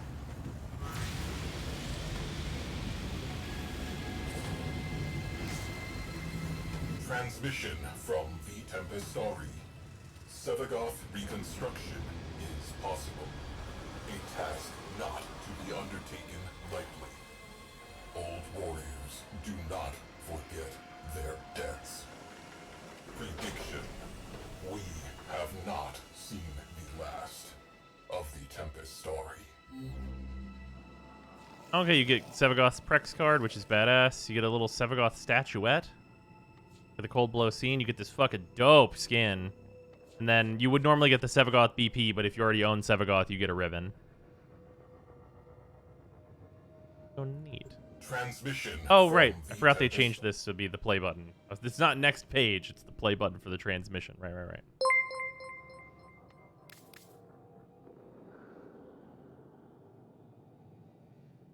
I think the Tempest or EE skin is great cause it's just the normal ship but cooler, and I like that I won more quest rewards like this one. Yeah. That was a neat thing. Yeah, the musical number, I'm fine for. I don't like it as much as like This Is Who You Are or We All Lift or any of those, but it was good. It was fine. It's just I think that one is not to my taste like the others are.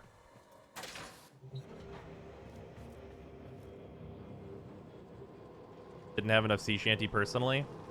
I mean, I think it's more so that like it didn't really seem like it fit in. Look at the skin. Oh, we will. It didn't really seem like the song like fit in there really. Yeah, it didn't have like the we all lift energy of like being a part of the setting or something. I feel like there's like a way to do it differently where like you just insinuate that Sevagoth had a crew with his shadow, and like you get that song whenever you're going to go get like Sevagoth's fucking coffin. That seems like that. I don't know. It feels like there's like a weird place where it would feel more meaningful.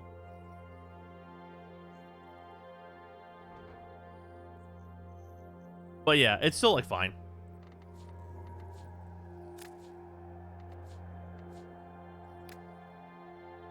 Fucking dope. What a fucking badass skin. Holy shit.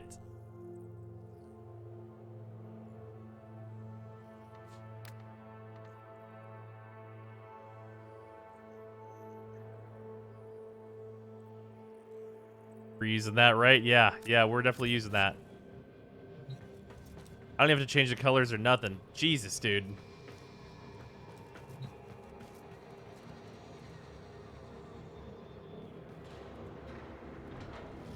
You still nerf Sevagoth? No, I don't think so. What a fucking cool thing. Jesus, man.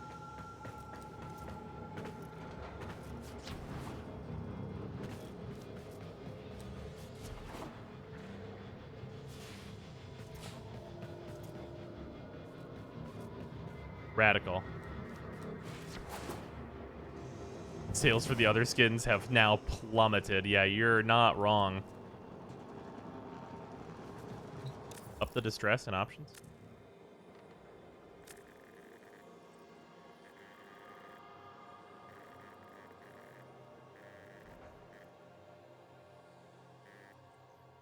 I think 50% was a nice balance. Interior's the same. Oh. Ah, you don't get like the cool wispy interior? I would have loved that. Oh.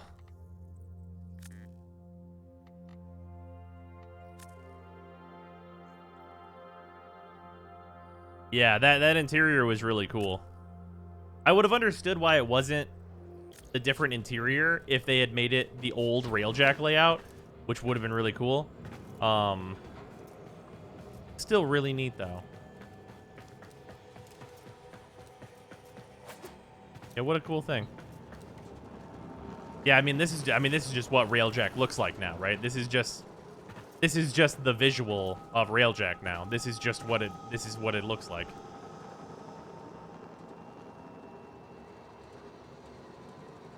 Localized void storm around your Railjack, yeah. What a cool thing. Speaking of localized void storm, let's try a void storm.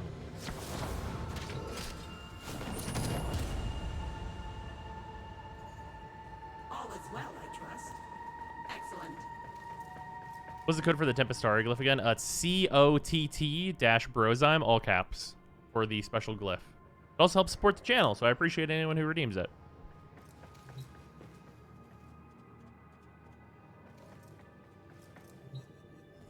Another one. And another oh my. one. And another one. Zoltan, and thank you for one. gifting 20 subs. Once I'll let Justin take over for a moment. Zoltan Fargo, thank you for gifting subs. Hydra, 8-bit, Cyclone Storm, White Glen, Ugly Panda, Casual Bailoth, Wannabe, The Smoke, Krister T, Ty D, and then VR Gamer, Night Arms, Listen, I think that's how I'm supposed to say that. Chocolate, Mr. Viper, Evan the Shade, Cosmic Nomad, Quolts, I believe that's how I'm supposed to say that, and then Stilla Ningen, I believe that's how I'm supposed to say that, and then Twisted Saint. Welcome on into all 20 of you, much appreciated. Best mission to get Sevagoth? I think it's a 10% drop rate on all the missions. Let it disclose how they reward you when we redeem the code. It's just like a performance thing, basically. It's not like a payment thing. It's just like, hey, how many people engaged with this? Question mark.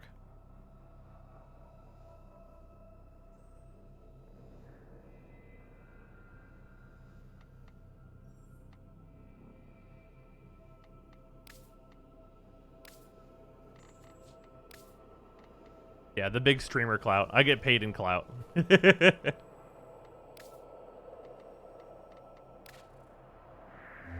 So, like, how do do all of these just always have? Another one. Oh my! And another one. And another one. Herbie, and thank you for another gifting one. 5 subs. Much appreciated. Is it last tab? Oh, right. Of course it is. That makes sense. Inquisitor_Herbie, thank you for gifting subs. Thank you for gifting those subs to Hito Ribochi. Shut up and take my money. I guess I'm supposed to say that. And then Powtips. Yeah, sure. Yeah, that makes sense. And then Transporter, the sequel, Nerys, and Siskwer. Because I believe I'm supposed to say that. Icons with voidy stuff. So Volatile is like clearly Railjack, I suppose. 7 Sirens I just know is... Oh, Void Storms are a separate category. That's how they're differentiated. Okay. So, like... I'm just going to click this one, and then we're just going to go. Let's say this one.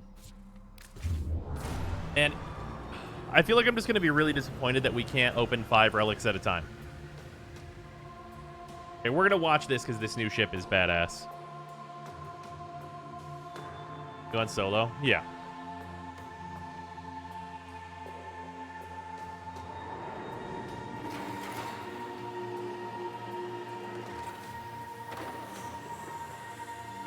Ha! The ship's not fixed. You see that? You see why? You see how my logo is in reverse? The other ships have that problem, or they had that problem, and it was fixed. This one still has it, and that's funny. Use your code, thanks, Sam. Thank you. Much appreciated.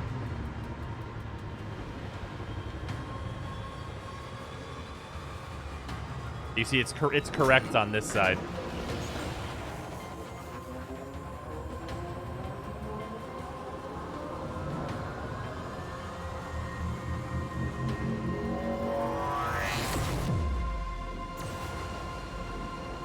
Hello, Sevagoth.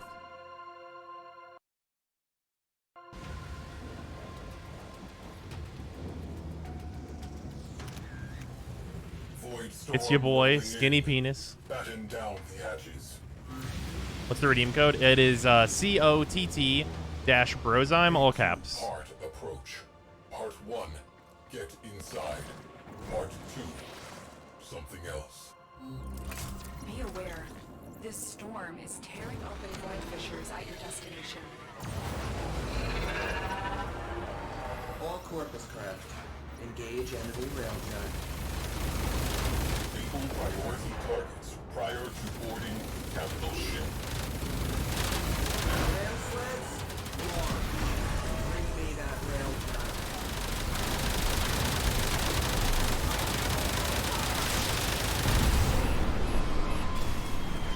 Visitors, your short lives are about to become crap dipped in misery. Crew, fire on. Oh, it is a glyph that is on that code.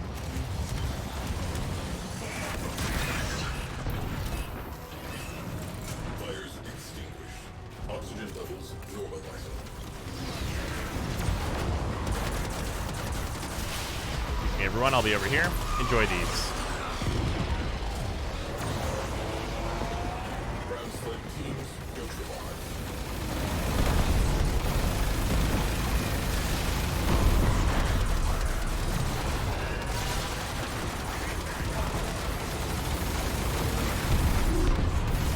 I want more firepower out there. Launch one of the cruise ships. High-level VIP credentials nearby. Stealing them would simplify the reactor plan. There we go. I've called it a cruise ship. Situation evolving. Clear reports. Careful maintenance. All fighters Go! Torpedo All fighters, fired. where the fuck did they go, dude? Stand by to salvage the remains. Strategic targets eliminated. Time for the main event. Reactor invulnerable. So this is gonna be like a regular visor while we're here. Recalibrate You know the name of the glyph? It didn't come up under pros, Tempestarii, or COTT for me. Oh god, it changed from what the test build name was. access without security codes. Hard way. Well, what was it? Engineers will attempt to make it harder. Void storm intensifying. Just a normal visor. Caution. Huh. Void sink detected aboard that vessel. Wow, I really do just flashbang you, huh? Any damage they cause will be deducted from your salary.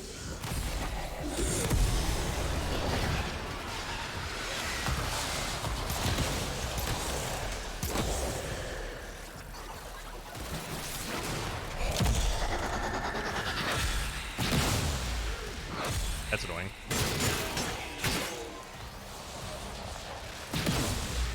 Okay. Why?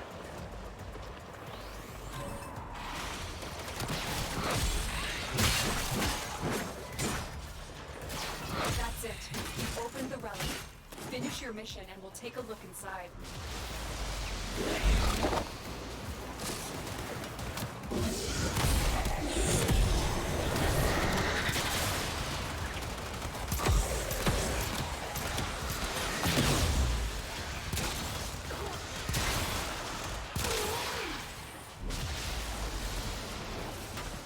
Oh, look, it's Valkyrie's rework.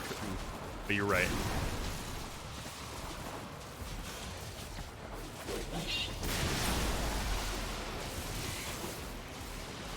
New weapon any good? I think it might be. I need more time with it. But it seems okay, at least. It's definitely no Kuba Nucor. Reactor heating up. Heat levels within specified parameters.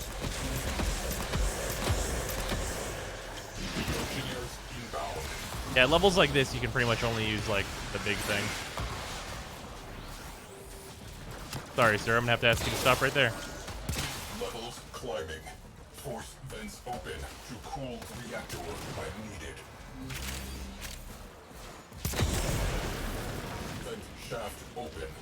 Reactor heat dropping.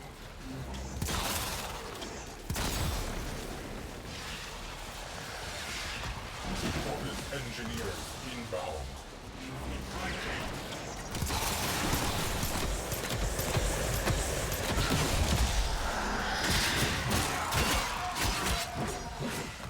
Ghost got angry. Yeah, the visual effects are definitely way more extra than they need to be.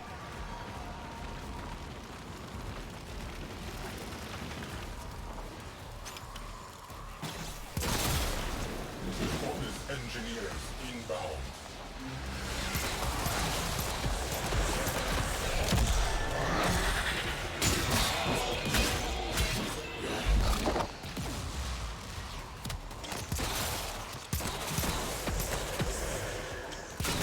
There we go.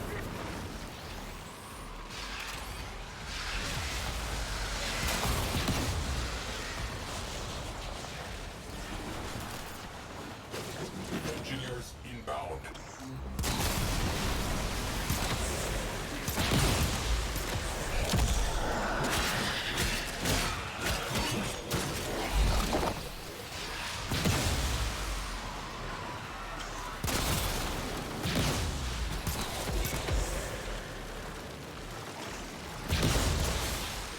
Oh shit, they actually killed me.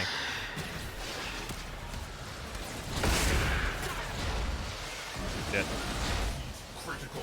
Okay. Corpus I'm having a tough time here inbound. with the visuals. Please. Here we go. Okay, now. Reactor meltdown at 0? Okay, cool, I failed. Yeah, I did not expect that guy to kill me at all. I thought I was totally fine. And I could not get up in time. I too should have been doing like enough damage though.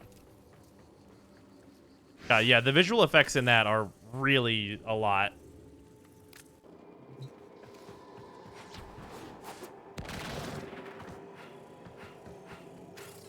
Can I go back to my fucking Warframe? Jesus.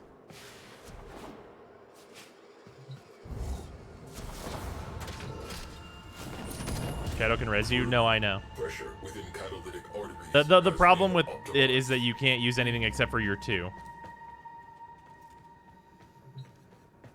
Doesn't matter if you stay close to the body.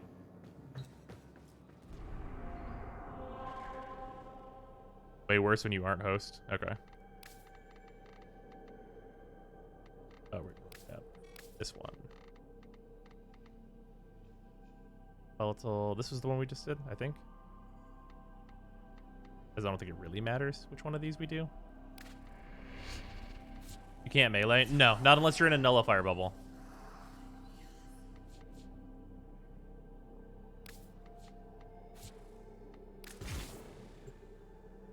This should take way too long for what they return. I mean, if it's just adding, like, hey, there's a fissure and the map is constantly exploding to these missions that already weren't rewarding enough, then that's like...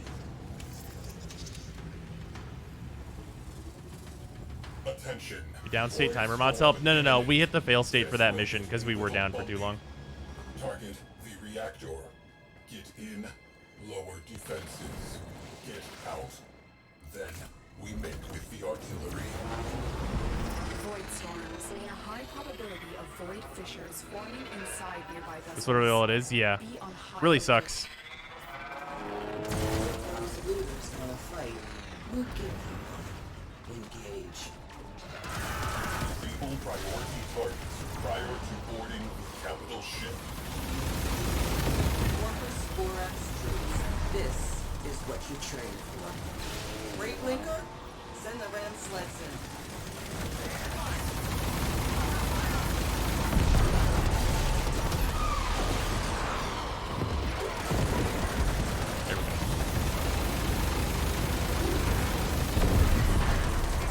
Unassigned cruise ship located. Deploying immediately. Stable priority targets. Okay. Their credentials would assist with the reactor job. All. Cruise ship on scope. A bonus for whoever captures that ship.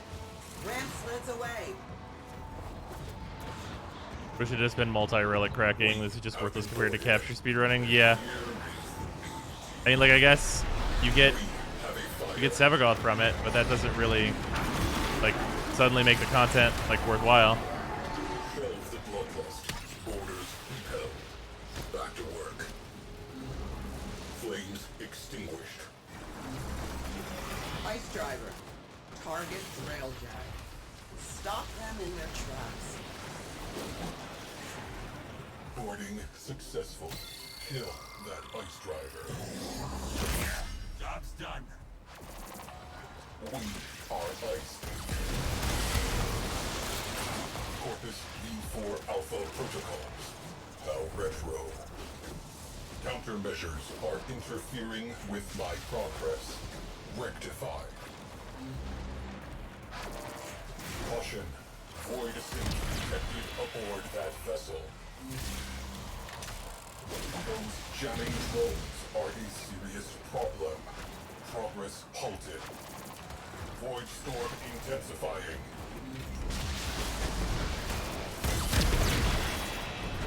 You were supposed to keep those jamming drones operational. Intruder signal impeded. All right. Let's soften them up. Torpedoes. Fire. Progress halted. Jamming drones. Those drones were our data grid's best defense. Hull breach. Repeat. Hull breach. Breach sealed. Yeah, I'm sure my crew is totally fine. Jamming drones. Yay. Jamming drones. Report in. Jamming drones. Okay. The relic has been cracked open. Finish your mission to find out what's inside. Yeah, finishing my mission, I think it's gonna take another like hour here. Engines 'Cause I have to do this thing. Countermeasures specialist on the field. Signal chokes. Torpedoes primed. Stand by to salvage the remains.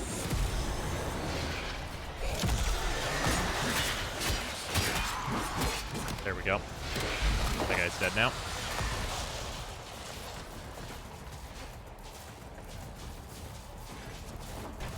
How tanky is the new frame? He's pretty hard to kill. If he goes down, you can kill enemies to get back up. Critical. Ice driver goes boom. I want to see fighters from one side of the sky to the Why are we other. catastrophic failure imminent? Crisis averted. Mission continues. Freightliner is carrying specially trained Oryx troops. Clear them for Ramslow launch. Wrestling repair order. Shield energizing. Work. Fire alert. Resolved. Visitors, your short lives are about to become crap dipped in misery.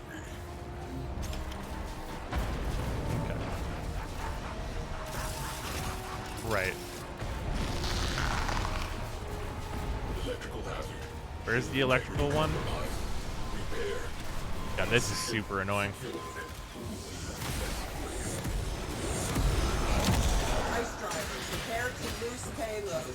Target railjack. Shield strength. Return.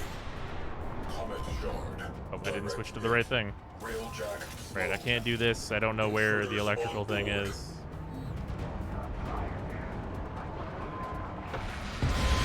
Where's the electrical thing? I literally fucking don't. No. I literally have no idea where it is. And launch ram sleds. It is actually a fucking audio-visual disaster. Breached. Life support failing. Equip and unneeded past that leak. It's in the bag. Repressurizing.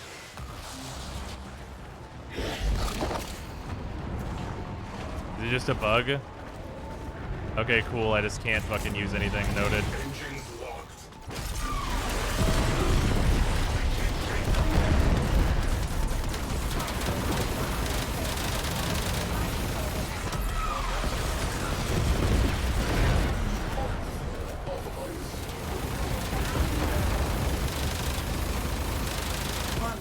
Jesus, dude. Fire full salvo. Take Did you tell what rotation reward you get? I have no fucking idea.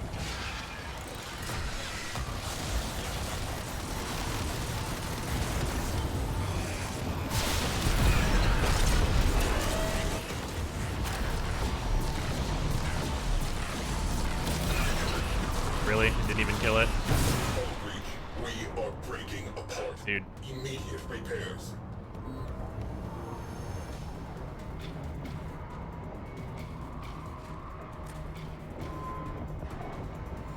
Astral frame integrity preserved. This is just fucking bugged all the shit. Return to duty. Oh my god, dude. This sucks. This just sucks ass. driver loaded with comet shard. Stress the video game? It's not even stress. I just can't. I'm not allowed to use any of my shit. It's just bugged out and like there's just effects happening on the screen. Can I even use this while electrical whatever the fuck is happening?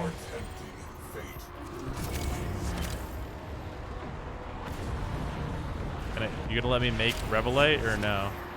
Do I not have to make Revelite? Oh right, station has to process or whatever. Charge personal shields and get to your ram sleds. Make that or whatever.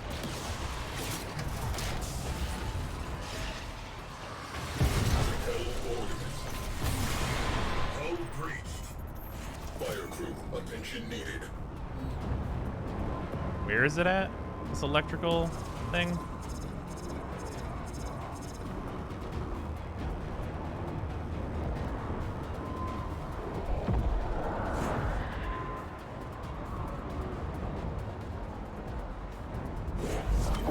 I cannot even, like... Astral frame integrity preserved.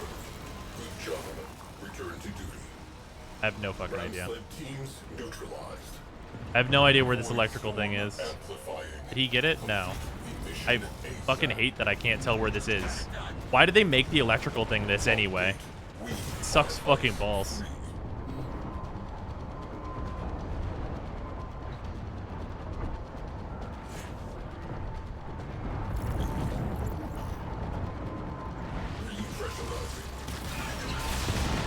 Torpedoes locked. Target in range. Okay, one of the big ships is gone. Intruders have entered the railjack. Alert. Fires. Alert.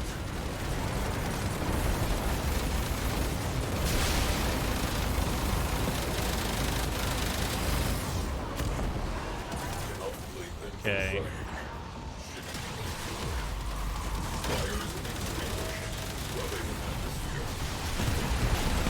Command to Ice Driver. Hit the railjack.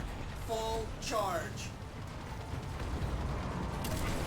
Sometimes going to dojo doesn't even fix it. Wow.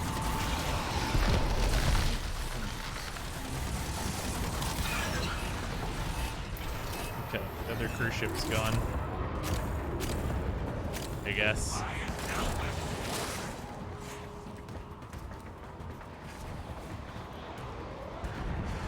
Have another priority node to do. Oh, I know. Locating breach points.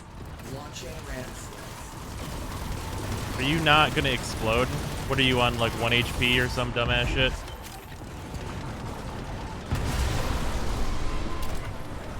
We have been boarded. This is our home. Oh my fucking god, it literally was. Fires. Okay, here we go. Jesus, dude. Man, I'm glad that I've just got Oxygen levels. visual vomit happening on my screen.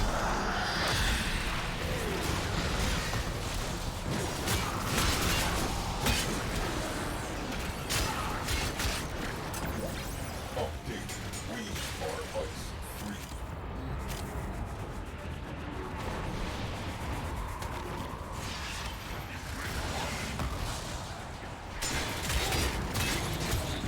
Shield system shorting. Omnis required. Ship secure. Good work. Okay. Electrical hazards grounded. Vision dust doesn't even last for the duration of the mission. No, no, I know. Want torpedoes armed and dispatched now.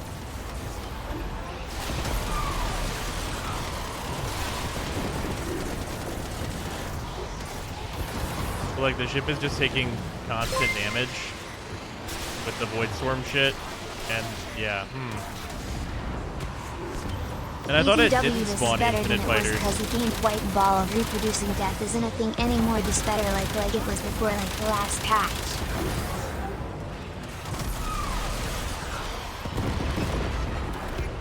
I mean, I guess these enemies infinitely spawn. It's just really annoying for solo. And I still can't use this, I imagine? Yeah, cool, thanks. Whatever. I guess I'll just go do the other objective. Super fucking annoying. First Railjack spawns infinite fighters till the main objective is completed. That was supposed to be changed with this patch. And it's spawning like more than it's ever spawned before. Student think it looks like things are going well. I mean, we're just playing like a really annoying mission.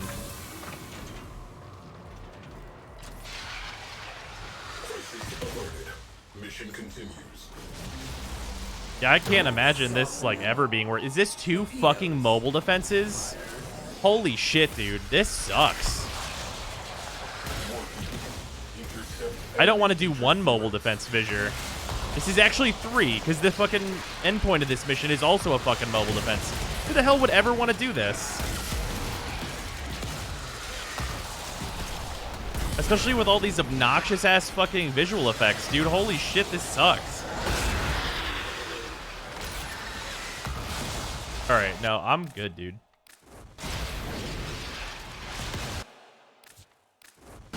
Thank you. Cool. It won't even... Okay. Kill this shadow, please? 3 mobile defenses for 1 relic pop and 1 chance for a survey got part. Yeah, dude. I don't just... Yeah, no, dude. I'm good. I don't want to do this mission. This I don't need to finish it to know that it sucks.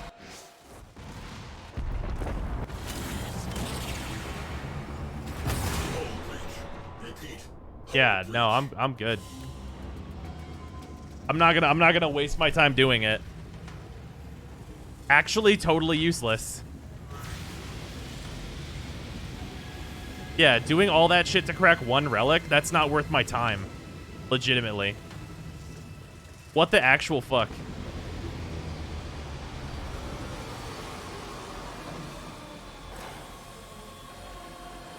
Like, it wouldn't be worth it if it was just like, get on the volatile ship, go do the volatile objective. Doing like fucking 3 main objectives to get 1 relic? Like, what? Why? Why?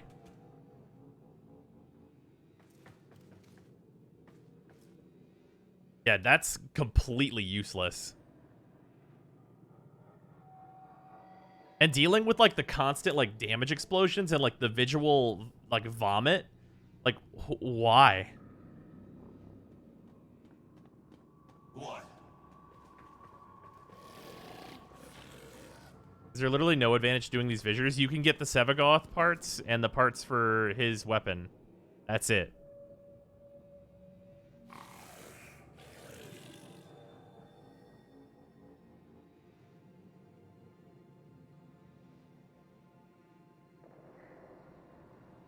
Yeah, you can get Radiant Relics, but just to do Sanctuary Onslaught. And literally, like, getting Radiant Relics, I can farm the traces faster than that.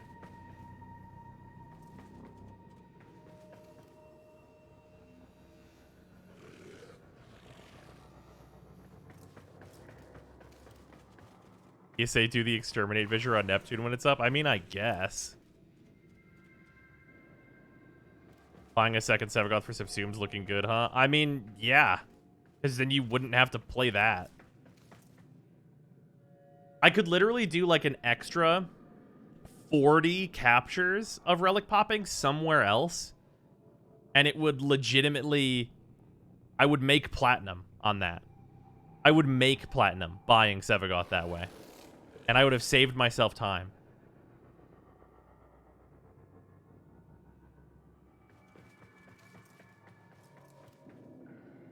But yeah, I mean, the worst thing about that mission is, like, that was not even fun. It's just annoying. Oh, yeah, my HUD is still fucked up.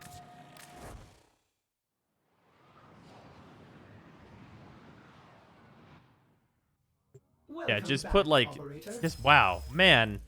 Usually, I mean, Warframe usually has, like, a lot going on, but, like, that was just, like, visual just clutter and nonsense. And I have, like, the annoying visual settings turned down. I don't want to know what that looks like with bloom at 100%. I bet you can't even see.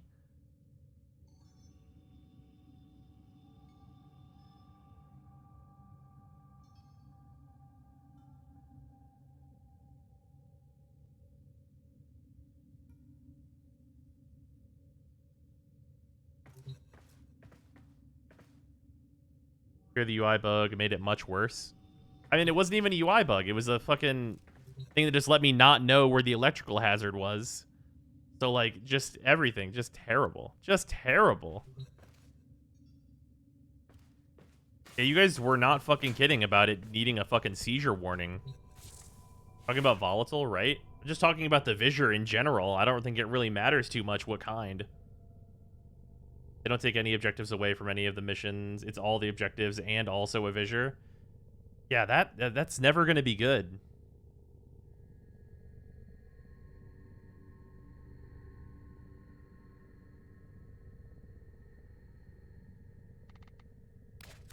Also, yeah, if anybody wants to see the build for Sevagoth. But honestly, like, legitimately, should we just go play Steel Path instead? Because, like, for real, I would much rather. That's actually, it's legitimately more rewarding. I'm actually not kidding.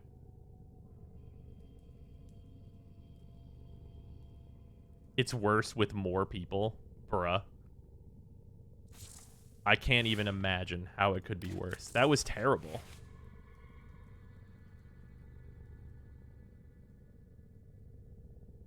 Imagine how that runs on Switch. Oh, I don't wanna.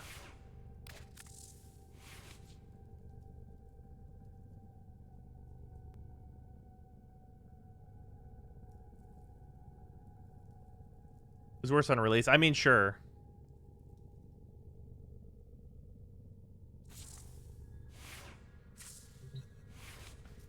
The update is just one new frame. Mirage isn't even a bundle, just a skin. That's fine. I don't think there needs to be like a bundle for every deluxe skin. At least Sevagoth is like good. Jesus. All right, we're just gonna go on here.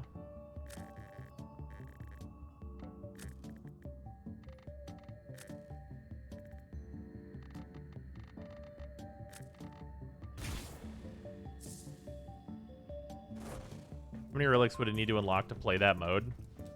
With what I just played, 30.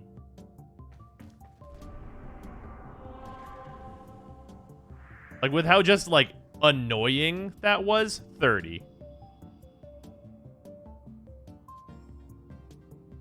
Like, I would rather do resets on capture missions.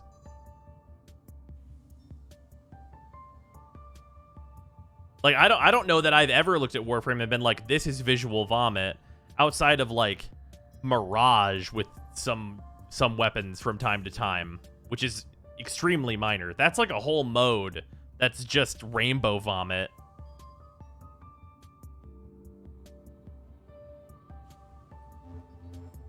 Yeah, that's... wow. What game modes do you think Sevagoth would excel at? Excel at? I don't know that he's not mostly, just like good general use.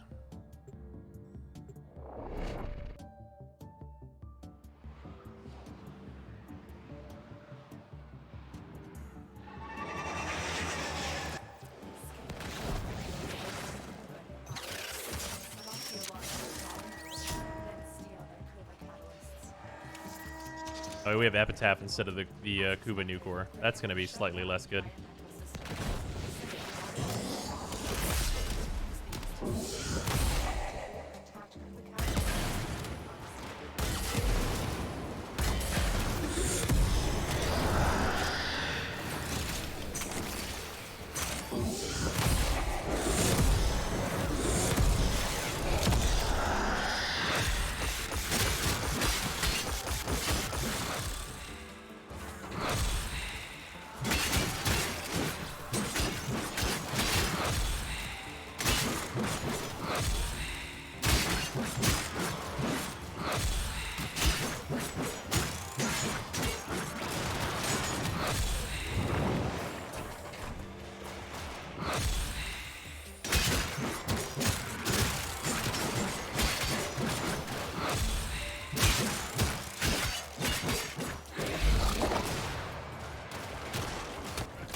Looks fun. Yeah, he's real cool.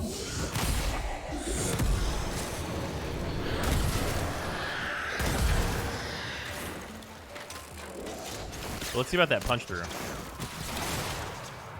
Looks good.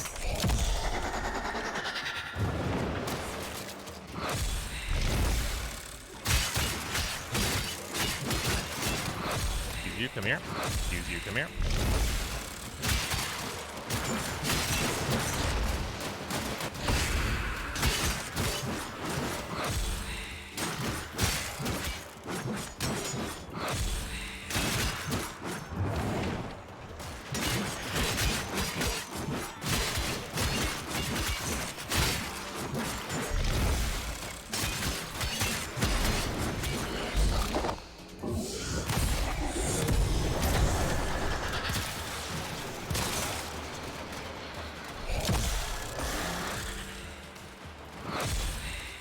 Oh shit, all these enemies. Come here, everybody.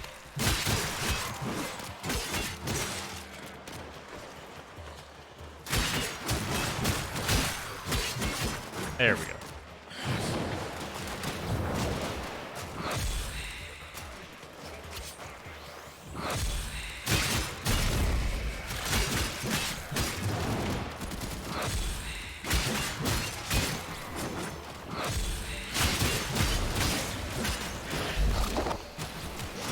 Oh shit, hit the wrong button.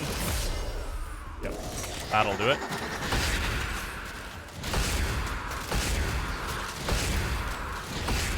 There we go, we're fine.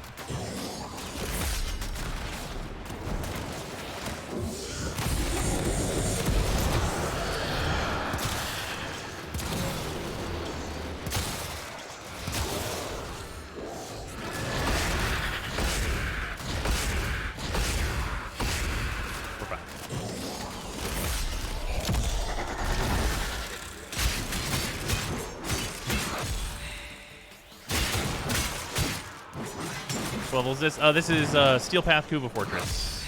So as high as you can go. To start, anyway. Eventually, we will get to higher levels, but this is with all like the Steel Path everything.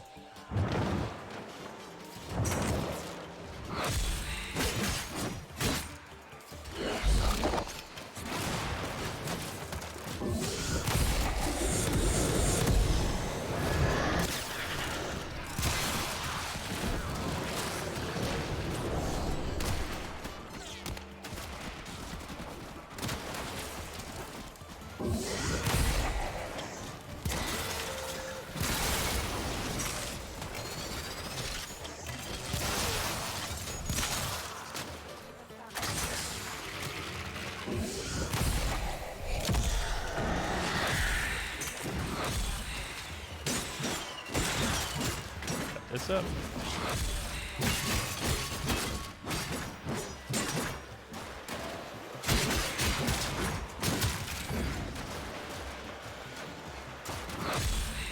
There we go.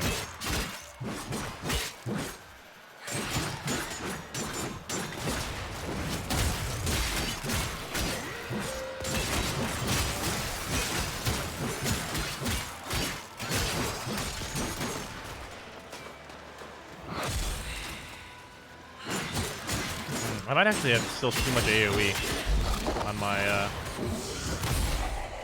core.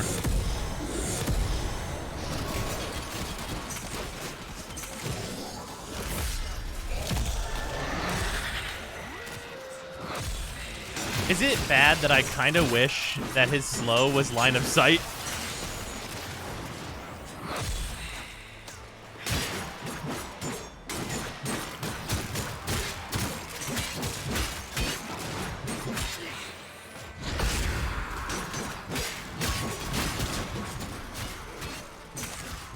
It's a really weird thing to want.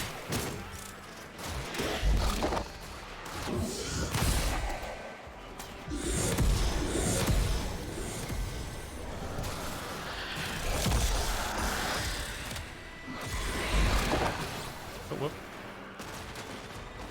Excuse you, that's rude. Come on, really? Let me use my damn abilities, you son of a bitch.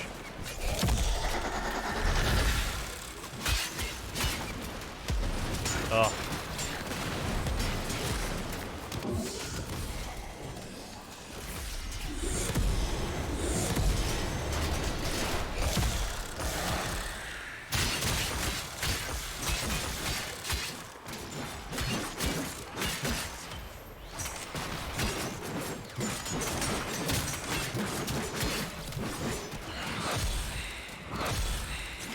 Oh no.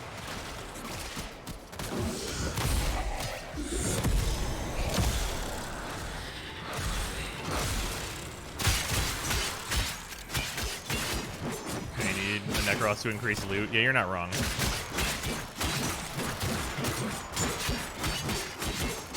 Actually, don't know. Can I pick this up? I never tried it. I cannot. Alright, noted.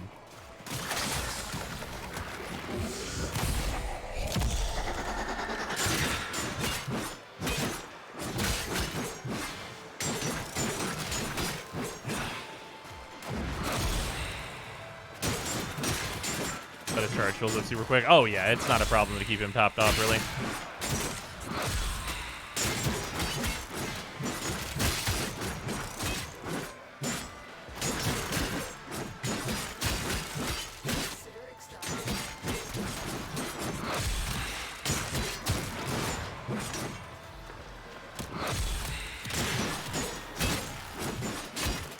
I think this is more of a matter of there just like actually not being like enough enemies.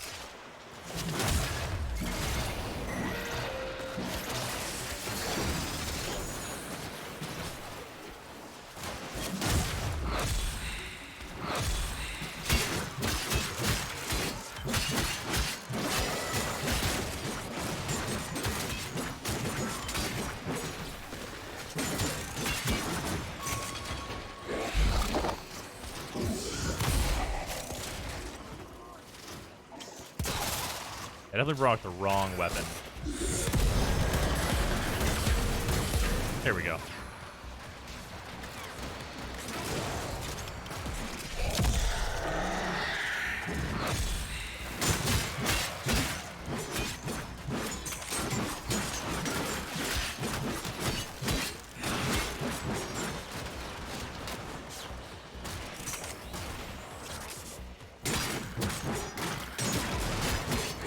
Out of energy.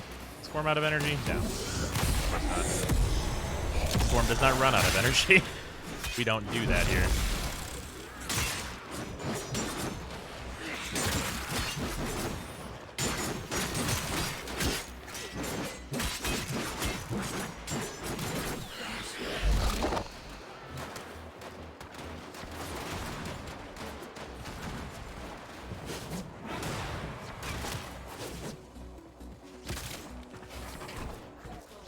This is so far away.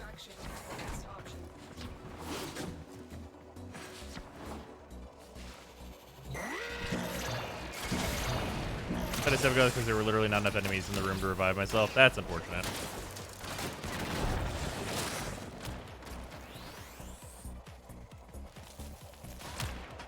I think we might all have the whole not enough enemies thing here coming up in a moment.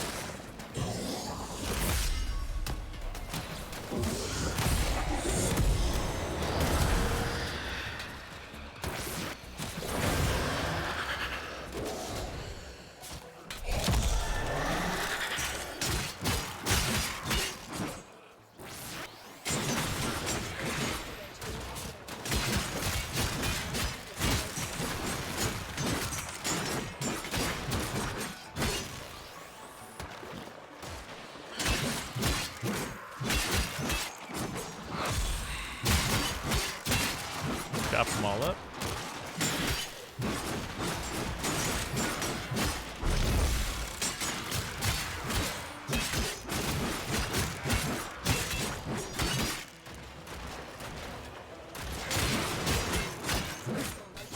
You all stop that.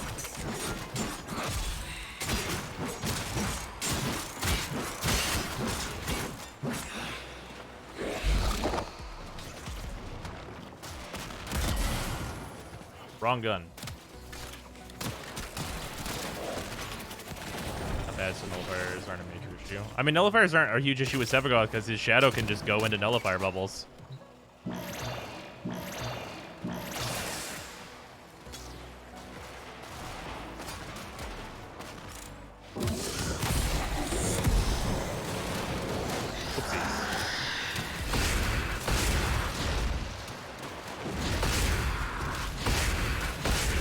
There we go.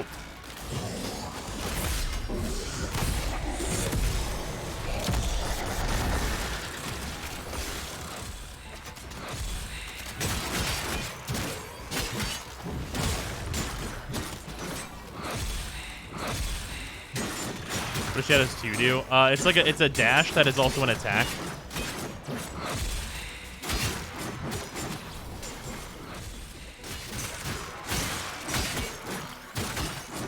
It's what you have to use to revive whenever you go into shadow form.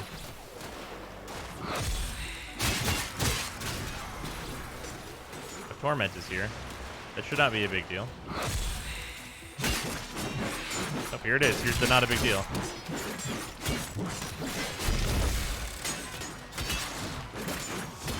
There we go.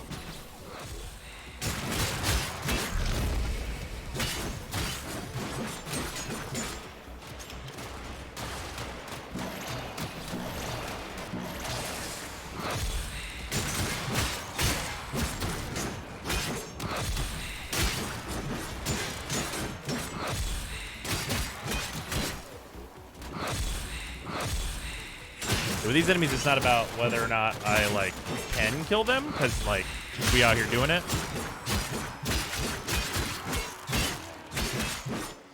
But it is mostly about whether or not I just will get enough air from murdering them.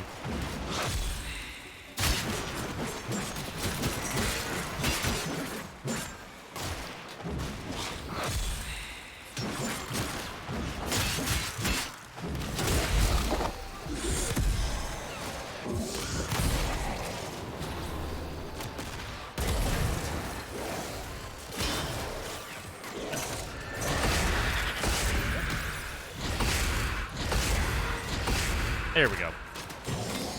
My 3 turned off. Oopsies.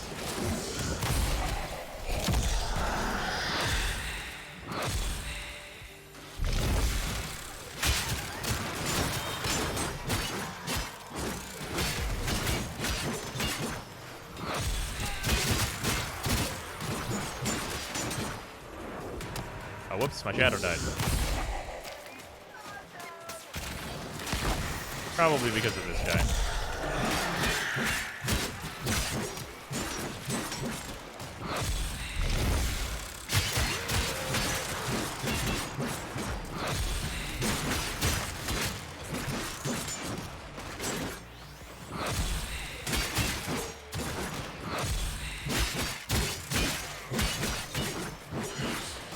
I do love his style of, if you would die and said, no, fuck you.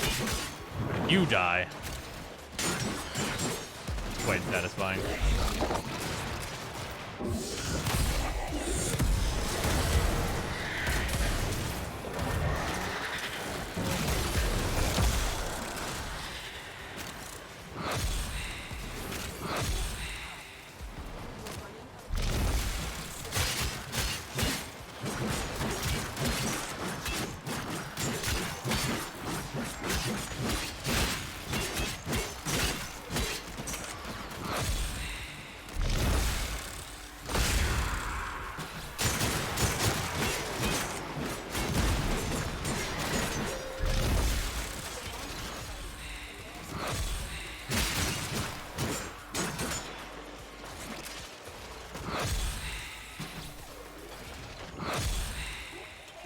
Come on, everybody in. Everybody in. Thank you. Everybody over here.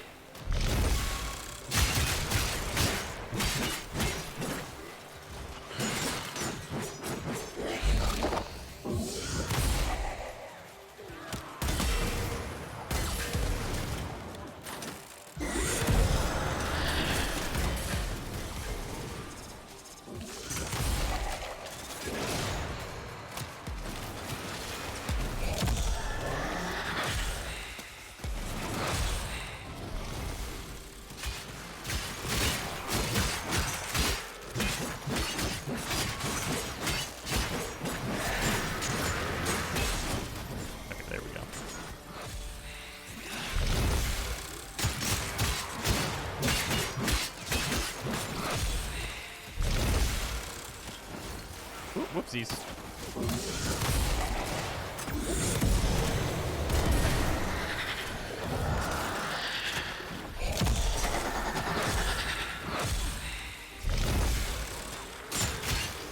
There we go.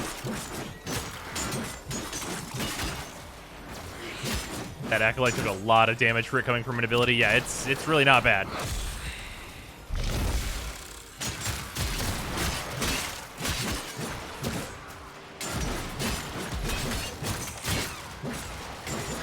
These boys really say we ain't got no more energy orbs for you.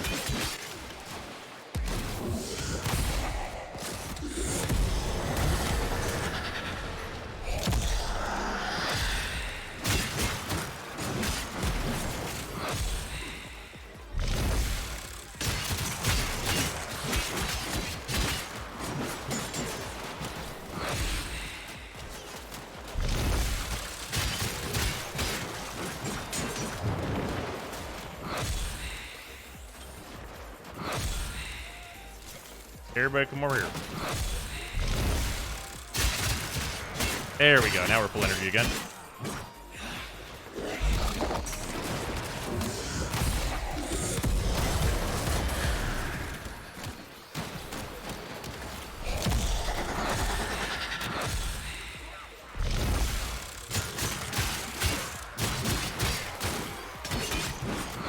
Come over here.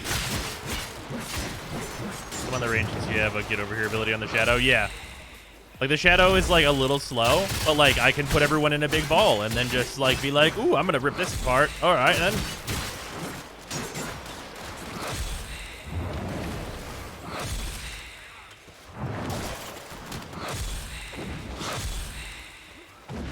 Actually, all of you come over here, and then anyone up there, come over here. Damage bow. There we go. As they've started giving me more enemies, so it's actually a little bit easier to keep all the air topped off now. And now we're pretty good on our air support now.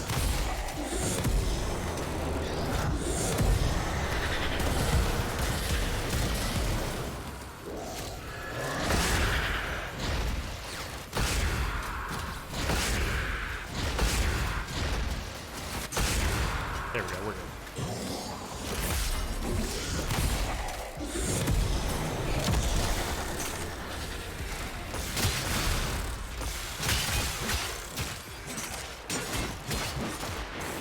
Oh shit. You stop that. Oh, it's you. Fuck you.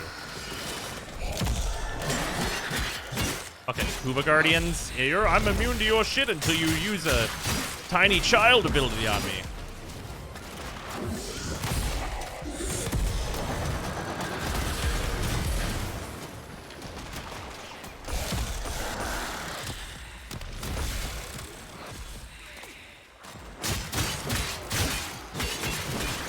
The Red live in an area where melee range was something that had to be modded. Sure.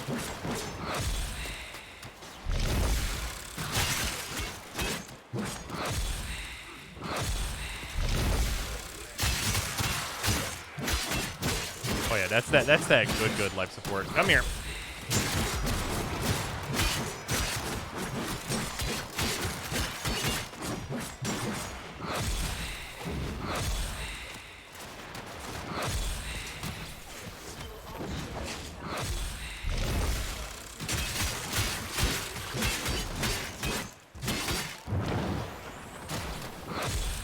And this is a good time.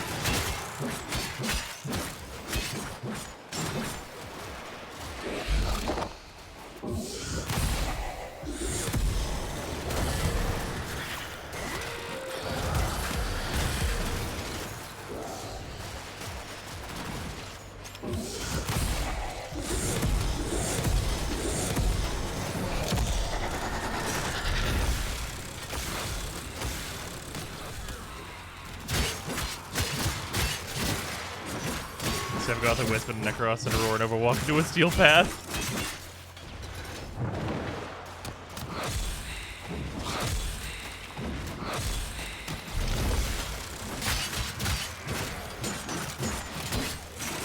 Oh no!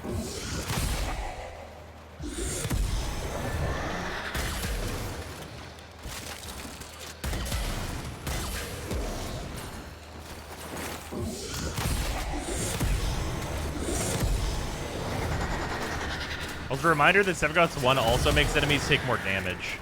So, like, it's actually, like, really good in combination with weapons.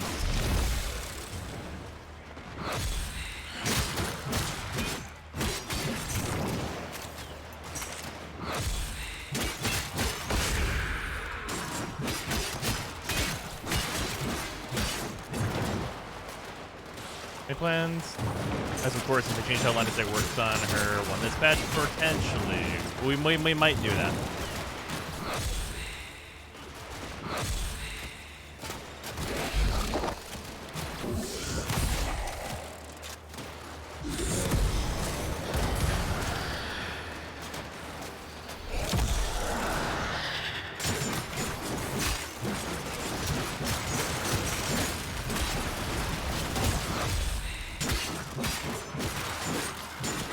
On Tempestarii so far. The quest was really cool, and Semgoth's really good, and I like him a lot. He's like a really well-rounded, like just good kit. And like the Void Storms are terrible. Absolutely worthless content that I do not want to do at all. Which is unfortunately how you get Semgoth.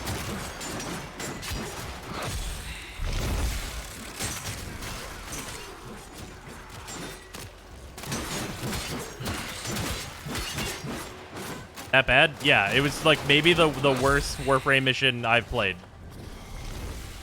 Like almost as bad as the Grendel missions. I guess the Grendel missions were worse. But like this was worse for like completely different reasons. Oh, hello.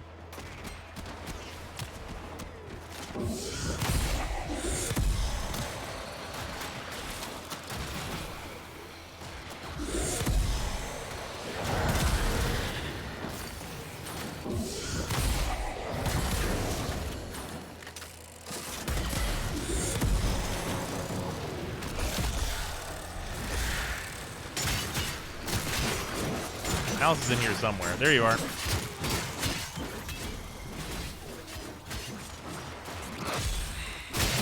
Just wade into these dudes.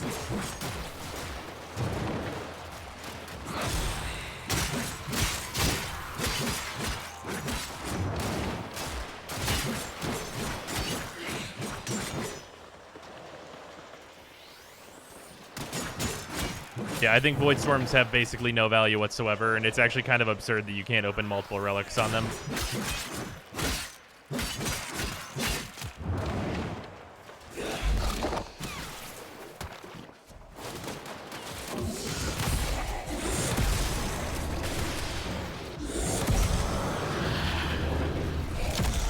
And you could do some really, like, nutty DPS, potentially, with just Sevagoth not even using his 4. There's actually some really stupid shit you could do. Yeah, the idea that you go Breach Surge on him is, like, actually not that crazy. But you would want a grouping ability, so it's, like, tough because you can't do both.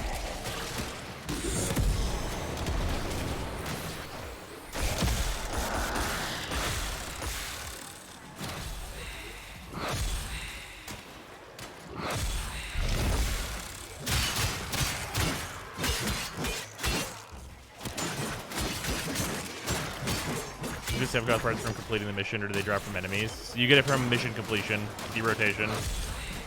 It's fucking dreadful. Like, honestly, given my experience with the Void Storms, I would legitimately suggest that you farm Platinum instead.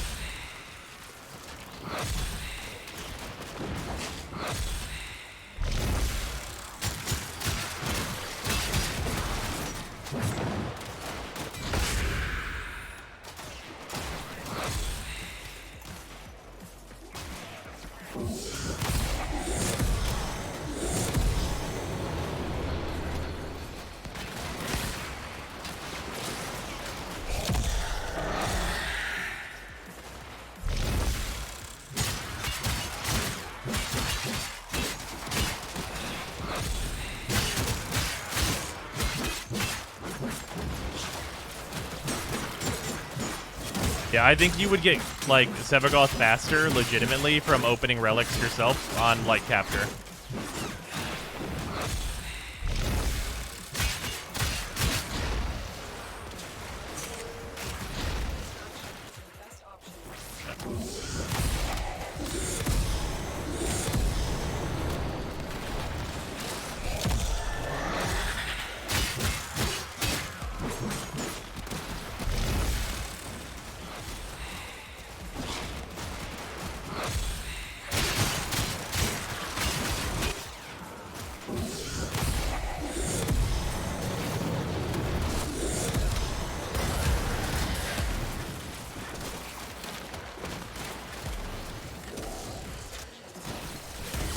I have not been paying attention to air. I have 1 million canisters, and I have not been paying attention.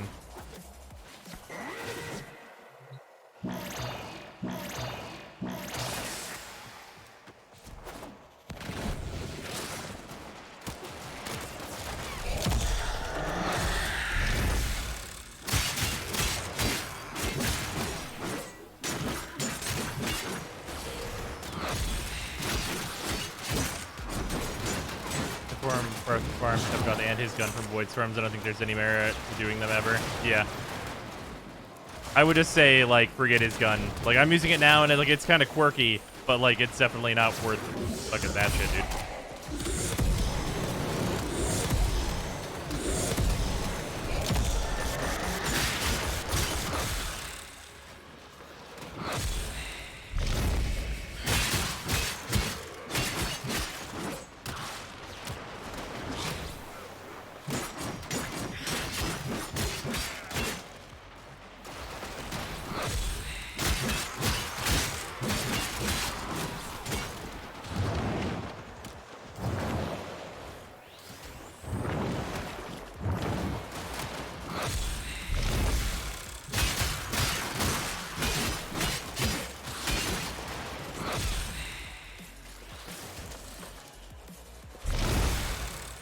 This is so brutal. Oh, yeah, we're gonna get another one of the dudes.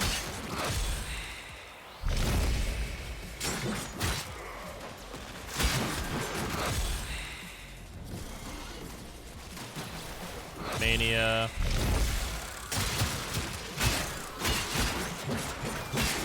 Oh, was Mania in here somewhere? Mania's in here somewhere.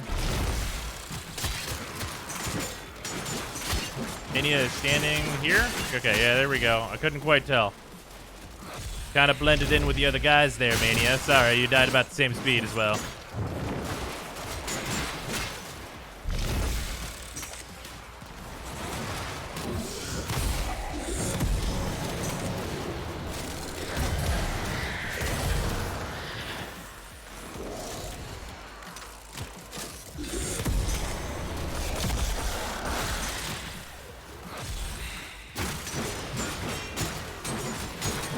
Part of Warframe is fun to this drill deck stuff in sad times.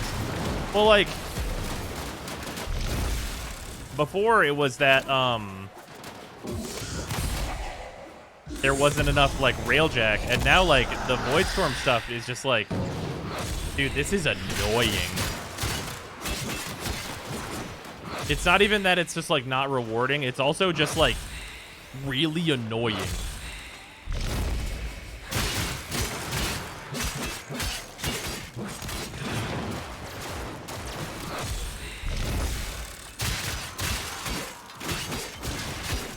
Voidstorms are just hurt my eyes. Yeah, I fucking believe it, dude. It's just so much noise.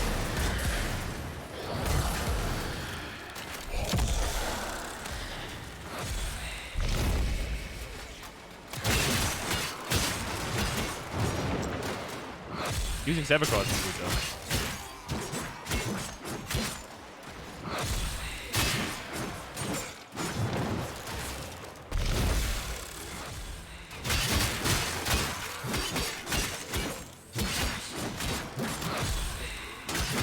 Package. It's annoying and its rewards are mega lackluster after getting Sevagoth. Yeah. I mean, you never have to do them again after you get Sevagoth.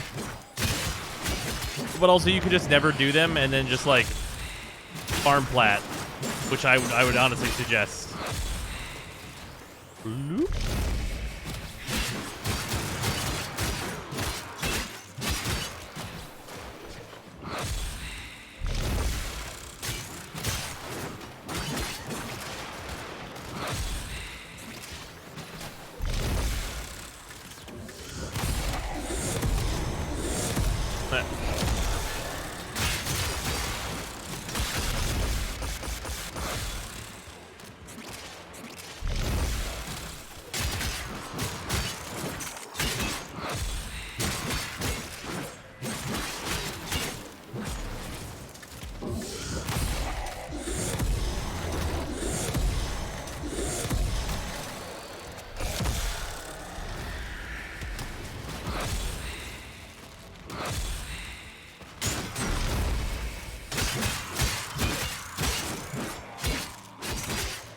Tons of ribbon slivers.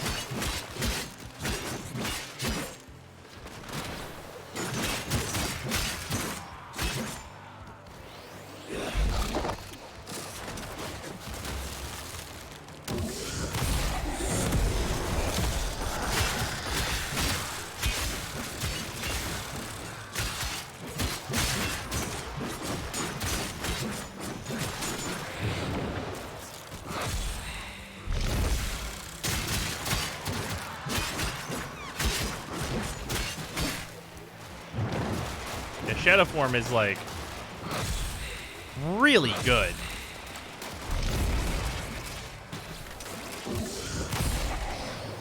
Oh shit.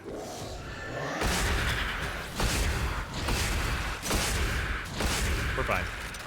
Well, my 3D activated. That's why.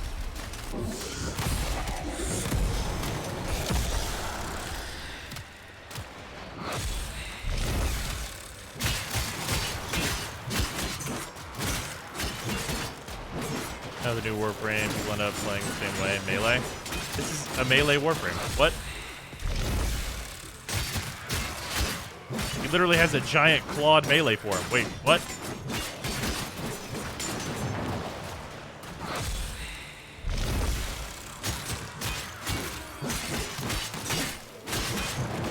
Make spin to win. Here we go. Spin to win.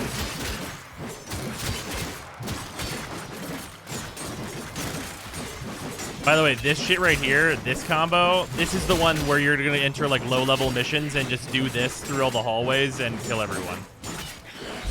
If that wasn't like super clear.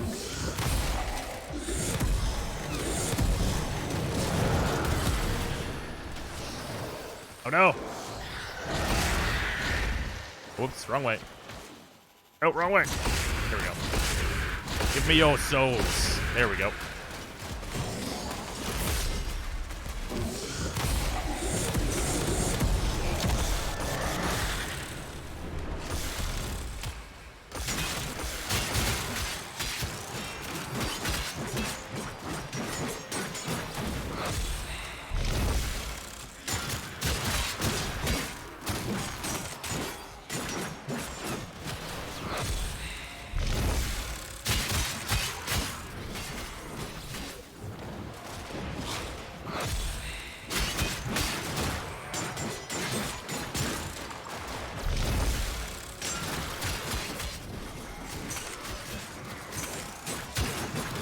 Misery's in here somewhere. You can knock my shadow down? Misery, that's some bullshit. Die. I'm tempted to rename my epitaph the Return Slab Kappa. Oh, fuck, dude. Misery literally did not stand a chance.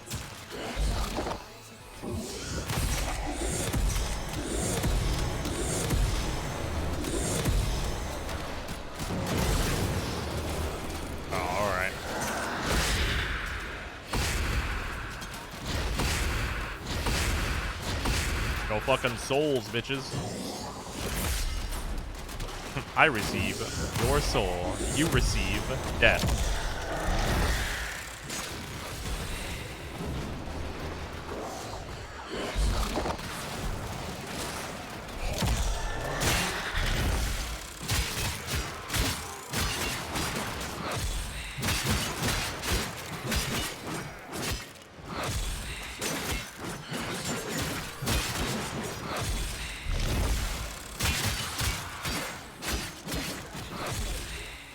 I do appreciate that it's not enough for the AoE from the ghosts to like give you double damage. It also has to give you like life steal. That means if you hit anyone, you heal to full. Like, of course it has to do both. Also, I've not been paying attention to life support. How much time? We've been here for 36 minutes. Oh shit! I guess I'm gonna go to the second rotation C. I didn't realize how long it had been.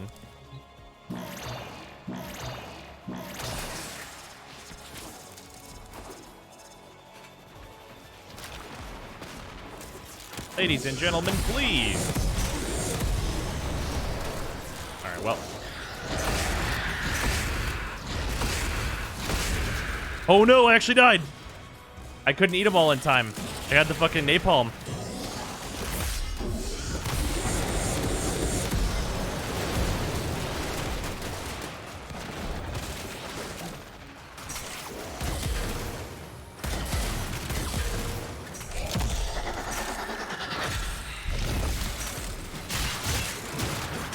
Yeah, that Arctic Xmas got me.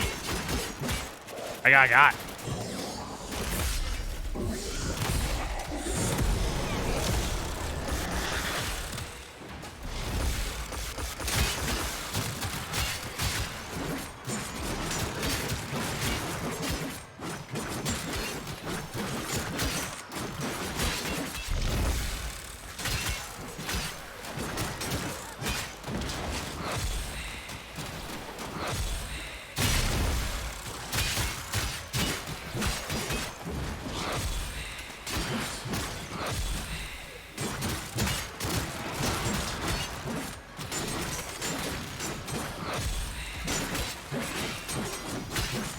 Doing default energy colors? Yes, actually. They look really nice. I like the pink.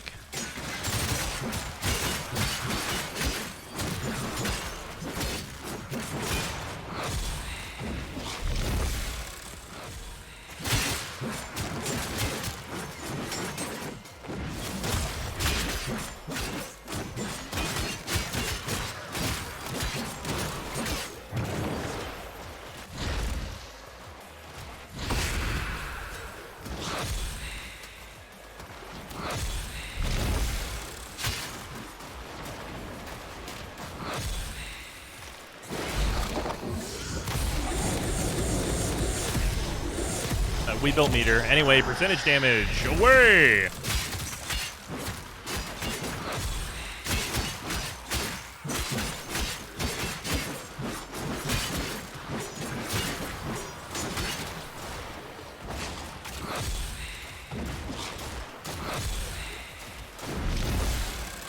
Oh no.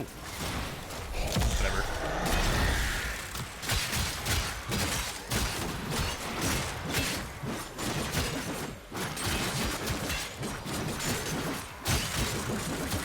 Anyway, and then I said I went back into ghost form.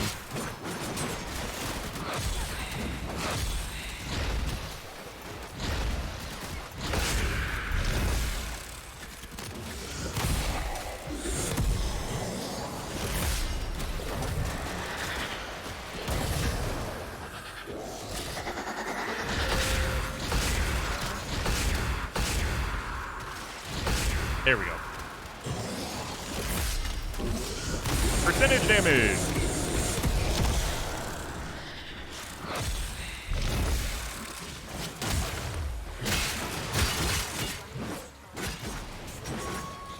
Stop firing at my main body. That's rude. Railjack Ordnance Big Boom Gun. No, it's the little missiles.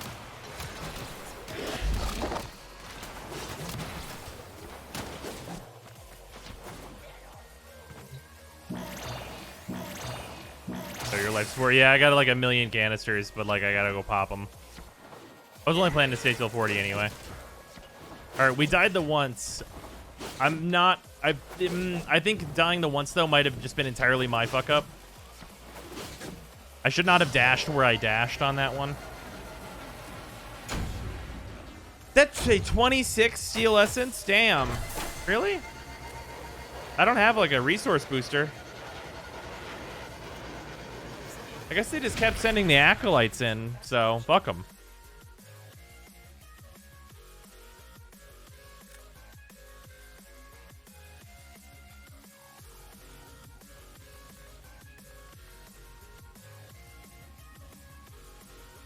Got 9 ribbon slivers, man. Oh. How's the new Warframe? Well, we just did a 41-minute Steel Path Kuva Fortress survival, and it was just a good time. That was not really troublesome for him at all, and we weren't really using very much gun DPS. Actually, wait, can we... Oh, no, it doesn't break down that. Does it break down, like, gun? No, it doesn't break down gun kills. Okay. It just says total kills. Although, I guess it says melee kills. The only melee we used was the 4... Well, I guess my 1 also gets tons of kills, though. Acolytes can spawn on every 5-minute timer if you're lucky. Huh.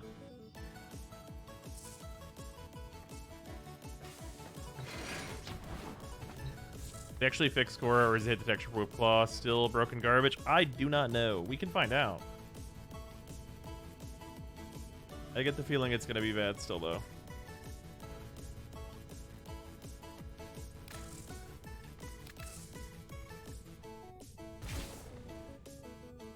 In the open world, it's like every 5 minutes. You like the quest, assuming you've done it? The quest was fun. I think the song that they put in it is in... It's kind of a weird place for it. I feel like it doesn't have like a lot of impact because of like what you're doing while the song is happening, but other than that, I'm a fan.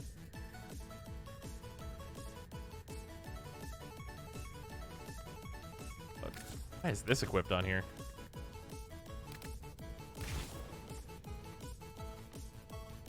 A Super Vandal, sure.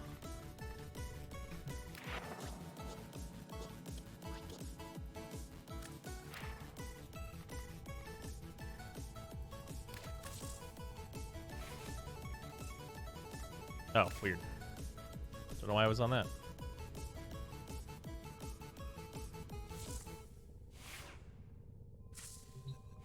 Probably she's the first or the leader of the Queen Pins. Yeah, probably. They farm Sevagoth parts, except for the BP. They come from the Void Storms, unfortunately. What's your shadow build? It doesn't show up in the Twitch loadout thing. Oh, okay, cool. We'll show that real quick. It is a hella umbral build.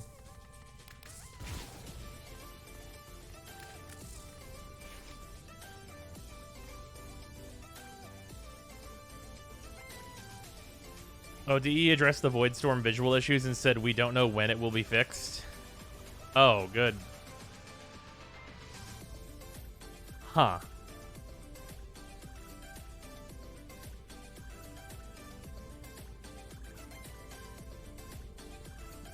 Yeah, big eventually energy. All right. Well, on that note, let's do the Cracker Pack. We've had a Cracker Pack redeemed for a while, and it is actually not a Time Spiral Cracker Pack. Remember me?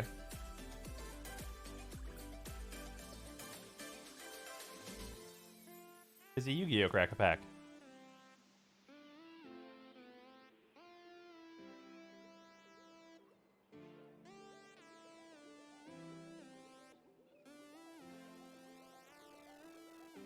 Oh, we also have another Cracker Pack, which is the left side here. That'll be afterwards. We have a couple of things. Alright. Genesis Impact. Close Genshin Impact. Yu-Gi-Oh! So we're looking for the collector rare that is potentially in this box. We got one out of the other box of this that we opened. Worth more than the entire price of the box, so hopefully we see one of those. Perform Age Hat Trick. Oop. Invoked Costas. Drytron Meteor Shower. Drytron Zeta. Born from Draconis. Cyber Angel Benton. And we have the super for the pack. What is her name? Crowley. The Magistus of Grimoires, which is one of the Magistus archetype cards.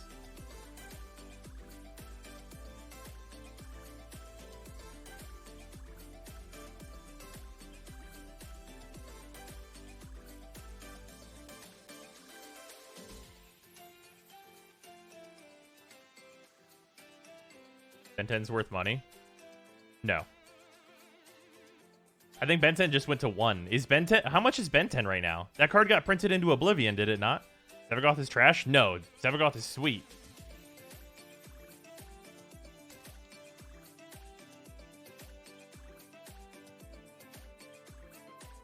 Ben 10 is limited? Okay. Here we go. Valarian Sentinel. Sting Scourger. It is limited? Okay. Gossamer Phantasm. Desport Aelid, Utopia Vow, Light Speaker, Watcher Sliver, Infiltrator, Crypt Elemental, Nymph Sliver, Uncommons, Stronghold, Rates, Necrotic Sliver, good sliver here. Destroy stuff. Celestial Crusader for the last uncommon, and... Oh, baby, finally! Thank the fucking Lord. Pact of Negation. 0 mana. Counter target spell. At the beginning of your next upkeep, pay 3 and 2 blue. If you don't, you lose the game. An insanely powerful card. It says 0 mana. Don't lose the game. Please pay for me at your upkeep. It's an absolutely insane card. And the best part of this is at the beginning of your next upkeep. So if it's your turn and you're trying to win the game right now, you can use this and you're not going to get to your next upkeep, hopefully. So it says 0 mana, counter target spell, and we're not going to... The plan's not to get to the consequences of, like, points of this spell. We don't want to ever get to the consequences. We just want to end the game right now. Ben 10 is $6? Are you kidding me? No. What rarity? It has to be like the secret rare that's worth $6.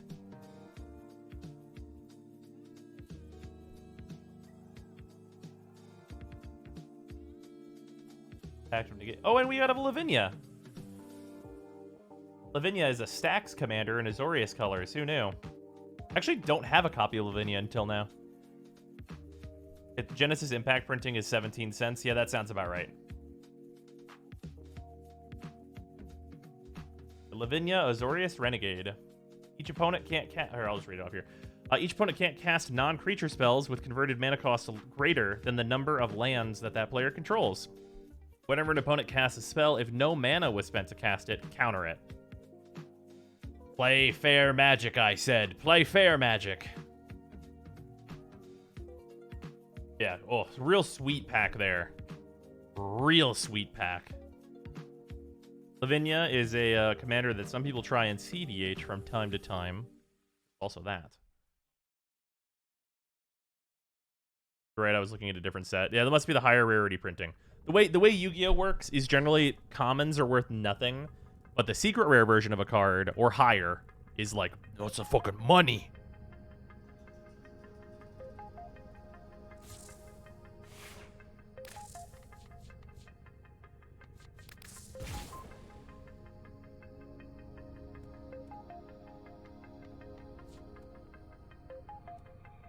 Shut up and take my money. Hey, Xylo, thank you very much for the resub. Much appreciate. Okay, At that let's time again. let's try. Gotta get them spooky ghost rares, indeed. Let's see how Cora is feeling. Maybe an unfair initial test, but here we go. Are the higher rarity versions mechanically the same in Yu-Gi-Oh? Yep, they're identical. They're just shiny. There's some really nice rarities in Yu-Gi-Oh, though.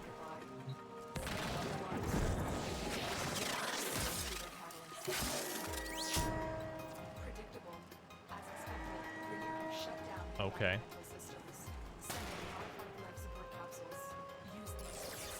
Oh, right. I'm gonna have to, like...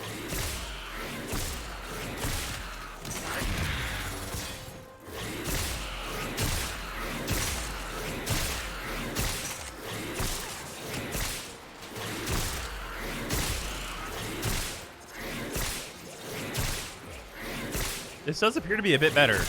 Usually this terrain would, like, absolutely fucking ruin me. But it's, you know, this is actually an improvement.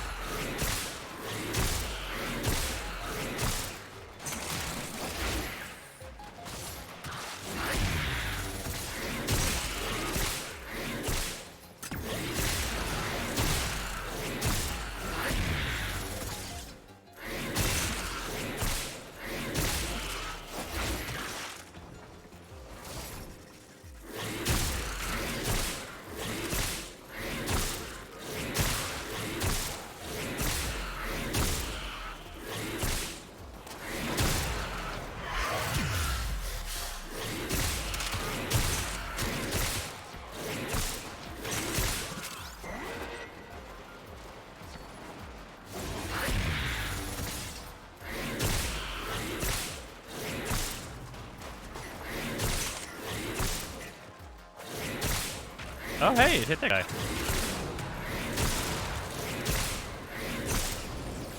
You know what? They might have made this playable.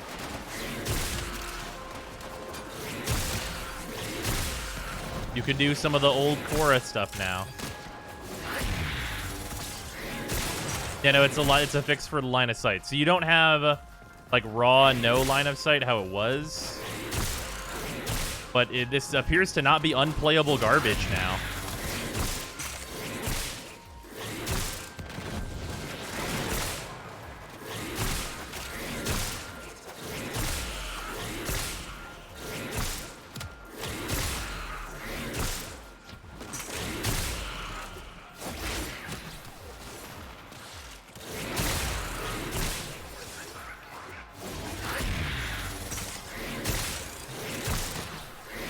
Or makes it ignore line of sight. No, I know. I'm speaking about like the total experience, like hitting that guy. Hitting that guy, that would have been not a thing at all.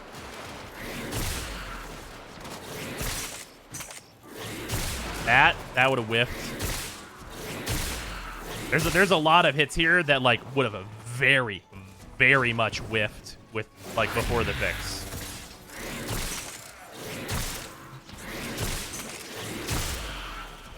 Like a lot of these hits that we're getting here, you would just not hit them.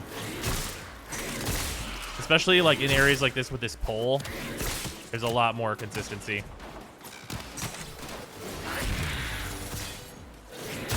Like obviously you still use her 4 because it's good and you were using it anyway before. Oop, shit.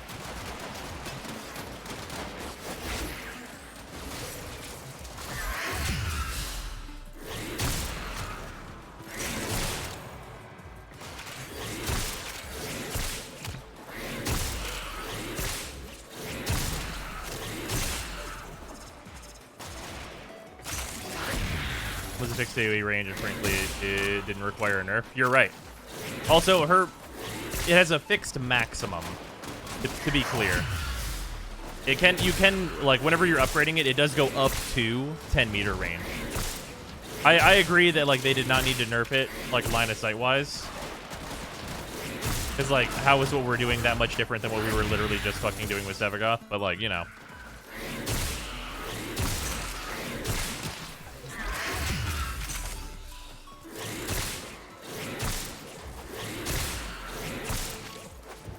Yeah, so, like, before, if I was aiming up into the ceiling like I am right now, I would, like, basically not be hitting anything on, like, one whole side of that hallway. But I'm, like, very clearly hitting the whole hallway now, which is, like, that's the type of shit that this, like, really needs to be able to do in order to be useful.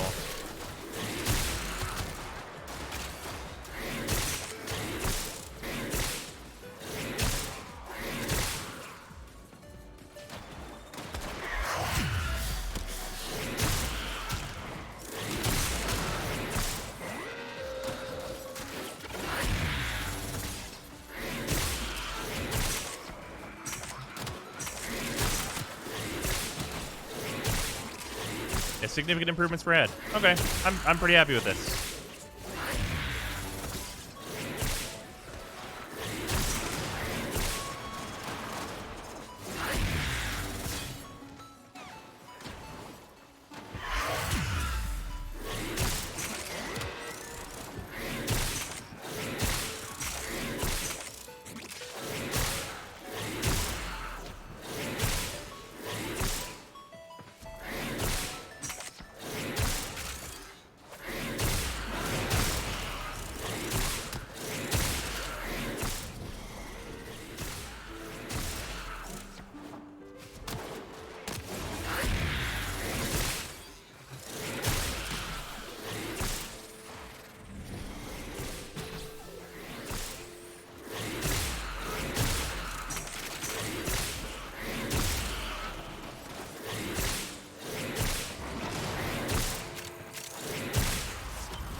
Yeah, a complex room like this would have really gotten fucked over in the previous patch.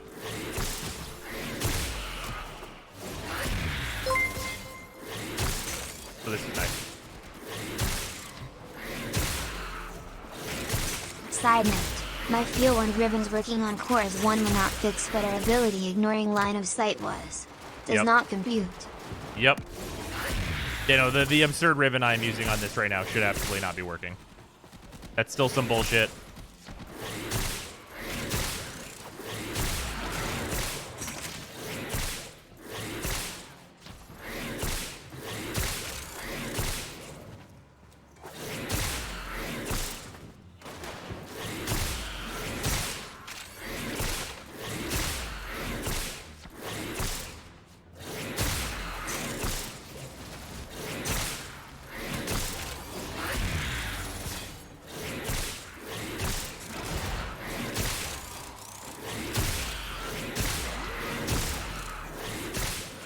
I think Core and Atlas need to be moved into the full Exalted pool for weapons. Oh man, what if they fix like Blood Rush and shit not functioning first for Exalteds? That'd be nice. Cause like even though Atlas's ability like stats suck, he gets to use Blood Rush and shit. They fixed Korra? Yeah, they actually, well, like, they didn't unnerf the line of sight thing, but they made it so that the line of sight detection isn't so absolutely, like, the worst thing in the world that you can actually still play.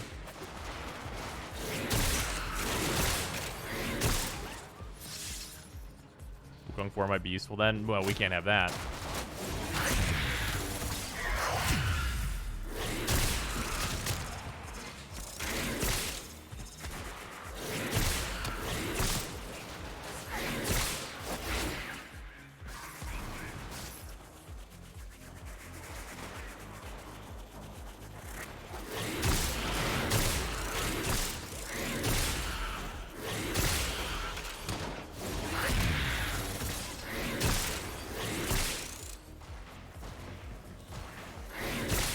Wukong most played frame. It's true.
Full state till 10. This clearly works. So what are we giving away? Oh, I'm giving away a Sevagoth. I'll probably go and do that after I'm The done with will this address game. Rivens when we aren't mad about the Zoras anymore. I still can't believe they said that when the Zoras thing happened. He will address Rivens when we aren't mad about the Zoras anymore. I can't believe they said that when the Zoras thing happened. Yeah, that shit was ridiculous and remains absolutely ridiculous.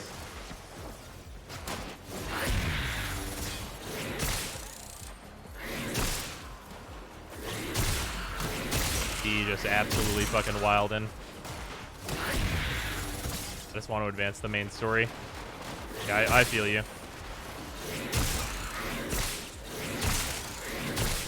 Yeah, I want a big main story quest. Because, like, clearly based on Void Storms, like, we're not going to get, like, a meaningful game mode after Disruption.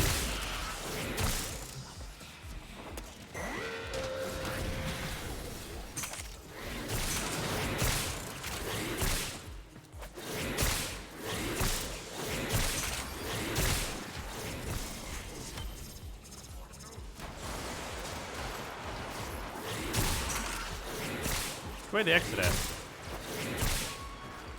This way, maybe?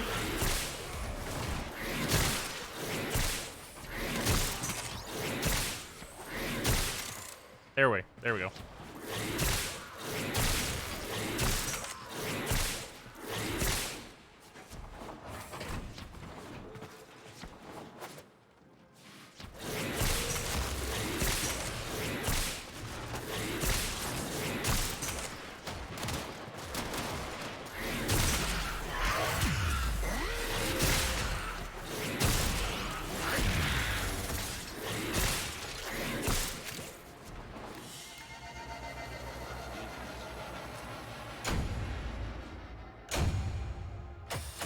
Neat. So Korra worth getting now? Yeah, I would say Korra is back to, like, good usability based on that. So that's a huge plus to this.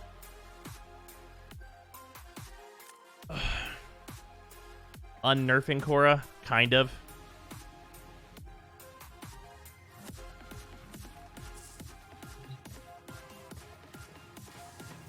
Anything? How about we give away another freebie? Say a Shrine for Steam Keep? Probably not today. There's something about to give away. Yes, if you go to the if my YouTube channel on the Steel Path, like test run for Sevagoth, that has a giveaway attached to it.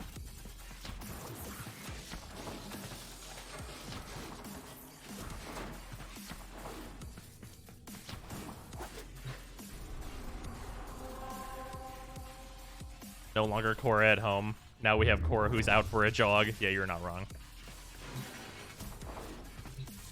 Well, that's good, though. I like being able to use Korra. Warframe no longer, like, inconvenient trash to use.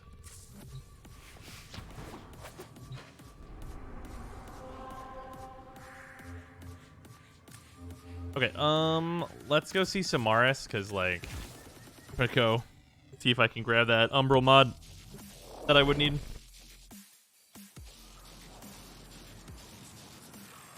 How good is the new frame? Really solid. Very forma intensive, but like only if you're looking to get them to like max build.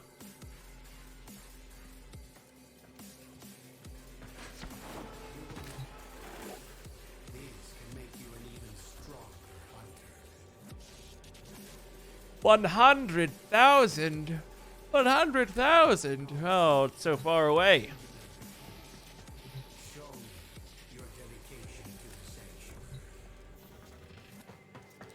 We'll just do it like the regular way. Yeah, I really like Sevagoth. Yeah, Sevagoth is sweet. Sevagoth has 4 good abilities. Technically, he has 7.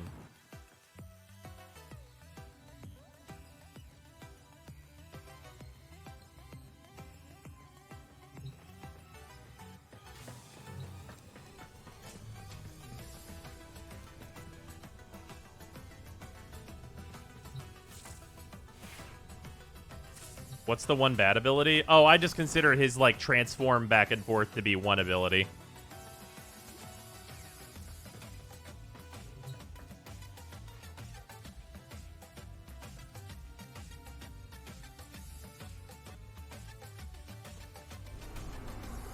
Just like I would consider Equinox to have 7. Whoa, a Warframe with a full kit? I know! I know! I, like, legitimately don't want to subsume anything onto them.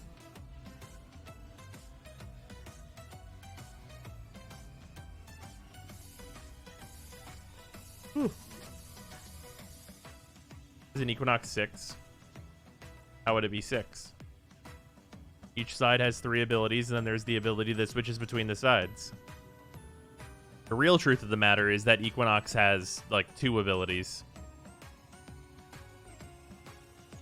How does Shadows 3 do versus super heavy armor targets? I know he should do enough damage most of the time without it. But is the damage percent increase versus as strong versus armor? Okay, so we did a Steel Path Kuva Fortress run for 40 minutes. And it was like shredding them like they were paper still. So it's good.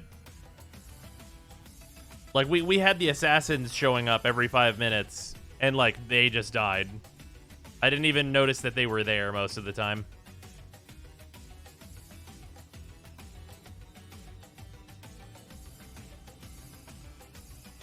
Like, most of the time it'd be like, where is he? I gotta slap him. It took you, like, a dozen hits to shred an Acolyte. Yeah, and the attack speed is high. Like, Steel Path Acolytes... They are not bitches. They have HP. Shut up and take my money. Curse Cloud, thank you for the resub. Much appreciated. Fucking 12-month streak, dude. And 30 months. Fucking appreciated.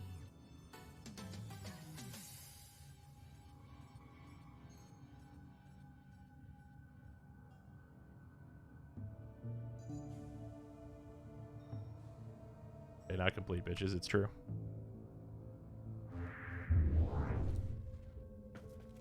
Any new mods this update that I'm missing?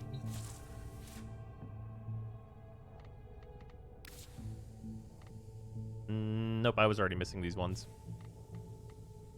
I am missing 5 mods.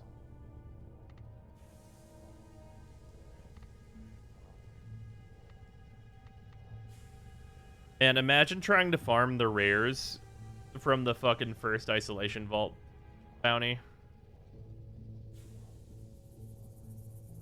Are the Tempestaries weapons obtainable? I don't think so. I'm fairly certain not. If only there was meaningful content to use Sevagoth in. I mean, like, legitimately, Steel Path dailies. That's, like, really, that's what you got. Oh, here, 1 second. I gotta do a thing.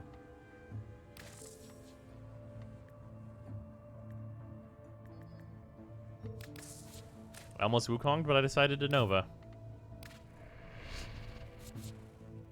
Imagine doing ISO vaults at all. I know, right? Who would do such a thing?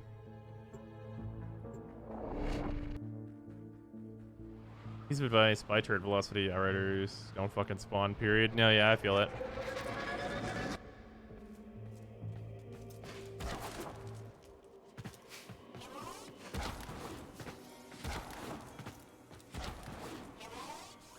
Imagine doing iso vaults. Imagine doing eidolons. Imagine playing railjack for anything but the one-time like rewards.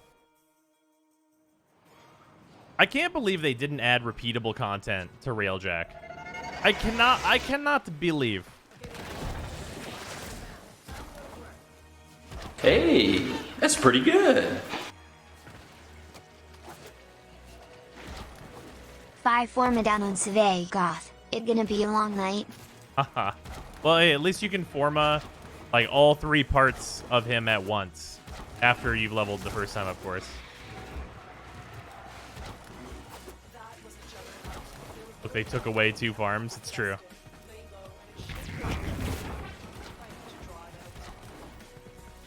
It's okay. If they just like continue to not add anything meaningful, we just will continue to not play railjack. So I guess that's what we want.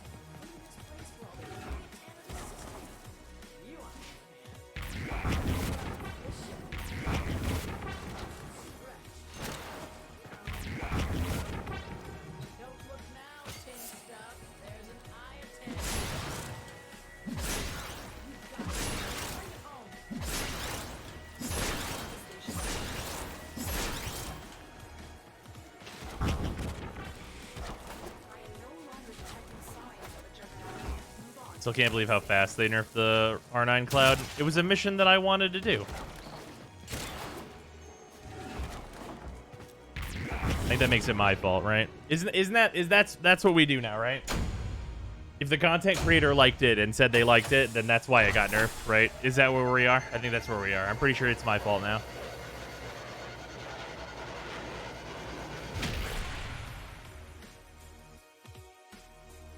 $100%? Okay. Bros, your mission. It's good. They'll take it. Nerf seems more like fixed. Yeah, they fixed the reason anyone would want to play railjack long term. Well done. Shut up and take my money.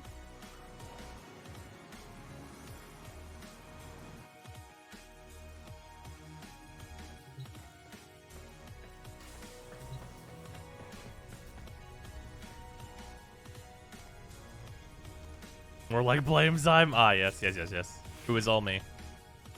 My machinations. My master plan is secretly to make it so that no one wants to play Warframe. That's my secret master plan, by pointing out the things that are really fun and good.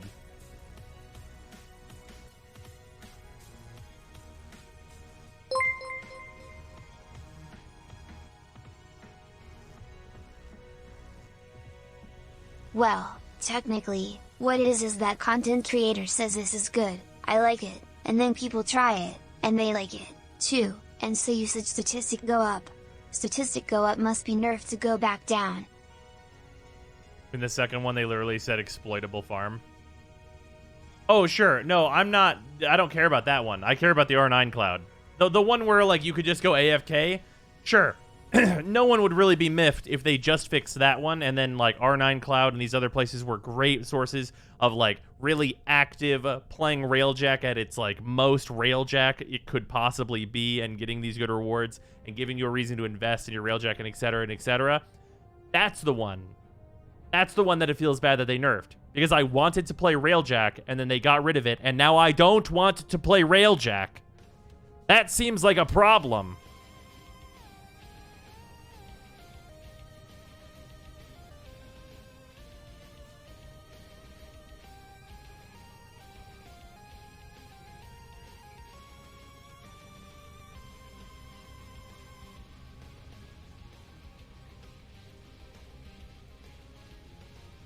It was fun watching you play R9 Cloud, but it's more fun to watch you suffer. Jesus.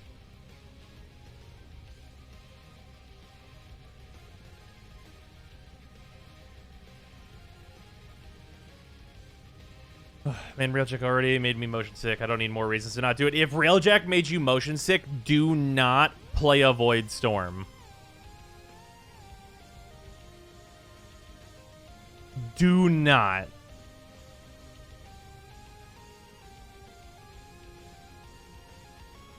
Under any circumstances.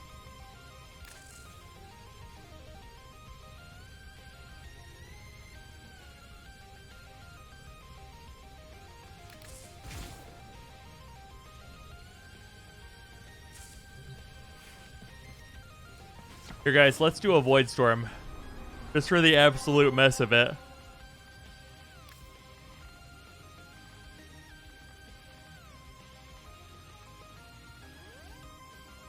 Ice drifts? Sure.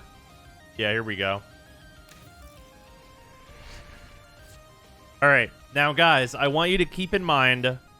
please, here, hold on, wait, no music, no music. Serious time, serious time. Guys, I want you to keep in mind that everything we're about to do is going to be for the purposes of opening literally one motherfucking relic. Okay, keep that in mind. Here we go.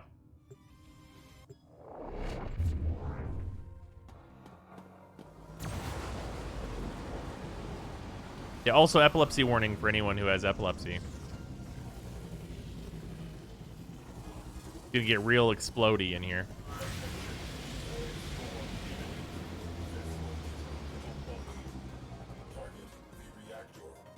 Please let me hit 5, thank you.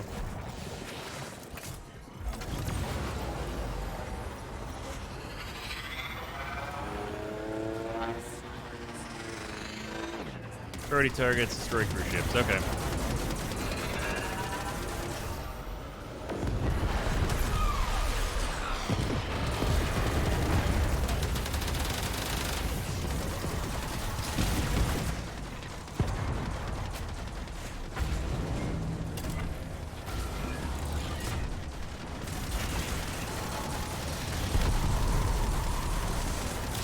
Alright, one cruise ship.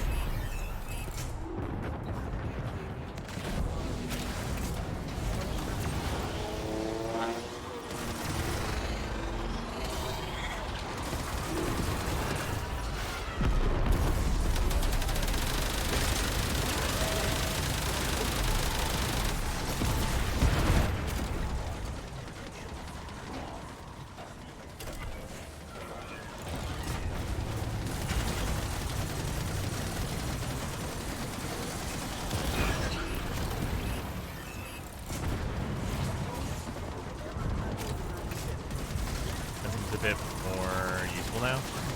The big bottom gun, yeah, you kind of just have to have it.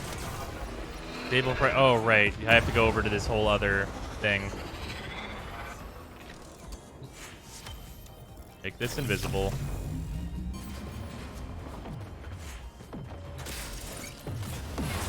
Actually, fuck the priority targets. Yeah, the priority targets suck. Please go in. Thank you.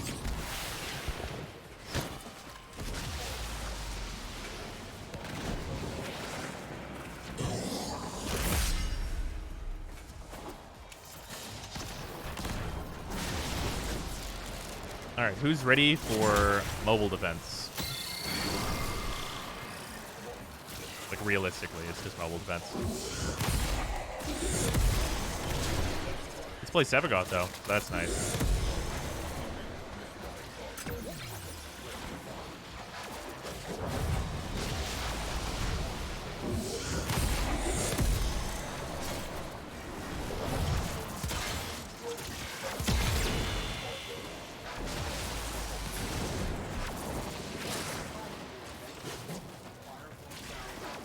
Just run very far away to this target that spawned literally 500 meters away.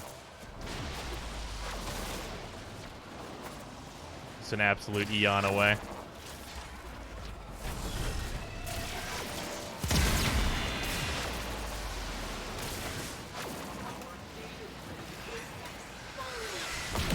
Oh, yeah, here we go. The visual clutter. Here we are.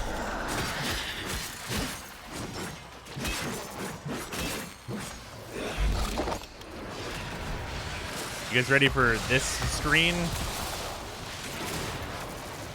Oh, Jesus. Oop, fell into the thing. Okay, where am I? Oh, I'm below the, like... Wait, what?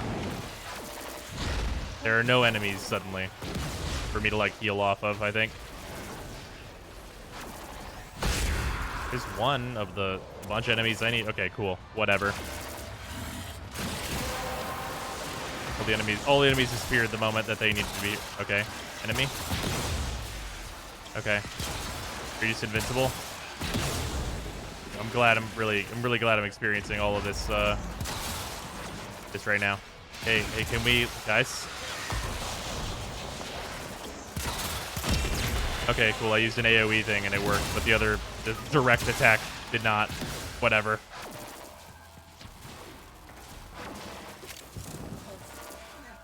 Holy shit. Okay, that reactant is still on the field for whatever reason.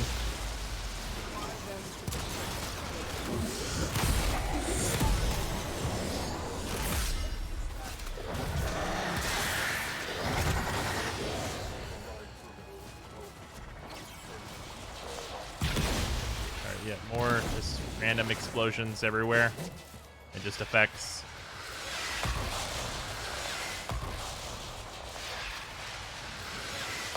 Oh, you're right, access the terminal.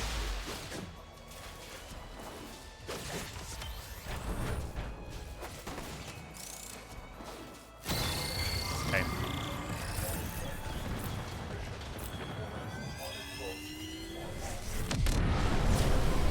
Oh, good, the ship's boarded.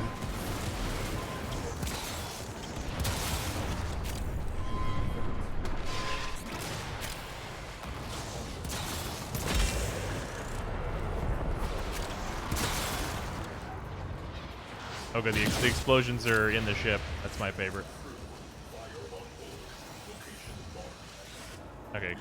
Luckily, my repair crew guy can do that.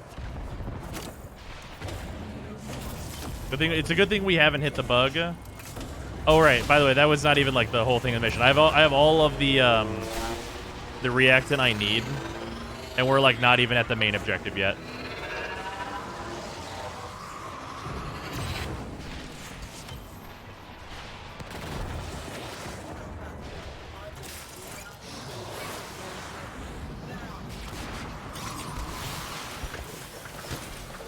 So we are 6.5 minutes into this mission. By the way, we're opening 1 relic. Literally, like, put it on the clock, boys and girls. Survival would be faster than this.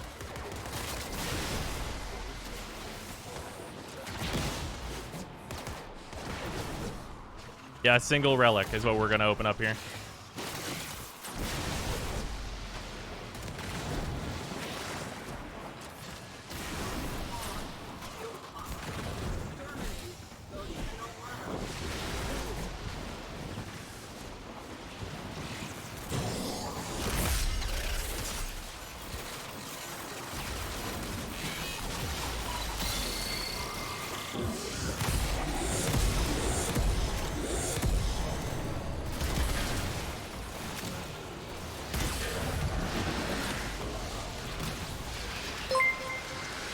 All these visual effects in my life.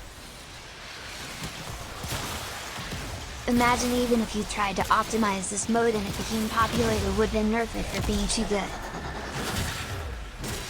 It's true.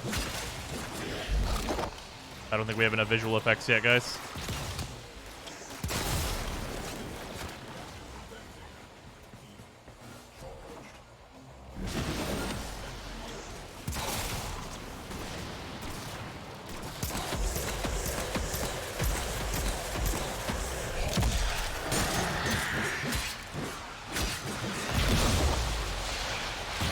Oh yeah, I love the flashbangs. Flashbangs, they're my favorite. One of my favorite things is getting flashbanged.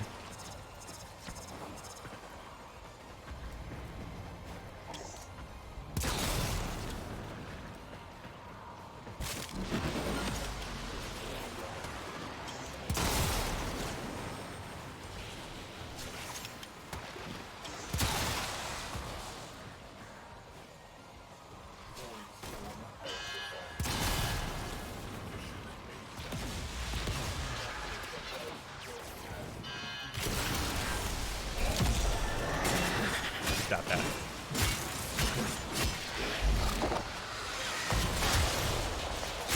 And I love this visual effect, huh? Let's add some of the explosions to it. I don't need to shoot that yet.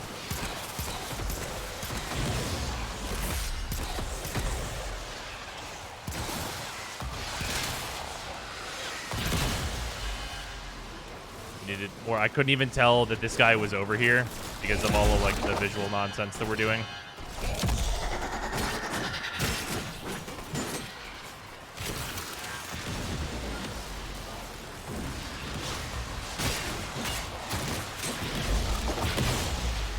I literally can't even tell what's happening.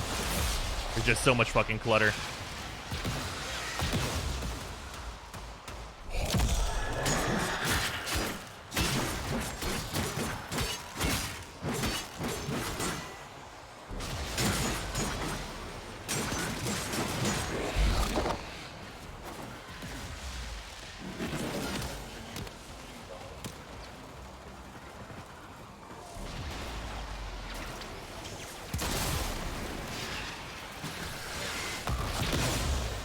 Oh shit. Well, we might just die.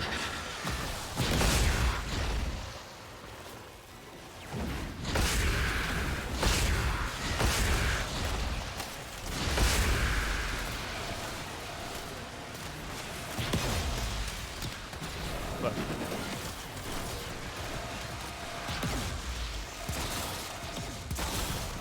There we go. Because there's just so much fucking bullshit happening on screen. I can literally fucking hardly tell what's happening. There's so much fucking clutter and bullshit. Just like a million unnecessary effects. The most annoying in the world. And we're at fucking almost 11 minutes for one fucking relic. By the way, this mission that we're doing right now has less objectives than one of the ones we were doing before. That objective where we had to go chase down the fucking robots and shit. That was less objectives than we had before. There was also a fucking mobile defense on one of them. Wow.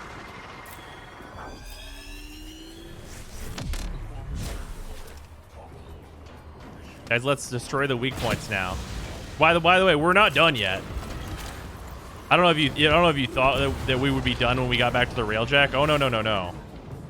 No, we can't open this fucking relic yet.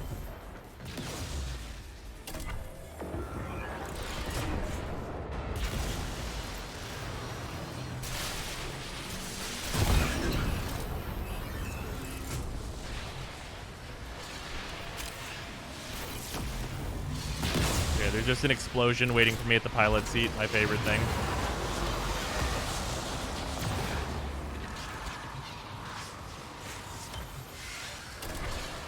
Very fun just to have explosions that are just sitting around.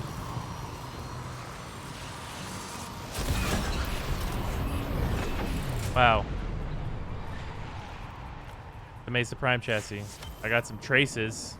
Wow. Cool, a Mark II Vidar engines. Mark II. Some titanium. Congratulations, guys. It's fucking nothing. 12 and a half minutes. 12 and a half fucking minutes.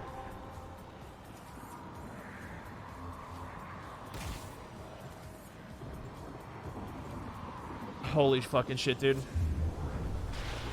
Yeah, there's absolutely no fucking reason to do any of this. Because it's like, it's annoying. It's not visually appealing. And it just sucks. What rotation did you get? Who can say? Who knows?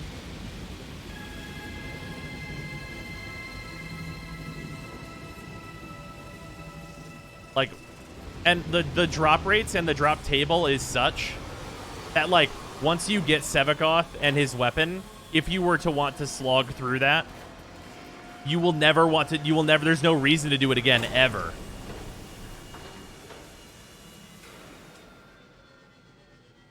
Like, holy shit. Like, holy shit.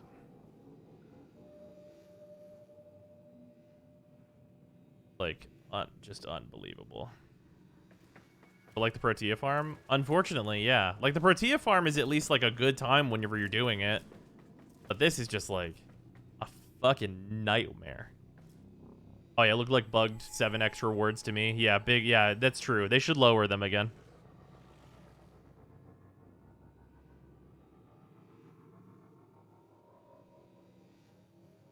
But yeah, it is, fucking dire how shitty they are.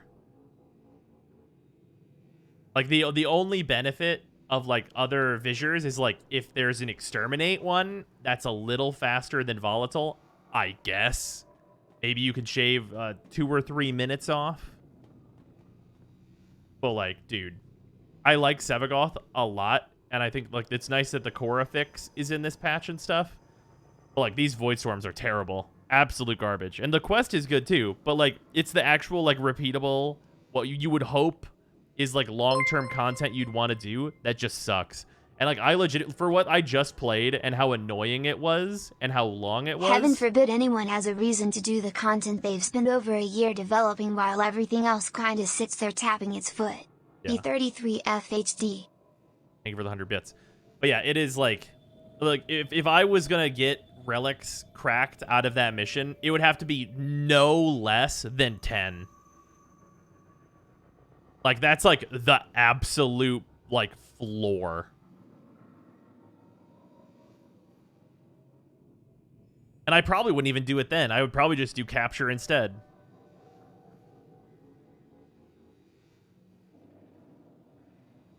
But yeah, it is nightmarishly bad. It is terrible. Those missions. There's so much good stuff in this update, but holy shit, dude. Yeah, the drop tables are trash. And the drop tables are trash because Sevagoth is in them, and we still don't have duplicate protection on Warframe parts. Like, how many years ago was Nidus? That's whenever we first started having this discussion on whether or not there should be, like, if you have this Warframe, you get something else besides their parts. Like, that's how many years ago we started having this conversation, and, like, we still don't have that. So, like, the rewards just literally can't be good. And even outside of that, like, you'd have to roll that reward table way more times than you do. Like, at least twice. Absolute minimum fucking twice. Maybe just the number of objectives that you do would roll it that many times. But, like, dude, holy shit. Yeah, it is absolutely dire. And it's not a reason to do Railjack. We have, like, all of the reasons to do Railjack have been removed. Like, it was R9 Cloud. We wanted to do that. And before that, it was that you could farm XP there. But now it's way worse to farm XP there because of the Plexus. And they didn't fix that. And they committed to not fixing that or changing that on the dev stream. So it's like, what am I farming Railjack just to farm for Railjack to make my Railjack better? Like, is that all we're doing? Because, like, legitimately, I would argue you can get Sevagoth faster by farming, cracking, and selling prime parts from relics. I think you could legitimately beat someone in a race farming the platinum rather than farming these missions. And probably have a better time, because these missions are a mess.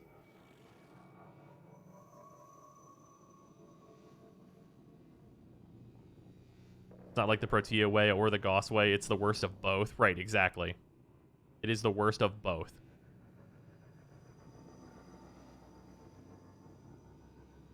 Yeah, it is just a particle nightmare. Just visual puke. But yeah. I'm glad I can give you guys a still image to look at whenever there's just a million explosions. Like, I know there's a lot going on usually in Warframe missions, but it's just puke.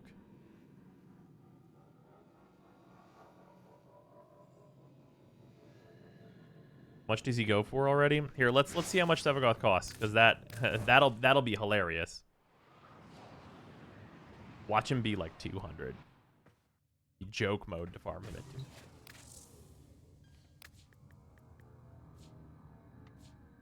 $325. Yeah, $325. You could definitely farm the platinum faster, especially if you're already sitting on a bunch of stuff that's already worth platinum. Just take the time to sell it and get him that way. You will have more fun. Literally sitting in trade chat because we don't have an auction house, you will have a better time. Check out the collection. F589. That makes sense. I wouldn't bother grabbing the Epitaph out of here. Based on what I've used of this Epitaph so far, it's like fine. It's kind of interesting, but like it's fine. Better or worse than the Grendel farm? It's like a different bad. Because, like, the Grendel farm is, like, not enjoyable, but you do it once and you're done with it. But, like, this farm is, like, not enjoyable, and you'd theoretically have to do it for quite a long time in order to get Sevagoth. And it's just, yeah, it's just not good. Yeah, I would rather do the Grendel farm than the farm for Sevagoth, just because the content's just literally not, it's just not good. Like, in farming the disruption for Goss, like, disruption is a great game mode, at least. It's like, is the mission where you get Goss, like, the worst disruption? Yeah, because Goss is in the drop tables. But Goss being in the drop tables is a positive while you want to get Goss. It's just you never go back to that node ever again after that. With this, it's like an entire system where you should never go back to it. Which is just like, you know, that's bad. Probably not good for that to be the case. Maybe it should have been more unique than, hey, what if Visors but space, though? Oh, wait, all of the space missions have no reason for our players to do them. Like, what?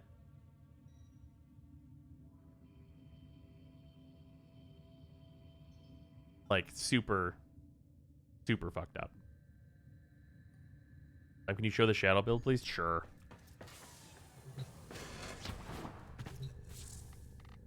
Yeah, man. As much as, like, man... I like Sevagoth a lot. And, like, I liked the quest. The quest I thought was good. It was really short, but it was good. But, like, holy shit, dude. This Voidstorm thing, like, I don't know. I don't get it. I don't get it. I don't get anything about it. I literally don't understand not even one part of it do I understand why it is the way that it is. What does his alternate helm look like? His alternate helm is like a eye patch pirate eye thing. I'm not huge on it.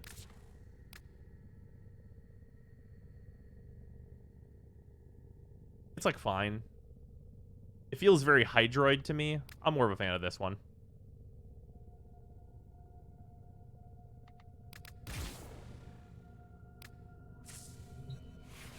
Just finished getting my last piece for Sevagoth. Took about 4 hours. Ooh, I would say you're probably pretty lucky on that.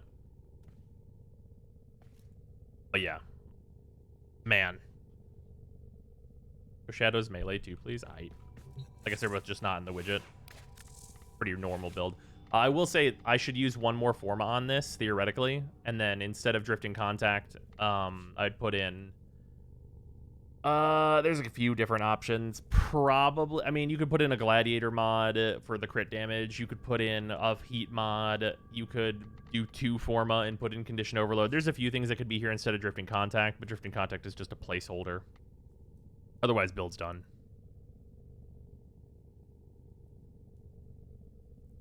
Does he not build combo? He does build combo, but, like, you can't use Blood Rush, so, like, it doesn't matter.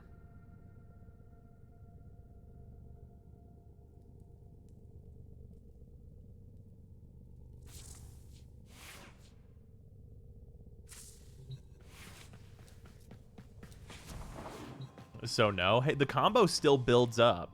But if you can't use Blood Rush, there's really no point to combo unless you're doing heavy attacks. And in that case, you're just doing a heavy attack build. Like you do. Honestly, I'd almost be okay with Sevagoth's rates being this terrible if and only if Void Storms were rewarding in themselves. Then he'd be how Oberon was, where you just kind of collect him by accident while farming everything else. Yeah, it's mostly, like, bad via it only being the farm for Sevagoth and being terrible for literally anything else.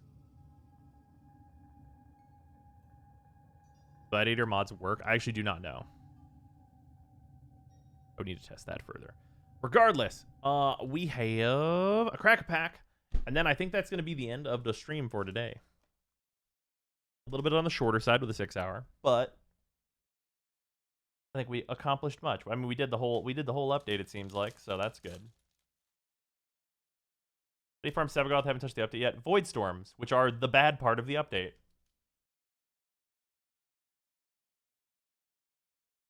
Reality Acid. Bone Splitter Sliver. Piracy Charm. Corpulent Corpse. Reflex Sliver. I don't think we've gotten one of these before. Oh, it's one of the haste ones. Strength in Numbers. Mana Tithe. Counterspell in white. Chromatic Star. Great card. Claw, Blade of the Sixth Pride, Primal Force Mage, Mystical Teachings, Smallpox, whole archetype in and of itself. Hey, it's Mangara. Mangara of Karandor. Exile Mangara and target permanent. So this is so interestingly, this card is like really weirdly bad. And I know that's like a weird thing to say, but there are so many 3-mana white spells that exile target permanent or like target creature, which you're going to be hitting like a lot of the time and stuff. So like this one having Summoning Sickness is like weirdly bad, but like it also like, you know, it can block technically, I guess, but you're probably going to want to use its ability. So it's very weird.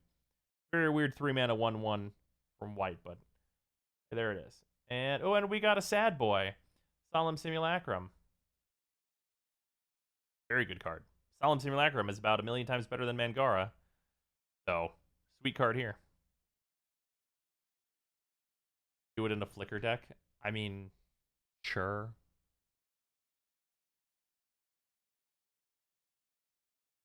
Doesn't seem like plus here. Genshin tomorrow? I'm gonna say probably, but not for sure.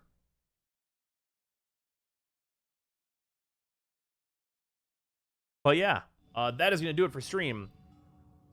I feel like the update is good, but like the main meat content of the update is bad.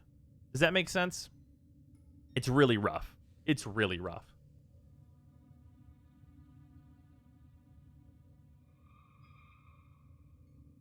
Except for rework, so just ground pound, got it.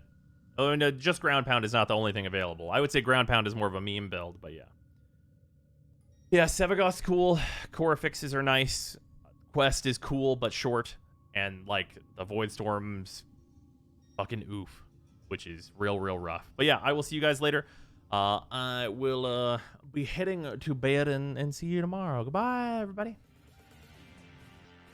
We'll be right